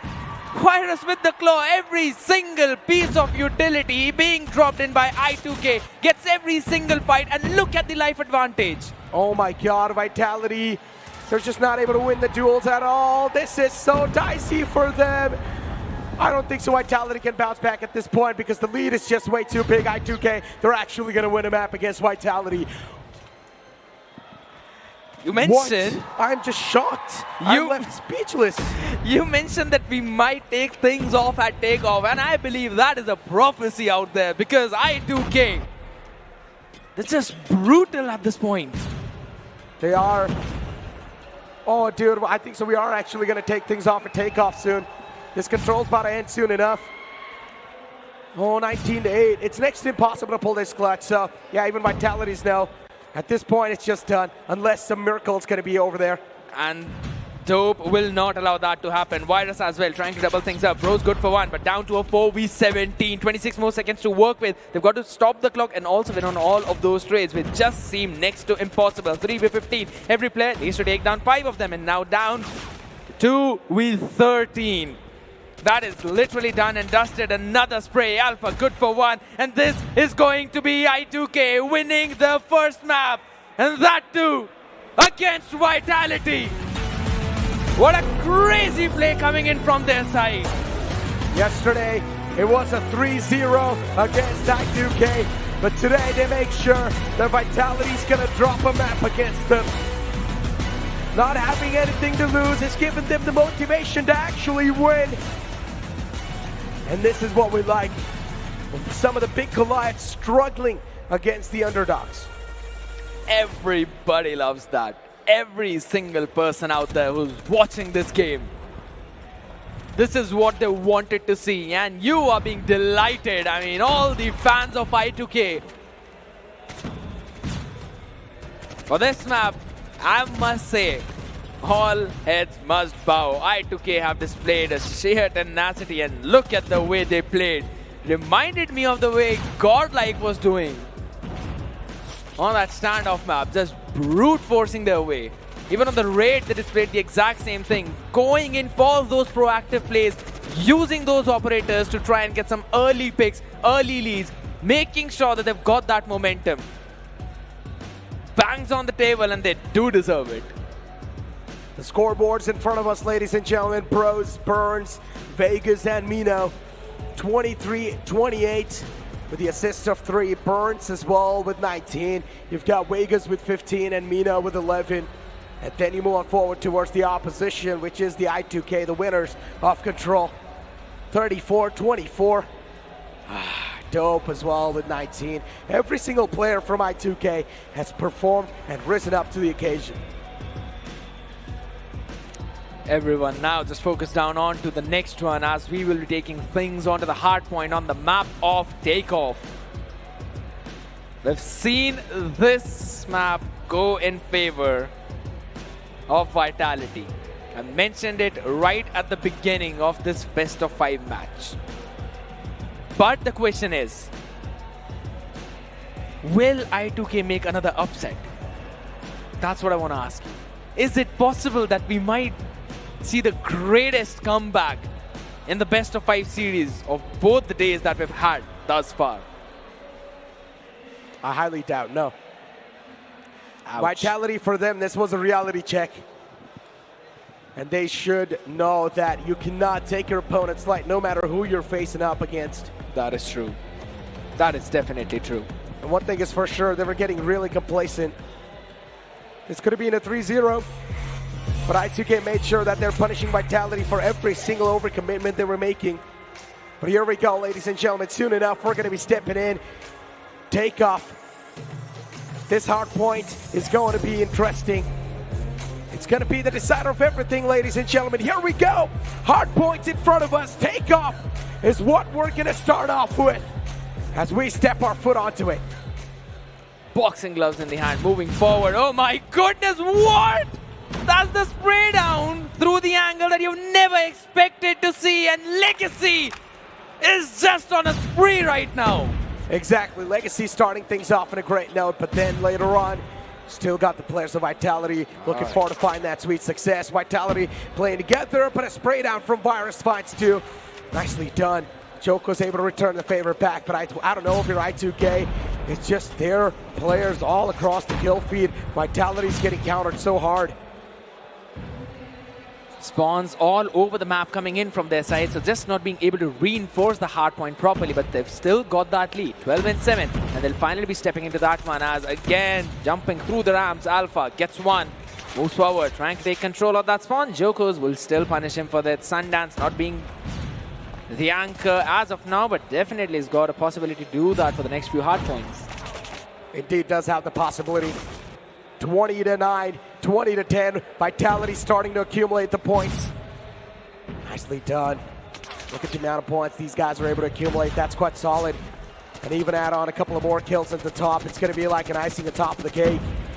I2K Esports. Some solid stuff from them. And as we know, till now, there's just no one's able to actually get a hard control over that hard point. But finally, I2K to step their foot in it. Absolutely correct, and Virus still holding strong. He's the only one who's not yet fallen though, but the hard point is still going to be remained as contested. I2K, Vitality, both of them having their members, and in the meantime, Burns finding the crucial opening that his team needed, and finally Vitality will be caught up on those points. That's a good catch-up coming in from their side. 20 more seconds to work with, so scrap time will also go in their favor. I2K have decided they're not going to go in for the contest. Already setting up for the next hard point. That's a long-range shot coming in from Jokos. Good one. Legacy shut down. Indeed. Legacy taken out of the game, so Sundance now. Burns is going to be in the front, and even Bros is going to be taking down the opponent in the front. I2K Virus, even Legacy taking down Bros. So many things just happening back and forth. Vitality 45-28. And look at this. Good barrel kill from him. Shuts him down. Looking forward to at least get a couple of more on the board, but Legacy is going to be the one to return it back with two. I2K, they're just all across the kill feed, but it's not going to matter because still the lead is in the hands of Vitality. Purifier being pulled out by Alpha. Finds a nice two-piece. What's going on, I2K? These guys are just out of nowhere dominating the entire point. Even the War Machine was pulled out. He was able to get a 2K. Not stopping at all whatsoever, and I2K winning on all of those trades, controlling this P3, making sure that they've not given the advantage over to Vitality. Will be catching up on all those points and will get the lead as well in their own favor. But in the meantime, again, he's basically on a spree of finishing himself off. Needs to watch that up. Watch out for. I mean, he's already finished himself off 5 times, maybe. Talking about finishing things off, I2K. What if they end up on a very solid note, especially because they've caught up on all those points in this hard point, and a lead of those 19 points, if my math is correct, and setting up on the next one as well. So a picture-perfect rotation coming in. Jokos fighting up against Virus, and look at this, Alpha finding Bros. Legacy 2 with a 2K. Sparrow being pulled out from TWOB, so let's see, can TWOB actually provide the value? Yes, he can. Takes down the star player of the opposition team, and I2K, they've secured the lead. What's going on? God. Oh my God! What? A triple kill to back it up. Dope. This guy. No. Oh, Predator Missile fights a 3K as well. What's going on? You make a cluster, and the missile will be dropped right from your head. Pretty getting that 3K. And an important one indeed, and that's going to be another spray down coming in. Nonetheless, it's going to be Vitality evening out on those final trade-offs. We'll be getting the scrap times in their favor. And a good decision, I would say, coming in from I2K, setting up for the next hard point right off the bat. Exactly. Vitality, they're just not able to win this duels. Really, the struggle is, you can clearly see that as well. Vegas, Burns, even Burns gets taken down. I2K, they're giving such a tough fight to Vitality. This is something I would never see coming. Look at Vitality, Legacy. they're just known to pull off a last moment clutch in the hard points usually. Legacy has been just super crazy in this one. He's got 26 kills already. No one even comes close to him. Be it I2K or Vitality, doing just a brilliant job as of now. Again, trades going back and forth, just as you mentioned. It's the P1. We already know it will be just like that. Super chaotic, a super open site. You need those smokes to probably create some kind of funnel, maybe. Block those visions coming in, and I2K got their visions perfectly clear as of now. They just want to win those gunfights. 109 secured by I2K. And also the next points controls being established by the players of I2K. How can Vitality bounce back just when you're going to start to lose out the duels? Because that's a big point of concern that you need to deal with from the back when Mano's trying to pull in, but then Burns, a beautiful slide and shut down. Vitality once again swing back to life. 84 to 122. Vitality just keeps it moving up. Virus finds another pick. Look at what's going on. Aminio gets a two-piece. And even Vegas returns back, but the Annihilator was something that could have been an issue, but the War Machine is there to shut it down. Absolutely correct. And Minnow also making sure that he gets the maximum value out of that Annihilator. Can he get another one? No is the answer. Gets his leg blown out. Joko's in the meantime gets that Sparrow out, making sure that there's no point which could be contested by I2K whatsoever. Right up close and personal in the face. Gets another one before the Sparrows timed off. And that is going to be yet another big win coming in for Vitality. Exactly. 4v4 situation. And look at this. As we know, things are looking way too close. Once again, Vitality, they bounce back. Mino Biniagil is doing a fantastic job in guiding the team to success. And even Bros, this man now gonna pull out the claw. The Sparrows, of course, dealing so much damage from the side of I2K. Dope has been the man who has been being a menace with the Sparrow. That is true, and he's done a great job into clearing that entire site, right? He's got the vision of Vegas as well, goes in for some preemptive shots from the Sparrow, gets it perfectly, but Mino on the other hand. The solid spray down. Virus, Claw, using it perfectly, trying to make sure to stop any kind of push coming in with the Purifier has also been shut down. Burns, not gonna burn away so easily. Burns, still over there in the front lines. 146 to 134. Vitality, they've got the control and they're gonna keep on running away with it. It seems like a marathon at this point because it's just so much back and forth. And Vitality, once again, they're going to start to win out on these fights. But as soon as I say that, it's a spree of kills just hitting the players of Vitality. I2K dominating through. What's going on? Vitality really starting to struggle to win these fights out of nowhere. But still the advantage in their hand. But I2K, now they've established the points control. So I guess now the advantage is going to be shifted on over to the players of I2K. You're so perfect onto that analysis because that is exactly what's happening. Yes, 1 point lead coming in for Vitality. That will be traded up. I2K 155, Vitality 154. So 1 point lead was stopped in just before the previous hard point was ended. Scraps are super important and I2K are not leaving them whatsoever. Another spray down. Good try, valiant effort, but they're still not being able to break through the defensive setup coming in. Utilities being thrown in. That's about it. Low HP, they'll be getting those shots, and finally, Vitality spree on towards the side and win the control. Oh no, look at Burns with a 2K. This guy, of course, is someone that's been on fire so far. 168, 169, Vitality. They get the momentum, they get the lead, but unfortunately, they're just not able to sustain the point. They're just not able to defend the point that well. Clearly the struggle is being seen in 171, I2K making it super competitive and they're trying their best to keep it that way. But Vitality, now they're starting to slip away with the control and the lead as well. If Vitality hits that 200 marker, the confidence shift will be clearly visible. But now every single one of them is just waiting for the next point to pop up. That's true. P1 is where everything's going to come down to. Another spray down. Picture perfect. Joko's with that control. I mean, look at all those bullets landing perfectly. And as soon as I said that, Legacy with a solid Annihilator pickoff coming in. And in the meantime, I2K yet again winning on those kills, making sure that they've got the control of P1. Not letting the lead slip out of control, and that's going to be Joko slipping out of control, getting a 2K already, make it a 3 as well. He's actually on a spree of 4 in total, and the claw being brought out by Virus, making sure that he's crouching down, winning it perfectly. Exactly. Vitality still having that advantage. 177 in the hands of I2K Esports. Vitality, look at that, 192. Still, both of them are just stuck. No one's able to get any type of control whatsoever. Vitality's so close to that 200 marker. After that, they would only need 50 more points. And then maybe the deal will be sealed. But I2K, they're just so desperate to win this one. They know they've got nothing to lose, so might as well have a good ending to this entire journey. But Vitality, they're not looking forward to let it go. Talking about letting go, you already know Vitality are not going to let go of this hard point whatsoever. Spawn control super important, and they're winning out on all of their trades over. Sparrow has been brought out. Exactly, Sparrow being brought out.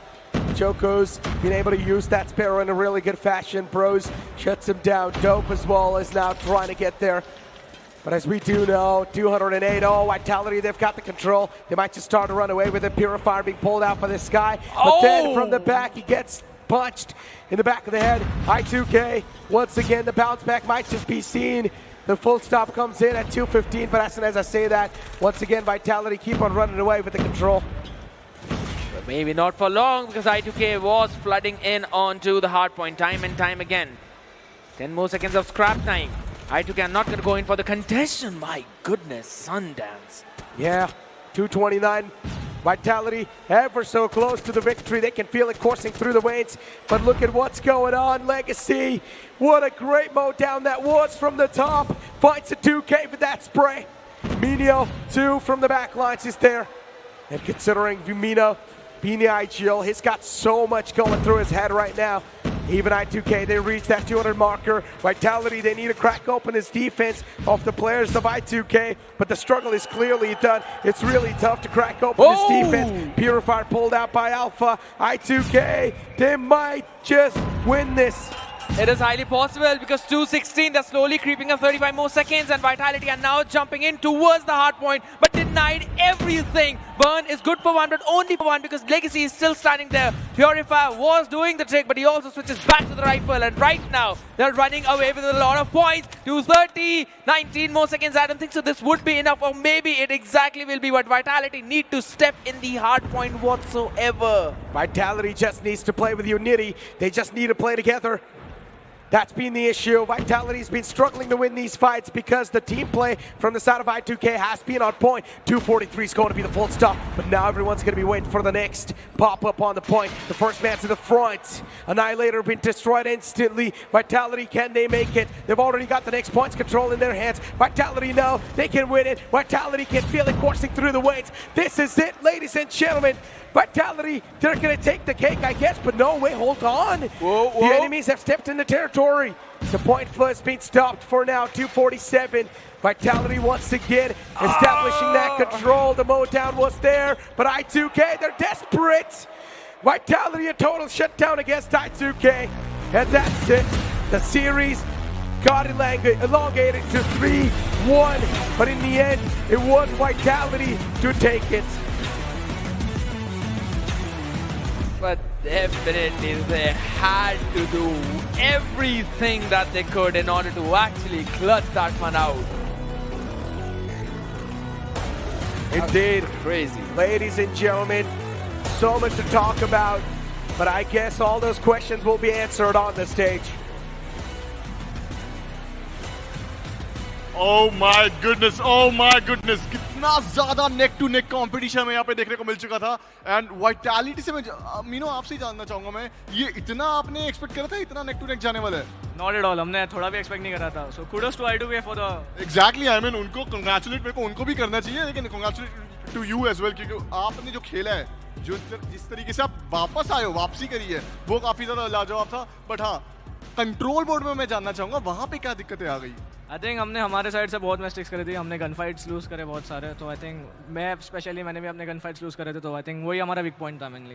चलिए मतलब आपको अपनी गलतियां पता लग चुकी हैं, control हो गया, लेकिन ये जो अगर आप बात करें हार्ड पॉइंट में भी बहुत नजदीक लाए, वहाँ पे क्या गलतियां लगी आपको? आई आई थिंक हमने इनको बहुत अंडर एस्टिमेट करा, so kudos to them, like next level उन्होंने परफॉर्मेंस दी हमारे आगे। एग्जैक्टली I2K की भी यहाँ पे तारीफ करनी पड़ेगी। Kudos to I2K as well, बेहतरीन तरीके से खेलते हुए आए हैं। एंड अभी के लिए ladies and gentleman, boys and girls, ये था हमारा आज का लास्ट डे। कल फिनाले होने वाले, कल प्लेऑफ होने वाले। हमें वो 4 टीम्स पता लग चुकी है कौन कौन सी आगे जाने वाली है हमारे साथ। एंड कल वो 4 टीम आपस में टकराएंगी इसी मंच पे। जी हाँ, call of duty mobile India के पहले लैन का हमें कल विजेता जरूर से मिलने वाला है। Over to you casters. What a game that was. Indeed, a game that just made me feel a rush. I mean, at this point in time, even I'm just losing out on my voice, man. I'm not going to lie, but it's worth it. The previous game was just so exhilarating. The scoreline is definitely not close, 1-3.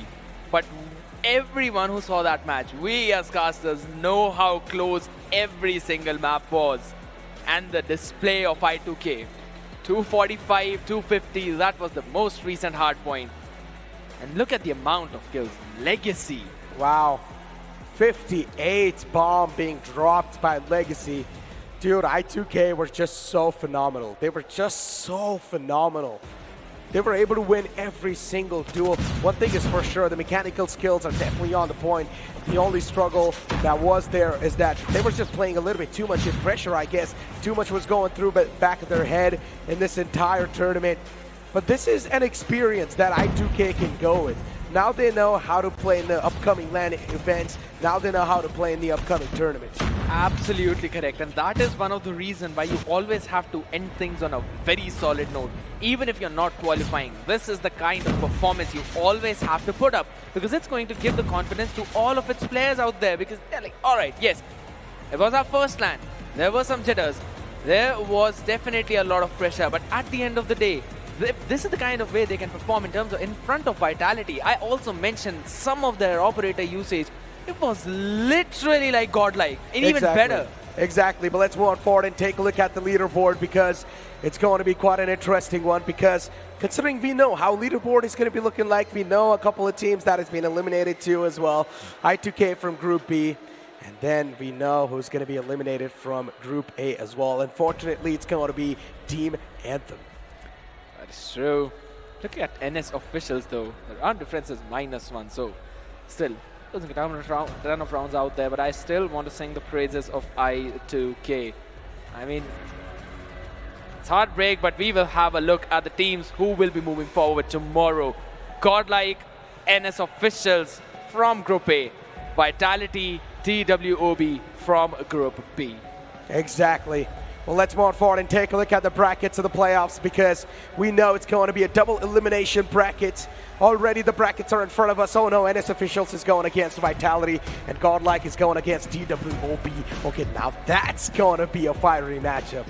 GodLiKe versus the World of Battles is something that I'm so excited to see with how it's going to look like. But tomorrow in total, we're going to have a lot of games. It's going to be a long day tomorrow. It definitely will be a long day, but I also want to focus down on the fact, right? Because all 4 of those games will be BO5, but the finals will be BO7. And the one who moves in through the upper bracket will get a 1-map advantage. And I cannot wait to look forward to that. One thing is for sure, today's day was filled with a lot of surprises, especially I2K surprising us with their phenomenal performances. That's something we did not really see coming. But once again, ladies and gentlemen, tomorrow it's going to be playoffs, so now it's time for us to take a leave. It's going to be me, Necro, and Scaredy Cat signing off.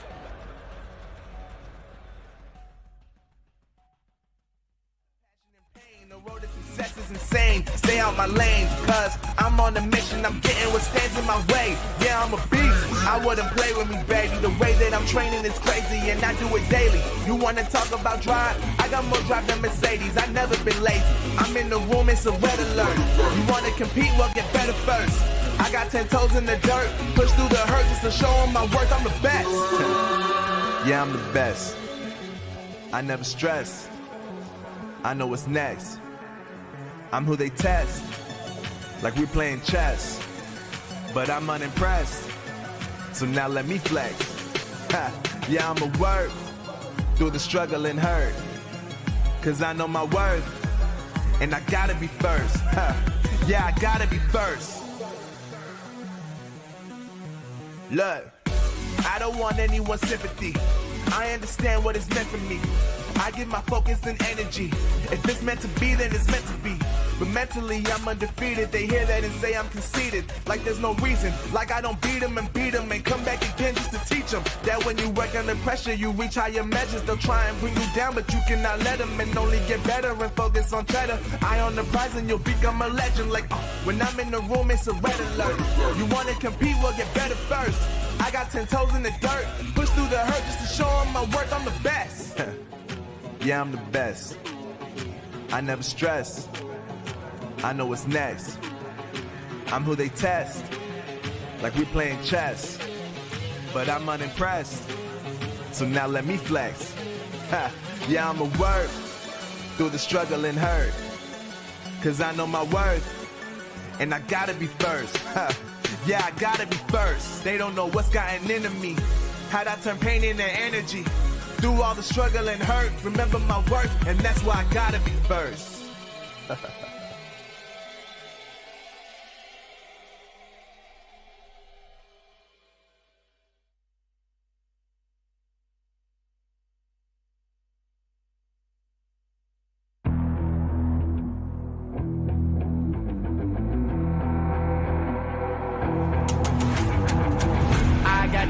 I'm on the mission, snap any minute, casually winning. Stop tripping on me, stop dissing on me. Yeah, I got a dream, can't take it from me. My fire's burning, now I'm